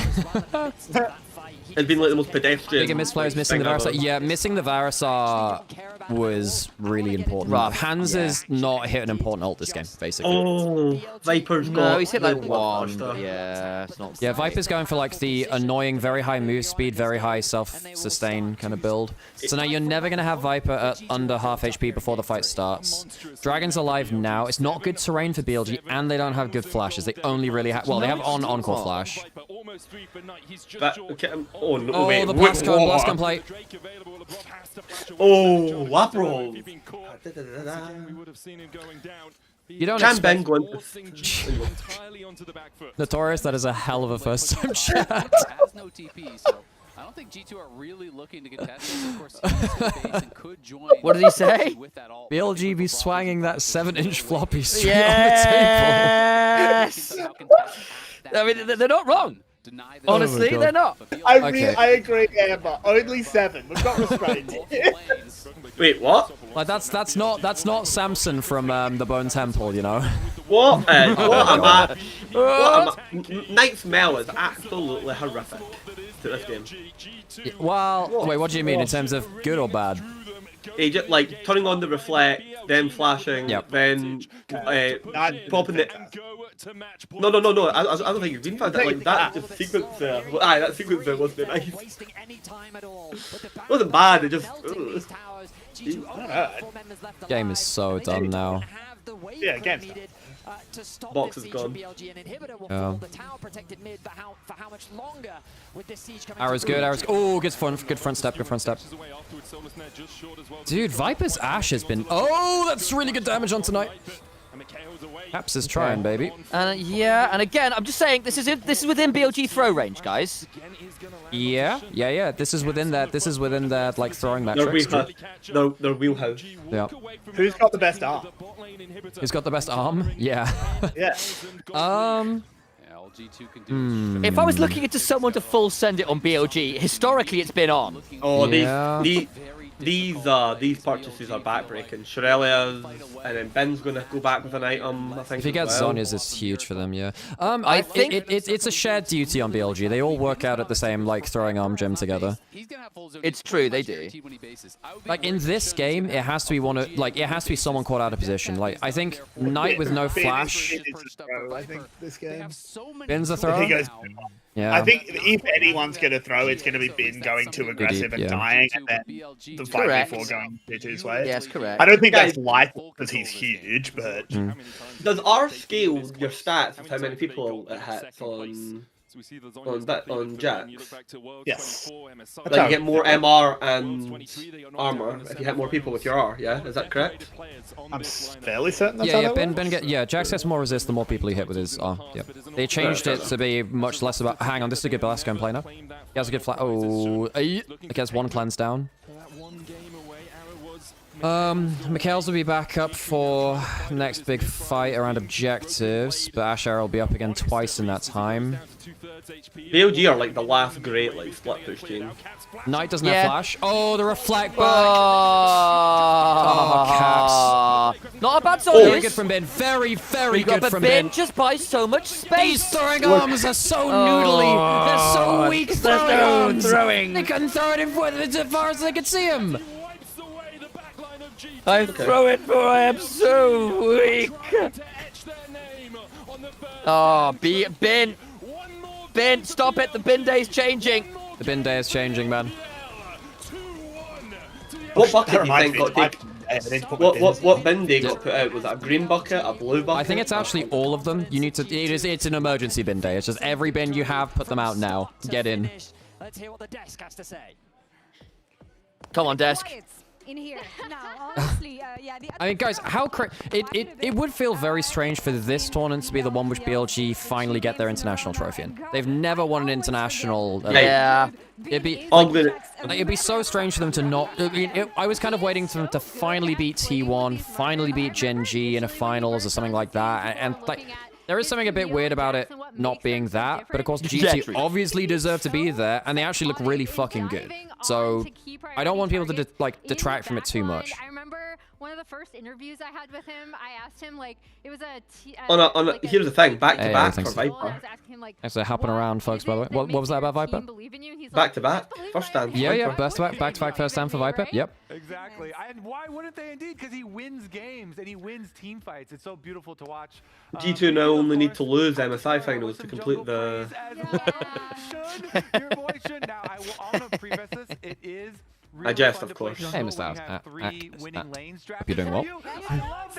Okay, that's actually the question. Would that be a great year for the West, or the most heartbreaking year ever if G2 lose first stand finals, MSI finals, and Worlds finals? I think it would still be a great year. It would be. That is objectively a great year. It is objectively. But it's also look, mate. Look, I was having like a pitched battle on Twitter after saying, guys, why are we overreacting from half an event? Guys, chill out. Yeah, like 3 days of play, guys. And then literally about 7 hours after that, you know, like BLG smashed BFX and Lion took JDG to like a bunch of games too. And again, the other side of this as well is we have now seen 2 games in a row where BLG have full sent into the jungle at the early levels to take Skewmond and the bot lane out of the game because Hans and Labrov have been forced into these really awkward scenarios from this, and that's been really problematic. So I think G2 in this next game have to find a way to stop Shun doing this or counter invade it. This was the first game where I think that Skewmond actually got hard diffed. Yeah, and even last game he was set in a really difficult spot on the Mundo after the level 1 invade, right? Okay, yeah. So Bin taking 80% anyway. I think a lot of the team fights were very about Bin, but the early game Shun just define the pace of the game. Yeah, when you're watching these fights and he's the Jax, you know, with his Zonias jumping in the back line, and it was like, where is Han Solo? Absolutely incredible. And also, BLG is very good players, guys. Like, it's a stylistically difficult matchup for G2. We saw they could tango in game 1, but to get to that point, they just need the first 3 levels to not be that horrible in the jungle. When you look at the fights, they actually they make you forget about some elements of the team, because here G2 is gonna focus on the team, completely forgetting about the fact that Bin can arrive in the backline, and this is where things go wrong here. Yeah, I actually. It's a really good TP from Bin, to be fair. Right here. He manages to The cleanse survive, flash, and the big thing here yeah, is, with TPing in. Mikhailsing. This was kind of the back-breaking fight that not only set him. So what comps do G2 have? Do we think that can pull out a win now? I mean, there's still the Orianna Rise Gambit. Like, do you, yeah. The thing Risky is, into Knight. But I will say I think Knight has largely been managed by Caps. No, this is a good this Mel has game not from been him, a but I don't Knight think Caps series. has been a No, problem. this was a actually Knight had a pretty good game here. Besides like Caps did well. but Caps like, was fine. Yeah. It's more like I think Caps has been better than Knight, which is crazy to think. But I think that Knight hasn't. Knight at least in game 2 and 3, I don't think was bad. Game 1 was actively not great. I think that GT put enough pressure onto him that he just basically wasn't a factor. In game 2 and 3, he was actually pretty good. I actually think Caps is. Sorry, go on. I actually think Caps' LeBlanc game, what do you call it, was, even though he solo kills Knight and like that's going to be like memory thing, I actually think in the context of what. Yeah, I think I actually think like in the context of like what he has to actually do and understanding like his winning objectives, like I don't think he played that LeBlanc game. Yeah, I mean the other side of that is I don't think Knight's Galio wasn't the linchpin in that game either, right? Like it wasn't necessarily like one succeeding meant the other failed. I thought Knight was present and was good, but he wasn't superb either. He's fine. Yeah, but the thing is like for Caps is LeBlanc with like is the thing that has to bridge like the mid game and and he didn't really get to do that. Though to be fair, how do you bridge that mid game? You've got to take risks. Sam. You just have to play better, you know. No, yeah, you do. You've got to take risks. Like you've got to like. But every time they did, there was Chanel into Pantheon into Galio and double TPs. Yeah, like no, I'm not saying it's easy, right? I'm not saying it's easy, but what you need to do is this is why you need to. The difficulty of that kind of game in that game 2 is that you have to take one fight to take the summoners and the skills, and then you take another fight and live on the retreat. You don't actually look to kill. You just look for the skills.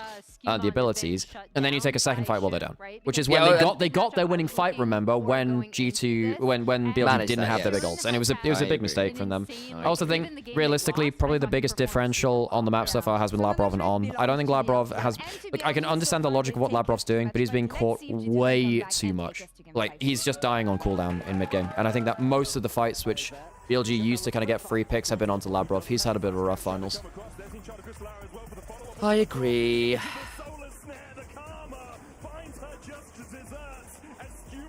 And again, like I don't actually want to dunk on Labrov too much because I actually think he's making realistically the right decisions. It's just what can you do against a team which is so good at picking you off like that. It's just very hard to find yourself in a safe spot.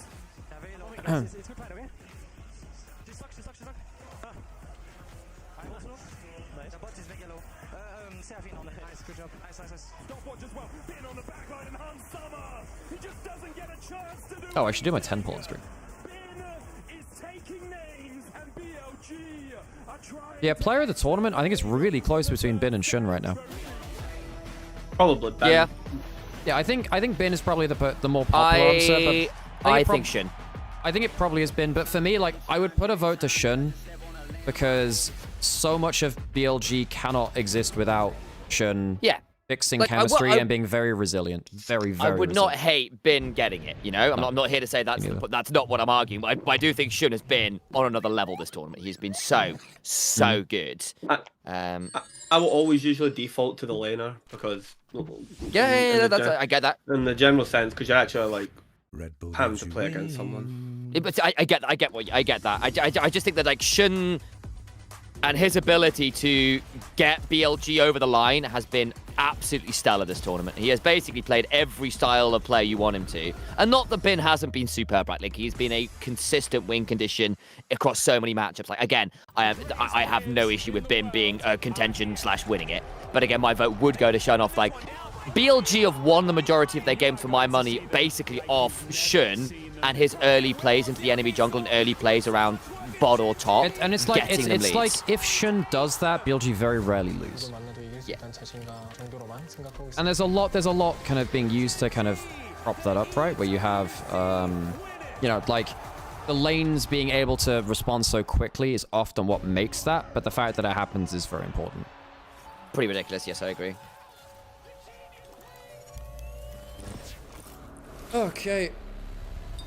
Isn't it weird that BLG have a jungler and are now successful? That really overlooks how good Wei, Skewmond, and Wei, Shadow, and Beitron actually were in their own teams before that. They're not bad individual players. It's just clear that BLG need a very specific personality in jungle rather than a specific level of play mechanically. Also, reminder, summer 2024, Shun was falling off like real hard. They wouldn't have gotten to 24 Worlds without Wei playing in jungle. A lot of people forget that because obviously Shun came back in and had a really good Worlds 24 for himself. He was a big driving force. But yeah, I mean, like Shun actually cried on stage when they won in Summer 24 because he didn't play a single game and he felt, I don't know, there was obviously some very complicated emotions there. Yeah. So, and Wei has come out and said that basically BLG really didn't treat him particularly well, actually. He didn't have a great time on that team. Yeah. Well, I'm sure for various reasons. I don't have full context, also left, right? He stormed out. And also, like, well, this is a separate thing, Sam. That's a very separate thing. But basically, like, Wei, I don't think he said anything himself, but people have kind of derived from contextual cues that obviously he had a very bad time within BLG, and you can tell from the atmosphere, right? You can tell from their body language on stage. But yeah, I mean, BLG look good now, but it has been a lot of soul searching. I think that the whole thing with Shun in 24 to 25 offseason was a mess, but I think the people now responsible for that in terms of team managers are now gone. But yeah, obviously like a lot better now. The chemistry's there, and Shun kind of gets to be like a very resilient jungler. Very hard to get under his skin. I don't think it's an entirely separate thing, because part of the issue is that backroom vibes at BLG, including within the team, within the management, within the organization as well. But the reason why that is tension, pretty problematic. The way that tension rises up was very different. I think it's all part and parcel of the culture of BLG. Not that we have any context for that, really. Only a little bit. Which is the problem, really. Because we're viewing from an international point of view where we have very little context there. The thing is we... what do you call it? Replaced like Jun to fix like problems. I think basically Jun just like died for his bot lane's like sins, and then Wei was at that time just a better fit for that period of time. And then Wei had created his own problems for the team at Worlds, which then required Jun to then come in and like fix. So it was a very, in terms of player substitutions, it was a very, very, very complex like system, because it was almost had nothing to do with whichever jungler was better. Well, almost like nothing to do with that. Yeah. It was just BLG Completely is just that version of BLG. Is just such a deficient team in the context of that like meta. Plus, what the other thing that happened that was like really, really, really strange was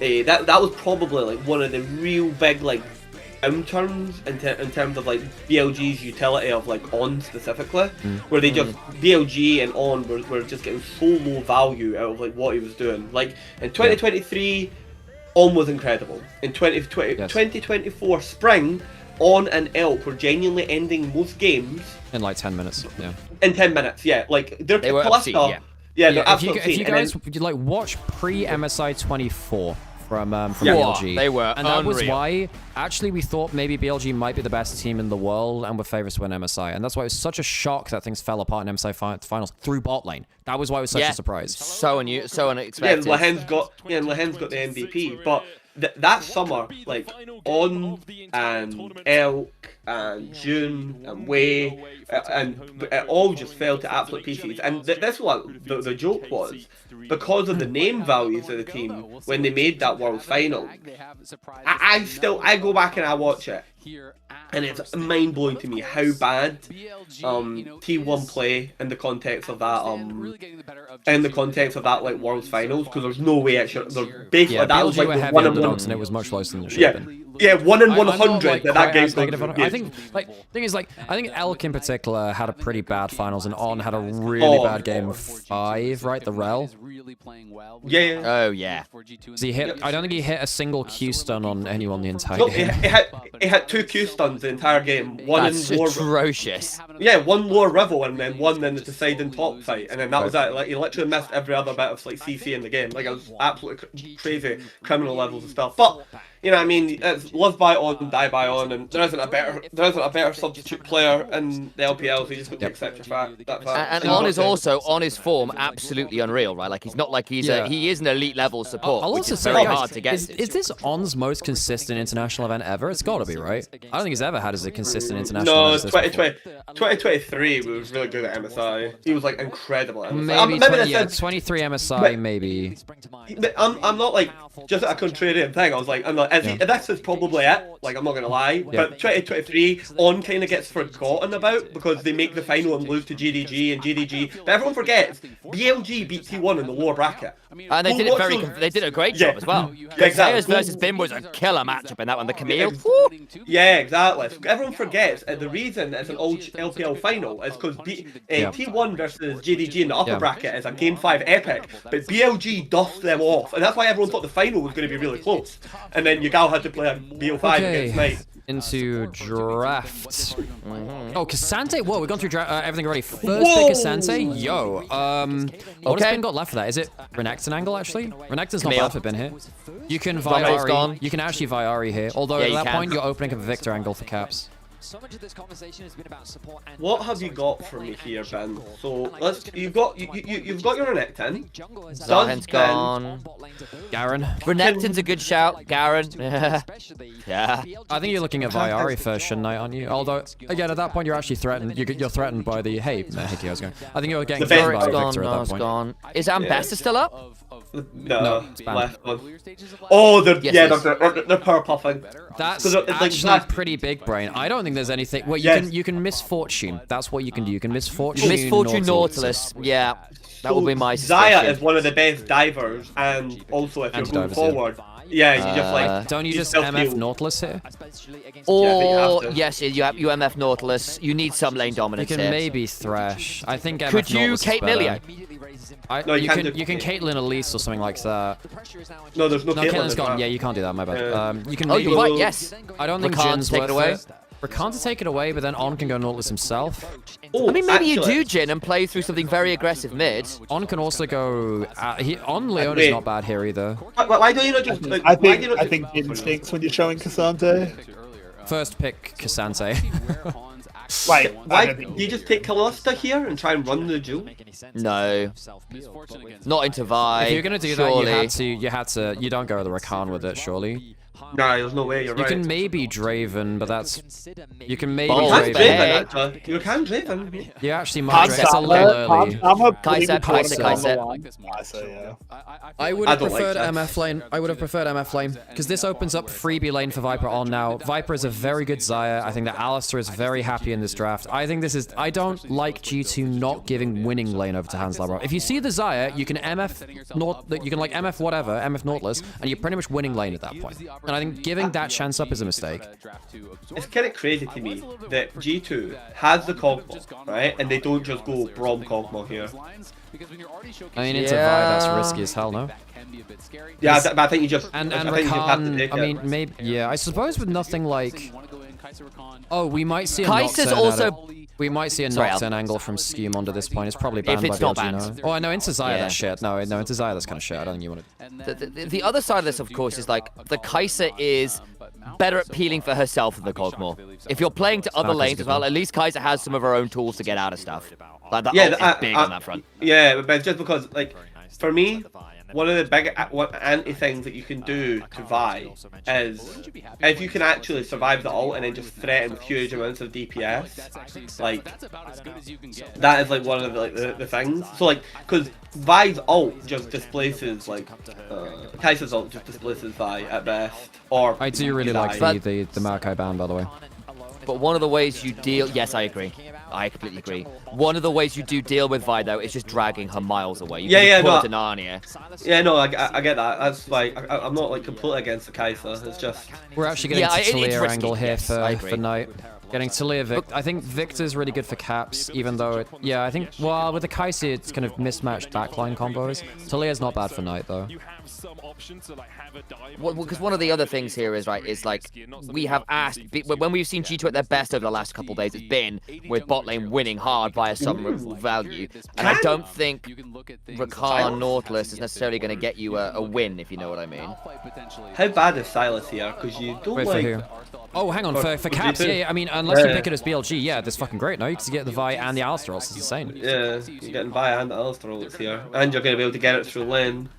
You can't go, you can't go, well, Lissandra's actually not bad for GT, but then you'd have to blind pick it. Do you have to Silas here as BLG? I don't think you want to go Silas for Knight, though, here, do you? I mean, it's okay with a Rakan ult, but it's not, you're not seeing great stuff to steal right now.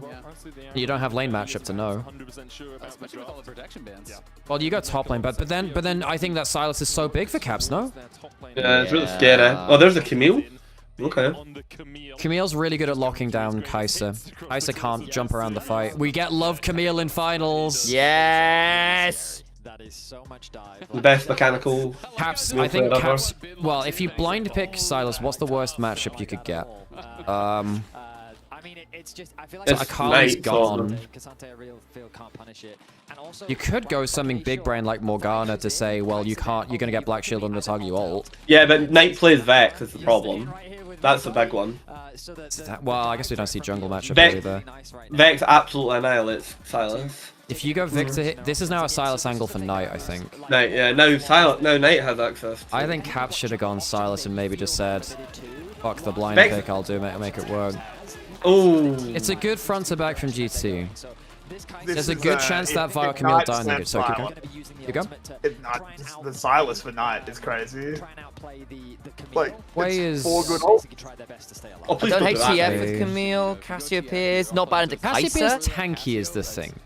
Yeah. And it's harder to one-shot the Cassio. And then once you fly in, once you get the ground on it, it's annoying. And also, if Vi ever ults anyone near the Cassiopeia, they die. It's just a harder combo to pull off because you need, realistically, you need something like Cassiopeia Flash. Camille being able to lock people down for the cast is also kind of annoying too. By the way, folks, gonna put out a break now. If you want to hear us talk about draft, think about subscribing or you'll get hit by the adverts. And see you after the ad break. One thing to consider. Two things here. One, I don't think Vi will be able to do the early invades in the way they shouldn't have been doing the last 2 games. That is big for G2. However, the other side of that is I don't think G2 have necessarily drafted for early lane dominance, or at least early prio in either mid or bot, which I think has been pretty key to how they've been playing the games. Like, yes, I know the was the MF Nautilus game, but realistically the MF Nautilus can still fight very early. I don't think that's necessarily true of a Kai'Sa and Rakan. And that, I think, is a very different look from G2, and that makes me a little nervous. But then I look at BLG, and again, Camille, Cassiopeia, not exactly the earliest game of champions there. So I think we're actually going to with a fairly mid-game heavy comp and play from both teams here, which I'm not entirely sure why that plays out, because it's not really the raison d'etre or the kind of game plan for either of these squads for a little while. Oh, one of the big things here, tell me if I'm wrong, is when you go in as Wukong, 1 second. Who of the LPL and the LEC can fight first in this game? I mean, BLG, as an organization, they've gone through so many different variations, and last year, I mean, we all remember it, I don't know, what's the right word? The number of junglers that they went through, it just felt... The revolving door, yeah. I mean, they tried so many different iterations, and they ultimately landed back on Shun, right? They realized that this was the man that kind of... Wow, there was a lot of drama behind that. Okay, should we time up in-game? So I'm on 58, 59, I'm a second behind. Minute 1, 2, 3, 4. Is that good, folks? Yeah, I'm like a second ahead, so I'll pause, but yes. All good. Okay, well, Camille Cassante is actually not as Camille-sided as many people think. You can definitely die as the Camille. Like right there, Bin doesn't actually get a good trade with his passive. Okay. I mean, he has been smurfing it so far. Good thing for G2 though, no crazy level 1s happening, which has been something that BLG have been going for a lot. Loses level 2. Both junglers pathing top to bots. Will we conquer their Level 1 with the Kaiser Rakan. What's up? I thought, just tell me if you can end up hearing the Hoover. So question, see, tell me if I'm right. Wukong's recasting of ult counts like when he dashes forward. If he's in miasma, he can't do that. He can cast the ult. The ult's not the ult spin is not the movement. Yeah, he can still recast ult, but he can't do like the W. Like, he can't W. No, you can't W. You can't W or E while you're in miasma. Yeah. Yeah, okay. Cap's using all of his mana for laning phase, whatever, that's fine. He just wants the bag for the tier. 15 will give him tier. I mean, you mean fine. Knight, but yeah. Sorry, yeah, no, I can't remember who. That one. Skewmond leashed red. Bot lane push in allows them to do that. So Shin's actually getting invaded this time. Better jungle start for G2. Because that's huge. The last 2 games have been big on that front going wrong. Yeah. They There's a lose fight push over in this. bot lane now, though. Now there's actually a fight in jungle, no? Isn't there? Hang on, there's a Q. Shin hits the... Is there a smite from Shin? No, he doesn't. Stole it. Oh my god, no! Skewmond! He's got it. Skewmond got it. Skewmond got it. Yeah, he got it. Yeah. Oh, they... Knight has to flash for it, but does get it. But he gets the double buffs off it, so now Knight has double buff early on, and he's come back with tier. Oh my god, That's not worth it at all from them. Okay, red correct buff from Labrov. I don't think they Battle kill. dance. I don't think Yeah, they do. Shit, they do. The Q hit. Oh, it's so over. So, folks, Knight, when he was in LSPL, which was the precursor to LDL, was known as a Orochimaru because he was a bit of a Cassio one-trick at that point, back in, like, 2018. Like, he doesn't play it that often anymore, but he is, like, he has a history on this champion. Yeah, so he's, the whole thing of, like, Knight's, Cassio is, he stopped playing it in TES because, I think he thought it was a bad, Karsa was it?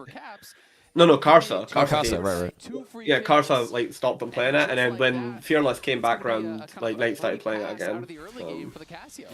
It is worth noting that last name Damn Squid actually Knight got massive lead over Cav. So this went down to went down to so low HP, man. I thought he might miss the red buff there. Knight commits his flash as well, and then this was the decision. Skewmond realizing with the bot lane collapsing through and Kaiser. Oh, this is so doomed now. I feel like I have to go for a 1-for-1, but then On makes the smart decision saying, I still have my heal. Yeah, the red buff, the red buff, blue buff as well means that Knight just has infinite spell cast. Bot lane's not going too bad actually for G2. Gets the double knock up in the picture-in-picture. Oh, no, it didn't work out as well there. I mean, hands is even. My problem is, if Knight gets really fed really early and gets to an early Seraph's Rower, I think once you get to Seraph's Rower, I don't think G2 have the damage to kill him. Knight is actually in kill threat range here. Wait, did they spot Skewmond? They spotted Skewmond, right? Yeah, there's a wall. This is like the I just didn't know if you have the wall. Oh, he has. Oh, they literally have wards on both sides of it. So now Skewmond's on full vision again. So BLG plant this ward. Do you see this one left off the bush? Yeah. BLG plant this ward almost every single game. I'm surprised that G2 haven't scouted that between games and said they're spotting you from this.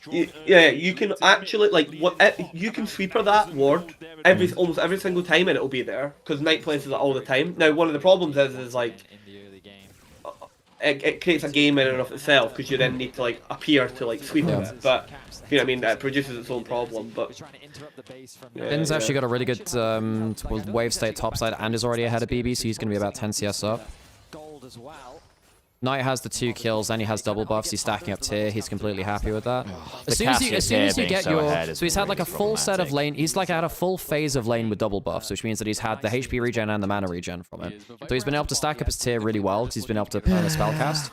And he's not gone back for something like an... He'll come back now with a like a catalyst, right? And boots. So he's really happy. He's really happy. On is probably the 3rd or 2nd best thing in the world. Alistar in the world. Yeah, On is the best Alistar in the world, I think. Yeah, this guy flips matchups in ways which I just didn't think were possible. I think the guy on Hamwa, I always forget his name. What, Delight? He's really good when he's at peak, yeah. Delight is like I think right now on form. Yeah, like right now on form, On's the best, but Delight's the other candidate I always think of. Ben's in a bit of trouble here, actually. Okay, he's alright. I don't think Ben is the best Camille of all time, but I think he's the best mechanical Camille. Decision making is not always there. Very good miasma time. Dragon for free. Oh, there's no flash on Caps. He wasn't facing towards him. Exhaust is down. I mean, Caps is out of lane. Wait, is he? No, I don't think he even is, actually. He can still farm okay. He's got, yeah, pot. Is this a Q-Max lane on Cassio? Does anyone know? Because I don't think you should. There's enough melees that you want to be E-spamming. I mean, typically against mages, Q-Max is really, really good. So for the if you're specifically going against Cassio, yeah, Q-Max is actually really good. Because you outrange his Q, so if you trade E for Q, I think you can actually work if that Q. What is on? You are. What is on? He is a psychopath. He is a psychopath. Labrov. On it. Oh, Labrov's alive, and now On's dead. Oh, it's that might actually destroy the early game lead. Hang on. Nice getting on the turret. Nice getting on the turret. BB gets the angle on him. What did On just do? What did On just do? On! What have you done? Oh, where's the clip? Where's the clip? Fucking hell, man. I just tweeted it. Son! No, absolutely no need for that at all. What are we doing? I love this player, but he is an absolute psycho.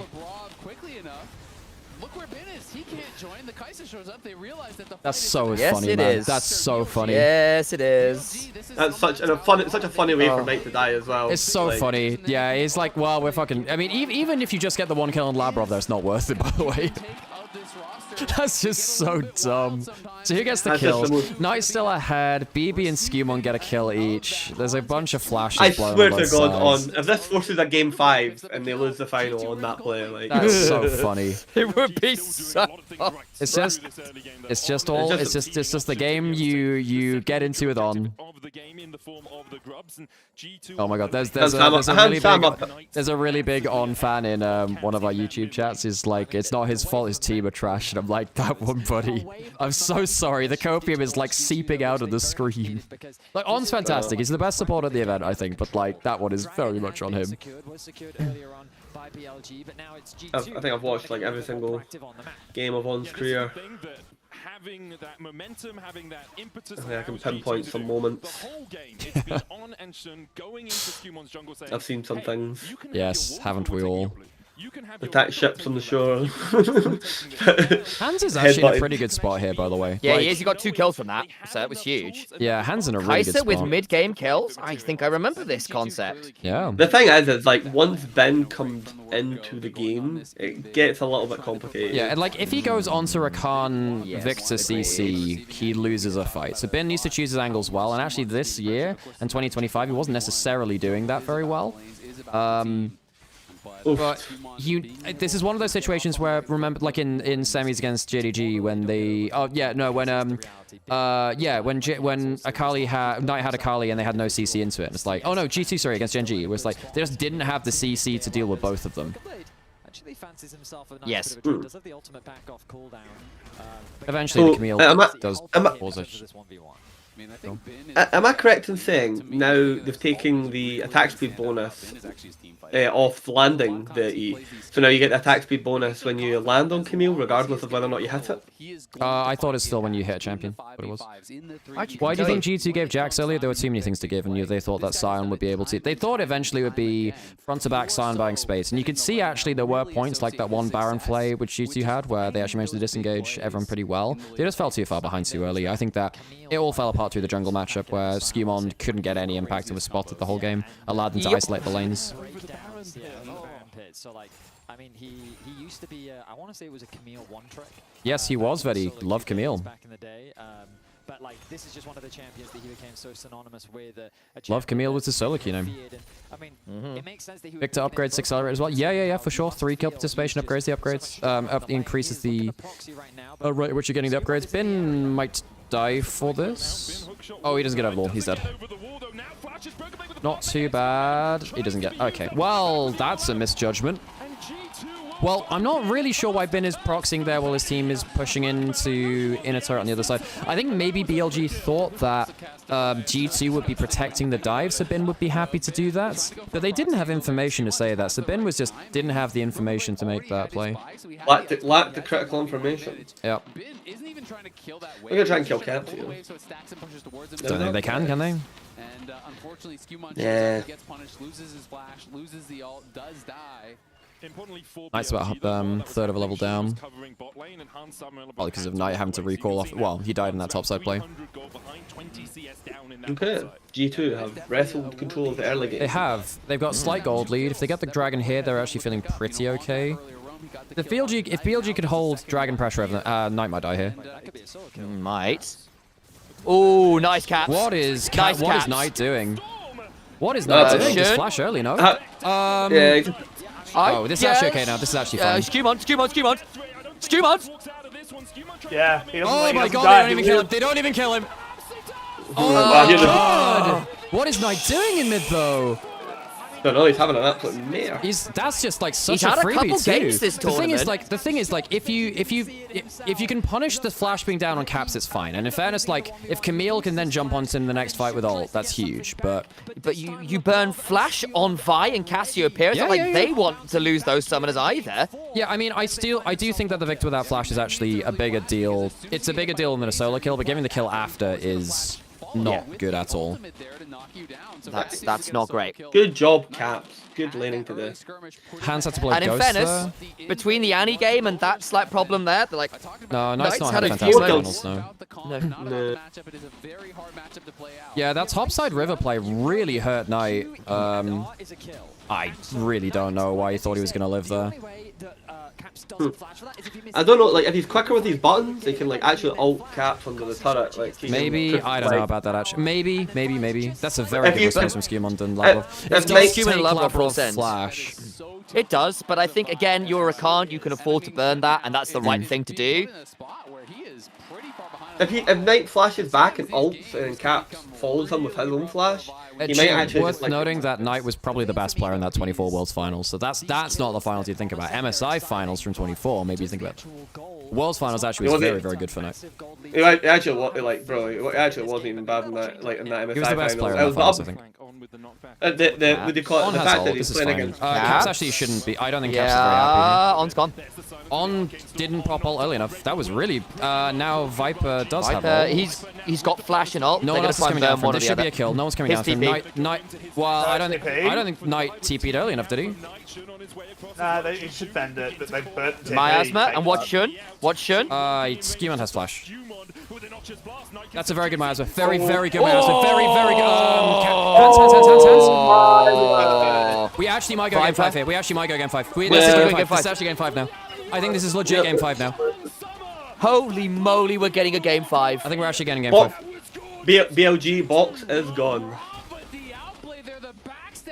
Hans is 4-0-1. Yeah, Hans is super fucking fed then. This is actually a game 5 now. And like again, additional point here. BB's 2-0, Skewmon's 2-1. They are legitimate additional threats. Yeah, when you are Kasante and Wukong can be threatening, that's a big deal in this game. On just has to pop ult early. Yeah, he does. He just eats all of the damage from This is my problem with like Vi. If the follow-up damage really lovely from Shun. I actually thought nice damage is kind of crazy here.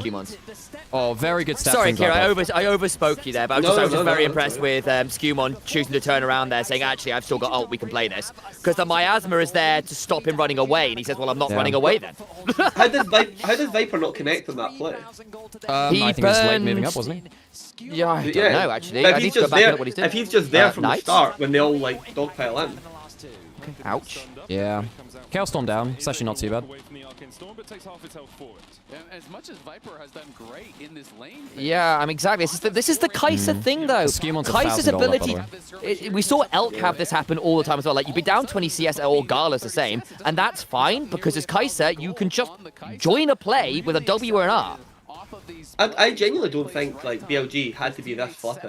Like they've got a ticking time bomb in the top lane, and they're not good. Not allowed the Camille to be bridged in. He's gonna get pulled out of turret hit. This is flash down from Ben, I think. Maybe not. Yeah. It is. Oh shit, man. BB, crazy. And Hey, Harold's Al, up can I there just too. check your timer, please? 10, 11, Okay, I'm a 12 couple seconds ahead. I'll pause. Well, I told you the timer at the start of the game, and mine hasn't I changed. did, so. and I. To be fair, that's the reason I'm Mine's double checking keeps because I on- thought mine's- I was on oh, timer oh. with you, and I wasn't. Mine just keeps on going slow. I have no idea what's wrong I with think my YouTube. G2 should finish from here. They're very like. I think this is a very stat check game where you need to have. I mean, maybe Viper can carry. In fairness, Xayah is really, really strong in this kind of game. Like, if you engage too hard onto someone besides Viper and he gets a huge feather pullback, maybe he just wins the game. But Yeah. I think it's really hard for BLG's front line to play this game now. Alistair really hates playing into initial CC plus Victor because you can cleanse the first bit, then you're in the grab field, and you're just like, what do I do? Is that like the prequel to Initial D? Skewmon doesn't have Skewmon? flash. He's on the miasma. No blast card. Whoa. That's a really good pick. That Very was- good pick. Very Wow. good pick. That's And half that's of that turret. gold lead in jungle gone. That's top turret. That's first turret. Jin, please stop. Please stop that. There's Should. no need to be doing that. Shouldn't. I think He's it's okay got for he's small got on a turret. knight behind I him. think it's okay for It gets them first turret. Bin's now ahead in gold on BB. That's a big gold swing. Yeah, that's the gold lead largely gone. Can you get Dragon off this from G2 to at least get second Dragon? Well, because Skewmon died, they can't do it. Shit, Caps doesn't get tower by the time anyone else gets down here. They've got no grub, so yeah, no way happening. 2 items on hands. That's fucking. This is, well, if BB gets to this Hydra before, like, Fourth dragon. Like, yeah, something, Which he yeah, should this do, is gonna but- start. He's This is not gonna gonna start get getting before really. third Second item. wait, is he It's recalled gonna yet? start getting. No, he's not. Okay. He doesn't have a Seekers, so he's a little easier to dive right now. Hand. This is super, Give me a red buff, super Samus, nothing scary. This is super scary. If like Ben finds like a timer here. There's a really good teleport angle for the Kasante behind this next dragon fight, by the way. It's like 3 How good is examples. Skewmon? Because of Skewmon's death, he's only like 300 gold ahead, despite Shun being 1-4-1. It's because the shutdown just went on to Shun. Yeah, I know. Oh, So okay. that's literally what I said. Yeah, so now we've got the dragon. Okay. Does Camille get second item and does he come down to the plane? No, he doesn't. Yeah, I guess BLG didn't have vision control and they'd rather be farming waves. Okay, so yeah, he's hit it before 20 minutes. So that's pretty terrifying. I mean, I don't think just- Camille is like as instant win late game as. I mean, this is a pretty good shadow. No. Actually. But it does allow Ben to split push, and he is probably the Oh. BLG are the sole good split pushing team in the world right now. This is really good. Hang on. This is that's a really a- good play. Very good play. And now Nicely done. Very, very good pick. I have to say, The side lane plays. G2 have looked bad when like Labrov gets picked on cooldown, and in fairness, he's been playing really well this game. But what can you against that? And here is like this is now who do they leave here? They're going to reassign Ben, and no, sorry, Knight. Sorry, Knight's going to TP. Teleport to the side to collect the next wave. BLG need to not die here, but it's very hard for them to engage without the Rakan. Oh, by the way, Carrix, which was the AD carry that you loved and which one you hated? Was it the Kai'Sa or the Xayah? Which one was you really loved and which one you really hated? That's more a Yulwei thing. Oh shit! Yulwei, Right. My bad. Yulwei is a massive one of them. Xayah lover and Right. a Kai'Sa despiser. Right. Barbie also despises. Is that just Kai'Sa. because You were the Vietnamese Kindred teams enjoyer and always played Silas. Kai'Sa? Correct. Yeah. Correct. VCS is like, it didn't matter whether she was Adamant or not. Kai'Sa angle. Oh, we jam Kai'Sa. No, I play the top side of the map, so I don't care about it. Right. Okay. I just want them to big set Mordekaiser. and they don't Kindred, do it. Silas, Right. Yulwei was Lilia. Yeah, Yulwei was a big No. lit. Yeah. Still, fun fact. Yeah. We were the English cast for the first ever professional Lilia Oh, game. the Watch Out Eep. Yeah. She was released during the winter split for VCS. Right. Oh, because you had the extra split. The No other- yeah. no other region was playing. Yeah. Oh, it's funny as heck. What a dumb name to say when casting. I love it. So stupid. Okay, so gold is actually back to relatively even. Yeah. Vedu was just highlighting the XP lead for Viper, which is pretty big. Oh, what the hell? What is? Hang on, Labrov dies here, no? Doesn't Labrov die here? Onto the Masmer again. This is just happening again. Doesn't He's face out. him this He's out. time. He's out. What is Labrov doing? What is Oh, Labrov why'd you doing? go back in? Okay, bloody hell, guys. I think on. Yeah, but But the problem is, look how much they had to move, and then Ben's just... Yeah, that's a good just point, actually. just gets a turret for this. In fact, actually with the HP advantage, there's actually a chance that they just push mid, no? Yeah, there's a Herald for G2, but they don't want to use that They for need to anything use yet. it. Oh, wow, they're using it for counter push. Yeah, they can get mid I think turret they would from it. lose They'll mid get mid turret if they... turret. Well, no, maybe not, because Victor was there for wave clear. I thought Labrov would die for free then, man. Guess not. Azel's calling it outright. There's double summoners down for hands for that. It's costly. That does it. Hang on, they don't get to use. Put this as a turret now. They don't get to put this turret.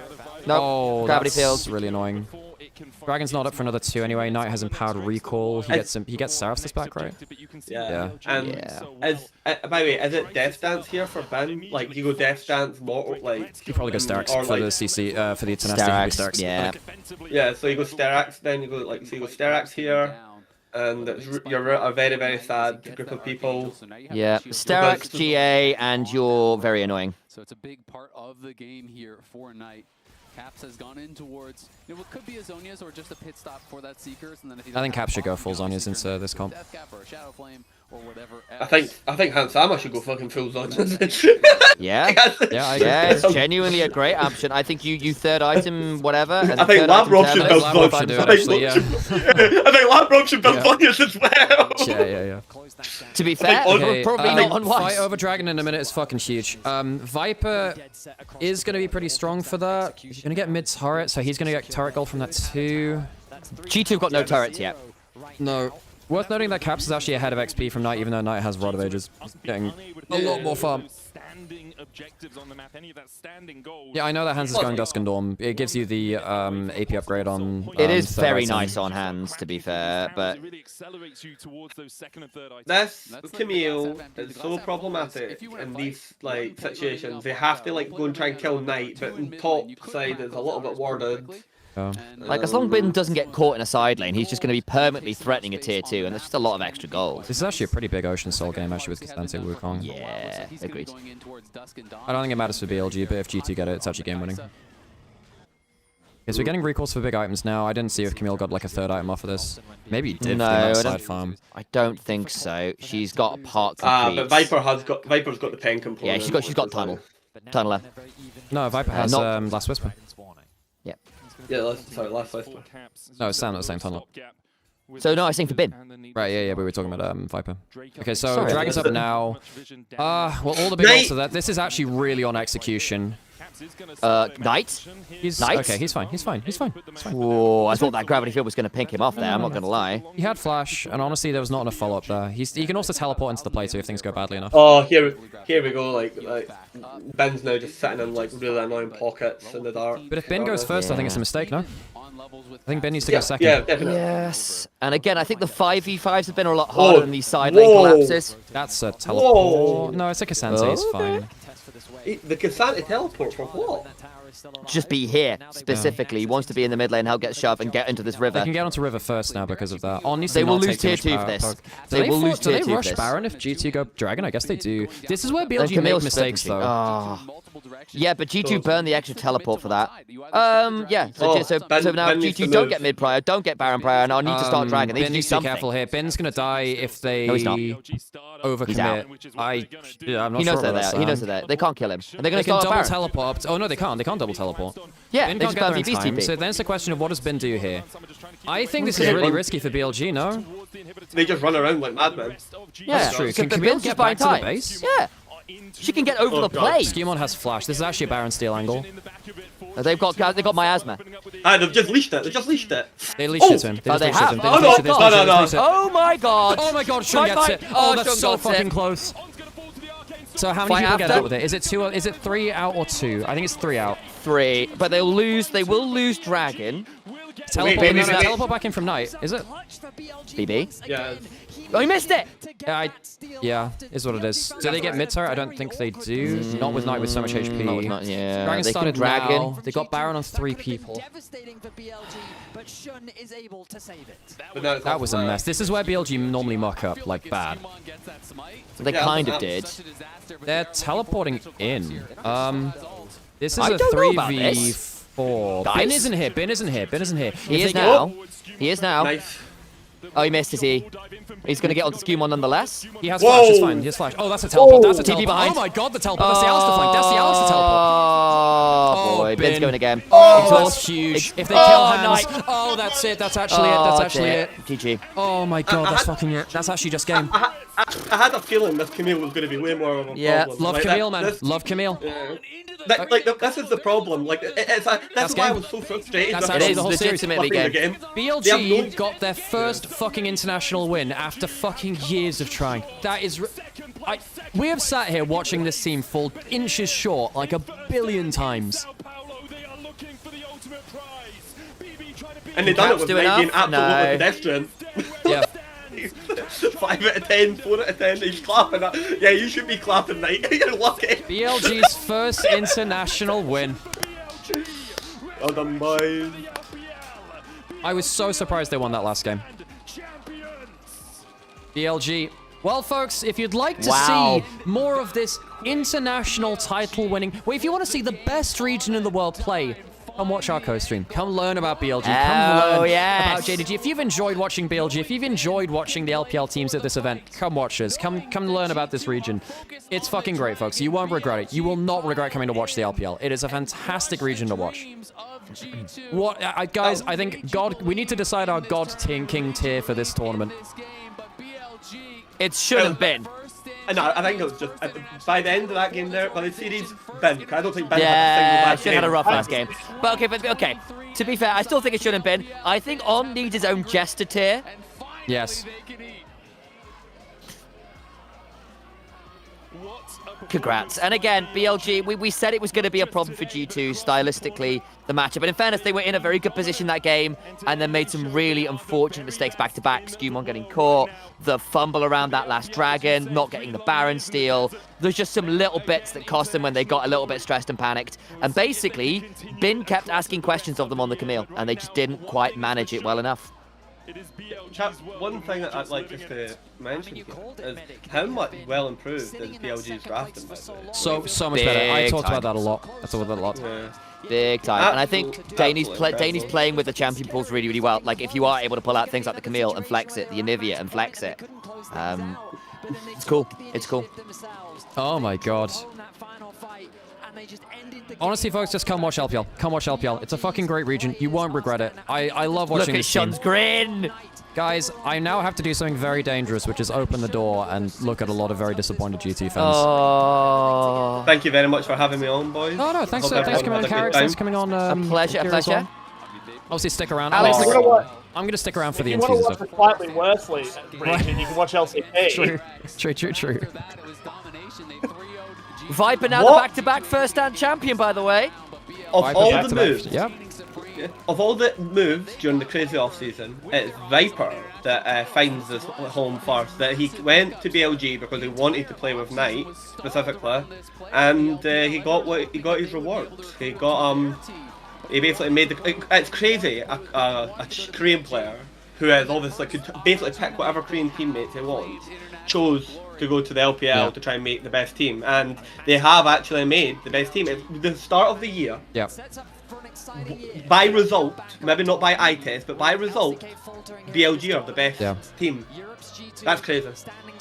I'm just so glad that LPL finally gets an international title again, man. Like, we have suffered so much in this region with, like, obviously the broadcast going, with, you know, the JDG Super Team obviously falling apart, falling so short, just like so close to the title.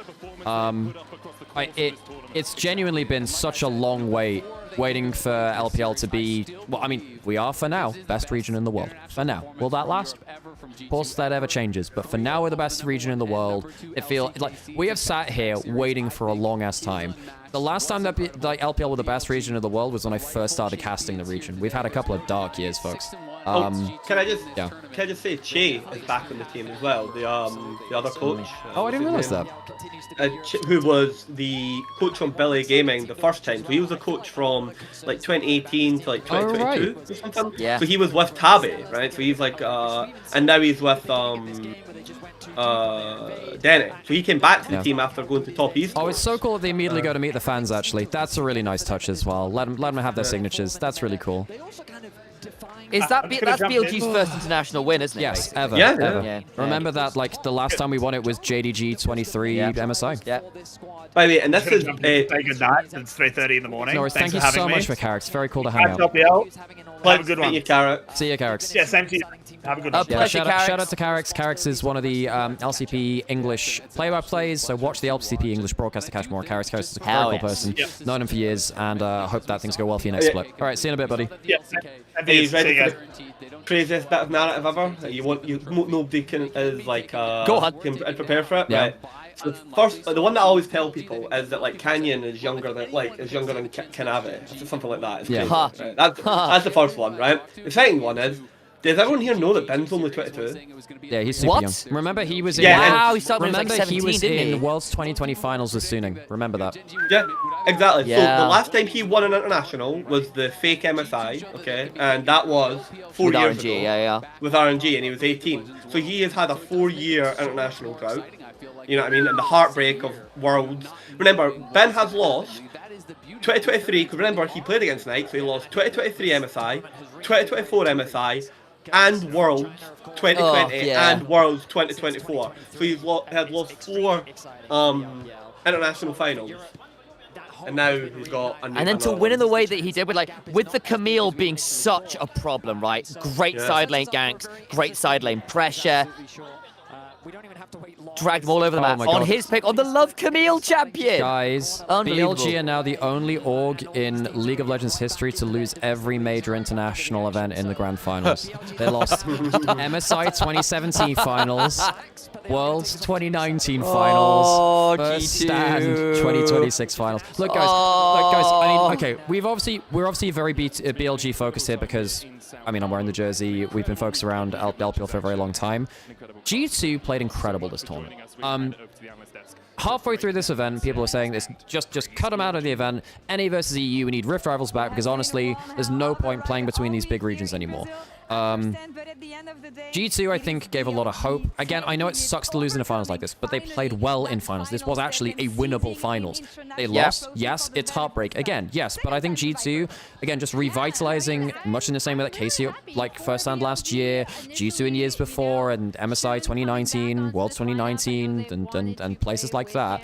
These results, you cannot take them for granted. I'm really happy about G2's performance this event. Also, shout out to G2 as well for putting Sam and I up in here at the office and carrying us for this whole week. You know, they've been making sure we've had coffee, Red Bull, food. It's been really kind of them. Good company. It's been very good company. I really appreciate the good sports that G2 have been for the library to wear the BLG shirt and hit too. Well, I've got something for G2. Yeah. I think you can actually start talking. Is Skewmond a top 5 player in the world? Yes. I think that Skewmond may be, well, I think he's a top 3 jungler minimum. I think he was incredible this tournament. Like, as I'm saying, by performance aggregate of like at tournament end, you know what I mean? Like, it's really excellent.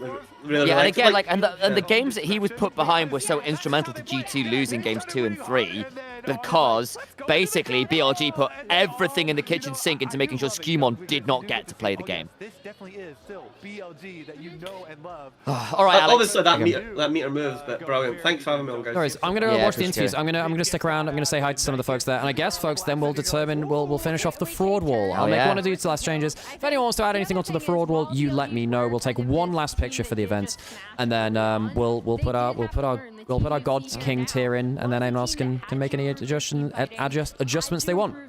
And I think, Alex, of that as well, I probably ought to get out of here. No worries, Sam. Thank you so much for joining me. Thanks, Kira, as well. Guys. I know Kira just hopped out as well. Follow EuroLeague on Rich's Wrath on YouTube to find more of Kira and I. And for Sam and I, we're here all the time. Sam has his own socials as well. I'll link at them below. Initialise Cass with an S, not a Z in Initialise because I am British. Make sure you get that one. And I will see you all live on my own channel. Until then, guys, have a wonderful rest of your day, and I shall bid you all adieu. See you in a bit, folks. See you in a bit. Okay, right. I'm going to stick around for the interviews, and we'll turn it up. To win this tournament. Yeah, wholeheartedly agree. And it is a difficult choice. You know, Shun, really big game, really big series. Bin as well. It's between Bin and Shun for the finals and for the tournament, I think. For player of this series, but I would not be mad with other votes. Spoiler, so did I. No.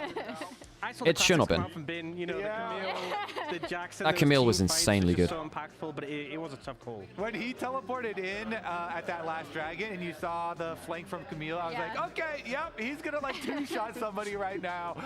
Went right at him, and then they just snowball and just win the game right off of that. Continue pushing. Guys, I haven't heard you talk about On, because for me, when I think about BLG, when I think about the inconsistencies of BLG, last year, especially despite the jungle changes, it was On the support next to Elk, who was often on and off, committing those FC, but I feel like he's been crisp, he's been fantastic this tournament. I feel like On is a microcosm for BLG as a whole, right? Like, even in just this game, you saw him go a little bit too far, and you saw him make some really crucial plays. And in the series leading up to this, we also got to see him pulling out the Onivia support earlier in the series, pulling out the Shen support. So he's just been really flexible and really on at this tournament. Such a huge playmaker for the team, and such a versatile champion pool. He can take champions from other roles that opponents might want to use in Fearless. And from this game in particular, I think the Alistar heal speed up to go get the extra kill onto Caps after in the early game was critical from him. Oh my god, guys. It feels like I've just kind of deflated a little now, because like that tension of like BLG finally getting their title. Such big congratulations to this team. The organization, you know, getting their international. I'm really happy for them. I'm really happy for LPL. I'm really happy for BLG. You guys know how many hours you put into this region, you know? Title for so long, been so close to getting it, lots like, of finals. You know how much time Sam and I put into this region. I've cast thousands of LPLs. No one has cast more League of Legends than I have in the last 3 years. No one's cast more LPL than I have in the last 3 years. And like, it definitely felt like I was definitely nose on the grindstone for a while. And watching this team finally raise that title, it's so cool to have been following those stories to this point. Oh, I feel bad for Elk. Elk should have been there. Do meu lado tá a Wendy, ela vai fazer a tradução para todos vocês e vamos conversar com todos eles agora. Eu vou começar então perguntando aqui para o Shun, porque assim como a gente tem falado aqui ao longo do campeonato, a LPL ela não levanta um troféu internacional desde 2023. Então a gente vai começar com o Shun perguntando como é que ele se sente, né? Shun, congratulations on winning. Speaking about the region, LPL, you hadn't lifted an international trophy since 2023. So how does it feel? How does it mean to you to bring it back now? 首先，恭喜你们获得全球先锋赛的冠军。我们的采访从我们的打野选手勋开始。其实我们所有的问题协调从赛区开始聊起。LPL 来讲，他们上一个的冠军已经是23年的 MSI。那么在这次再次的在全球的观众面前捧起属于 LPL 的奖杯，有什么样的感受？同时，对于你来讲，有什么样的意义？就特别开心吧，因为。其实，在最近这1-2年成绩不太好嘛，然后回到 BLG 之后，我觉得大家整体都玩得特别好，然后配合默契也特别高。然后我想说的就是，我们应该是最好的团队。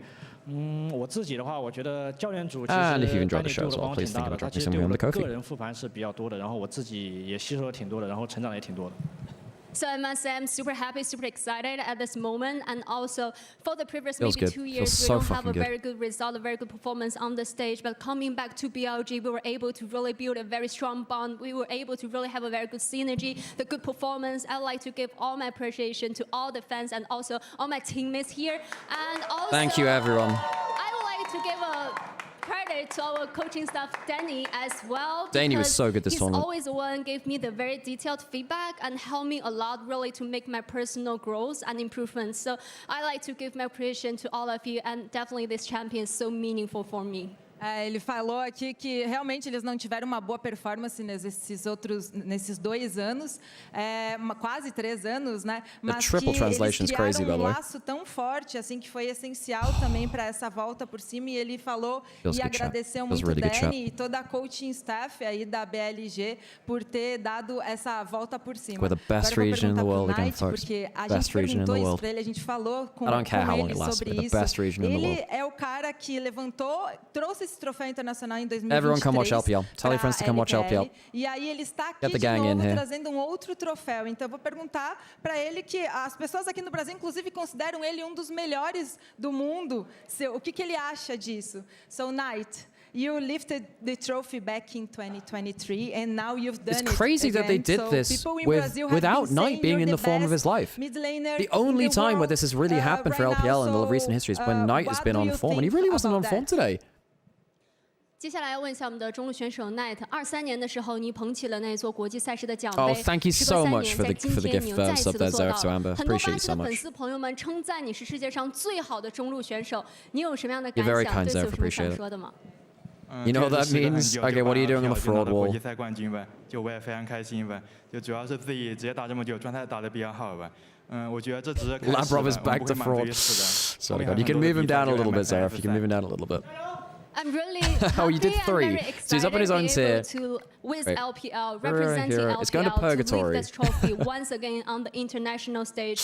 But I like to say we're not going to be satisfied with what we have achieved now. Yeah, We they still shouldn't got a be. long Go journey to forwards We from got here. This isn't MSI, the we got end. World Championship. We still have a long BLG way, have made and a we're super going team. to just try Get our some best results in with order it. to really maintain very good performance and very good momentum on the stage to show all of you. Ele falou que ele fica I mean, muito I'm still proud of honrado G2. de I'm still genuinely proud of him. This trazer, wasn't a esse blowout troféu de finals. This was a novo, winnable mas finals. a jornada aí deles é ainda longa nesse ano. Né? Ele falou que tem ainda MSI, tem ainda Third Mundial international pela title for frente, Viper, que eles vão Worlds trazer 21 ainda and 2 first outros stands. títulos aqui para a região. Falando agora com o Viper, ele, de novo, é bicampeão aqui, gente. Esse é o segundo título dele aqui no First Stand. E aí ele veio com toda essa pressão também de talvez defender esse título, né? Como é que ele enxerga esse momento? So, Viper, the only two-time First Stand champion, you came in with all the pressure as the defending one and you delivered. So, the only one. How special is this moment?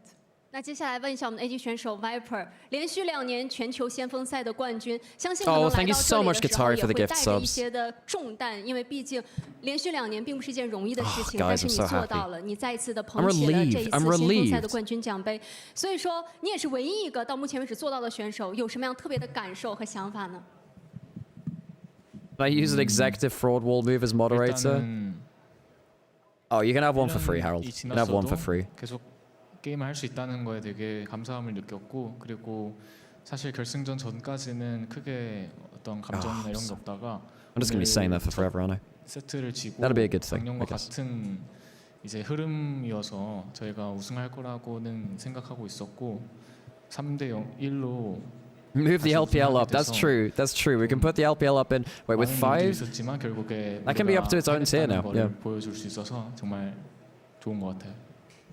那其实对于我们来讲，因为确实身上还是背负着一定的我觉得想要来到这里连续2年嘛，那其实对于我来讲也是一件非常好的事情，能够再次在我们的舞台上打比赛。那与此同时，我想说的是，其实刚开始我好像没有什么特别的感受，包括说来到我们的决赛之前，特别是但是我觉得第一局到我们失利之后，我当时会有一种那种感觉，哎，好像过去去年的回忆就再一次的让我回想起来了。然后呢，接下来我们3比1拿下比赛的胜利，我真的感觉到非常非常的开心。 同时，于此，我觉得我们虽然说今天好像并没有打得如此完美，但是我觉得我们能够在赛场上展现出我们想为大家展现出的东西，也是非常非常的开心的。So sorry for that. I want to do the Chinese version first. And Viper said, like, I'm really happy to be able to really play on the stage in 2 consecutive years for the First Stand, and also, to be honest, coming to the having final, Mandarin, I don't have Korean, much and English special speaker there is feeling at the very there are beginning, so but many after the languages. first We've got like game, Portuguese, we lost it, and I Portuguese to English. got some feeling in my mind, and I'm really And then we have happy to be able English to end up to the game Mandarin with and a English 3-0, to be able Korean. to really grab the final trophy. And at the same time, And then all of that's I Portuguese. would like to say it's not a perfect game for us, but I'm very happy we're able to really BLG showcase can legit something get good better, and folks. showcase That's the what crazy thing. BLG could do to showcase to all of you. Ele falou que ele fica muito honrado de trazer esse bicampeonato, Hey. mas que no começo, Wait, how no many- who did they primeiro hit? jogo, ele não sentiu assim... Yeah, that went to everyone. Yeah, I eles appreciate it. realmente Sorry, appreciate that. estavam lá dentro, mas depois deles terem ganhado ali, eles começaram a ficar mais empolgados com essa MD5, e ele está muito feliz de trazer esse bicampeonato para a região dele. Agora vamos falar China com really o needed Wong, this too. porque I'd love to see a o Wong, deep dive on gente, how esse é o primeiro important título international trophies is for the internacional LPL. dele, então eu queria Worlds is the big saber one, como really, because qual Worlds é is a like the diferença, biggest assim, prestigious como one. quão diferente é, na verdade, Because that's why Xiaohu is not viewed as like as highly as someone like IG, right? Because the worlds we've seen is so important. And you had already won the LPL, but this is your first international title. So how different does it feel to win outside your region in front of a different crowd here? Very loud, am I saying? 这个问题想问一下我们的辅助选手啊。你在 LPL 的本土赛事已经拿过很多的冠军，但是这是你第一次举起国际赛事的奖杯，特别是在这么多热情的不同赛区的粉丝朋友们面前举起这座奖杯，对你来讲有什么不太一样的感受吗？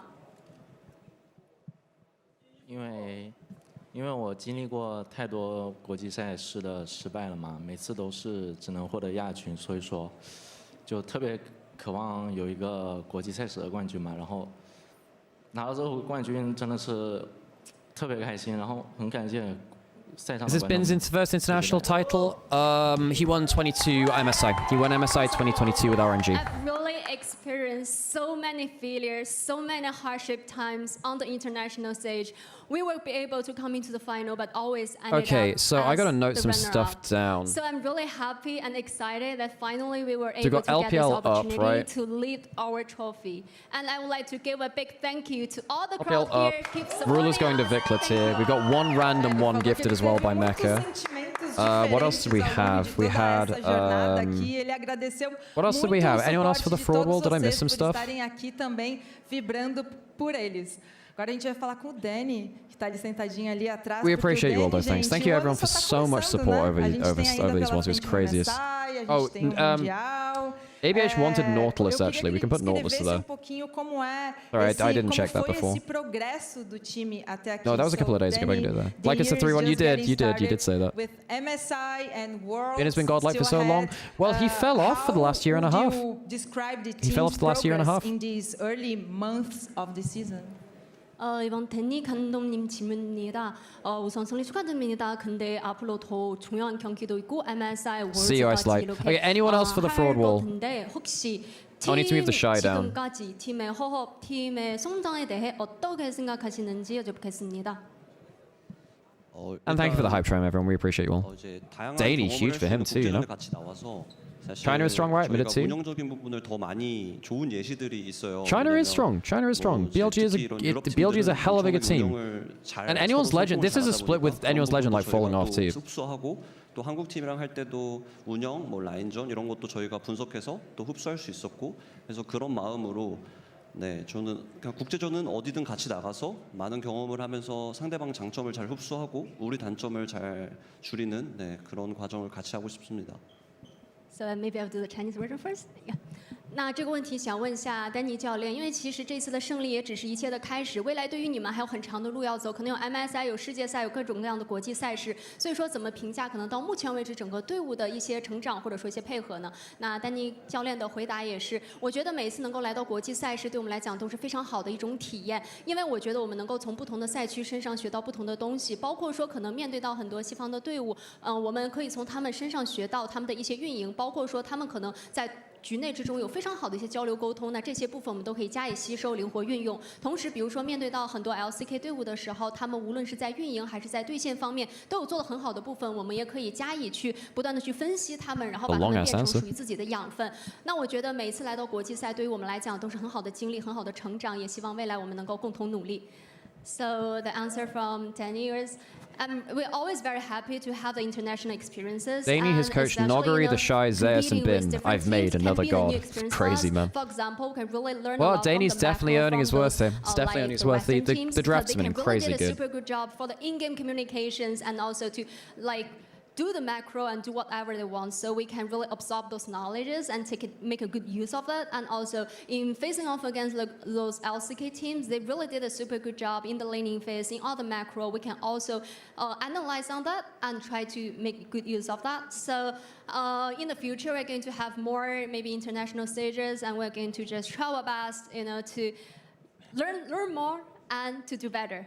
Ele falou que ele gosta muito de ter essas experiências internacionais porque é onde eles conseguem ver visões diferentes também. Ele falou que, por exemplo, os times aqui do Ocidente, I might do Fraud Wall off stream just because I'm really running out of energy. And honestly, oh god, I want to talk to some of the G2 folks as well. I'll take a photo. I'll put it on. I'll put it on Twitter. I'll put it on the Discord. If you want to see the final position of the Fraud Wall, you let me know. It's been really cool to do. I've got to clean it up after this too, actually. Títulos aí para a região da LPL. Tá, agora a gente vai falar I'll wait for the interviews to be over and then I'll wait for it to be over here. You know, I want to hear the rest of what they got to say. Do mundo, mas ele não levanta troféu desde 2022, então eu queria saber como é que é essa sensação de finalmente levantar troféu aí. So you've always been in that top tier. Many fans consider you the best top laner in the world, but you hadn't won a title since 2022. How does it feel to finally get the trophy again?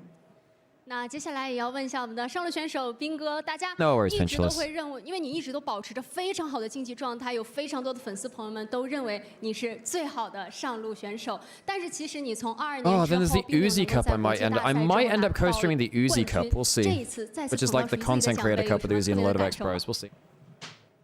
我觉得这次奖杯就是证明了我们的实力就是世界上最强的，也证明了自己的上单在世界上也最厉害的上单。然后这次只是今年的一个。It's been really cool. It's been really cool doing this event, folks. Thank you everyone for having us. I must say, I gotta say thanks to G2 as well. G2 Esports, thank you so much for having us.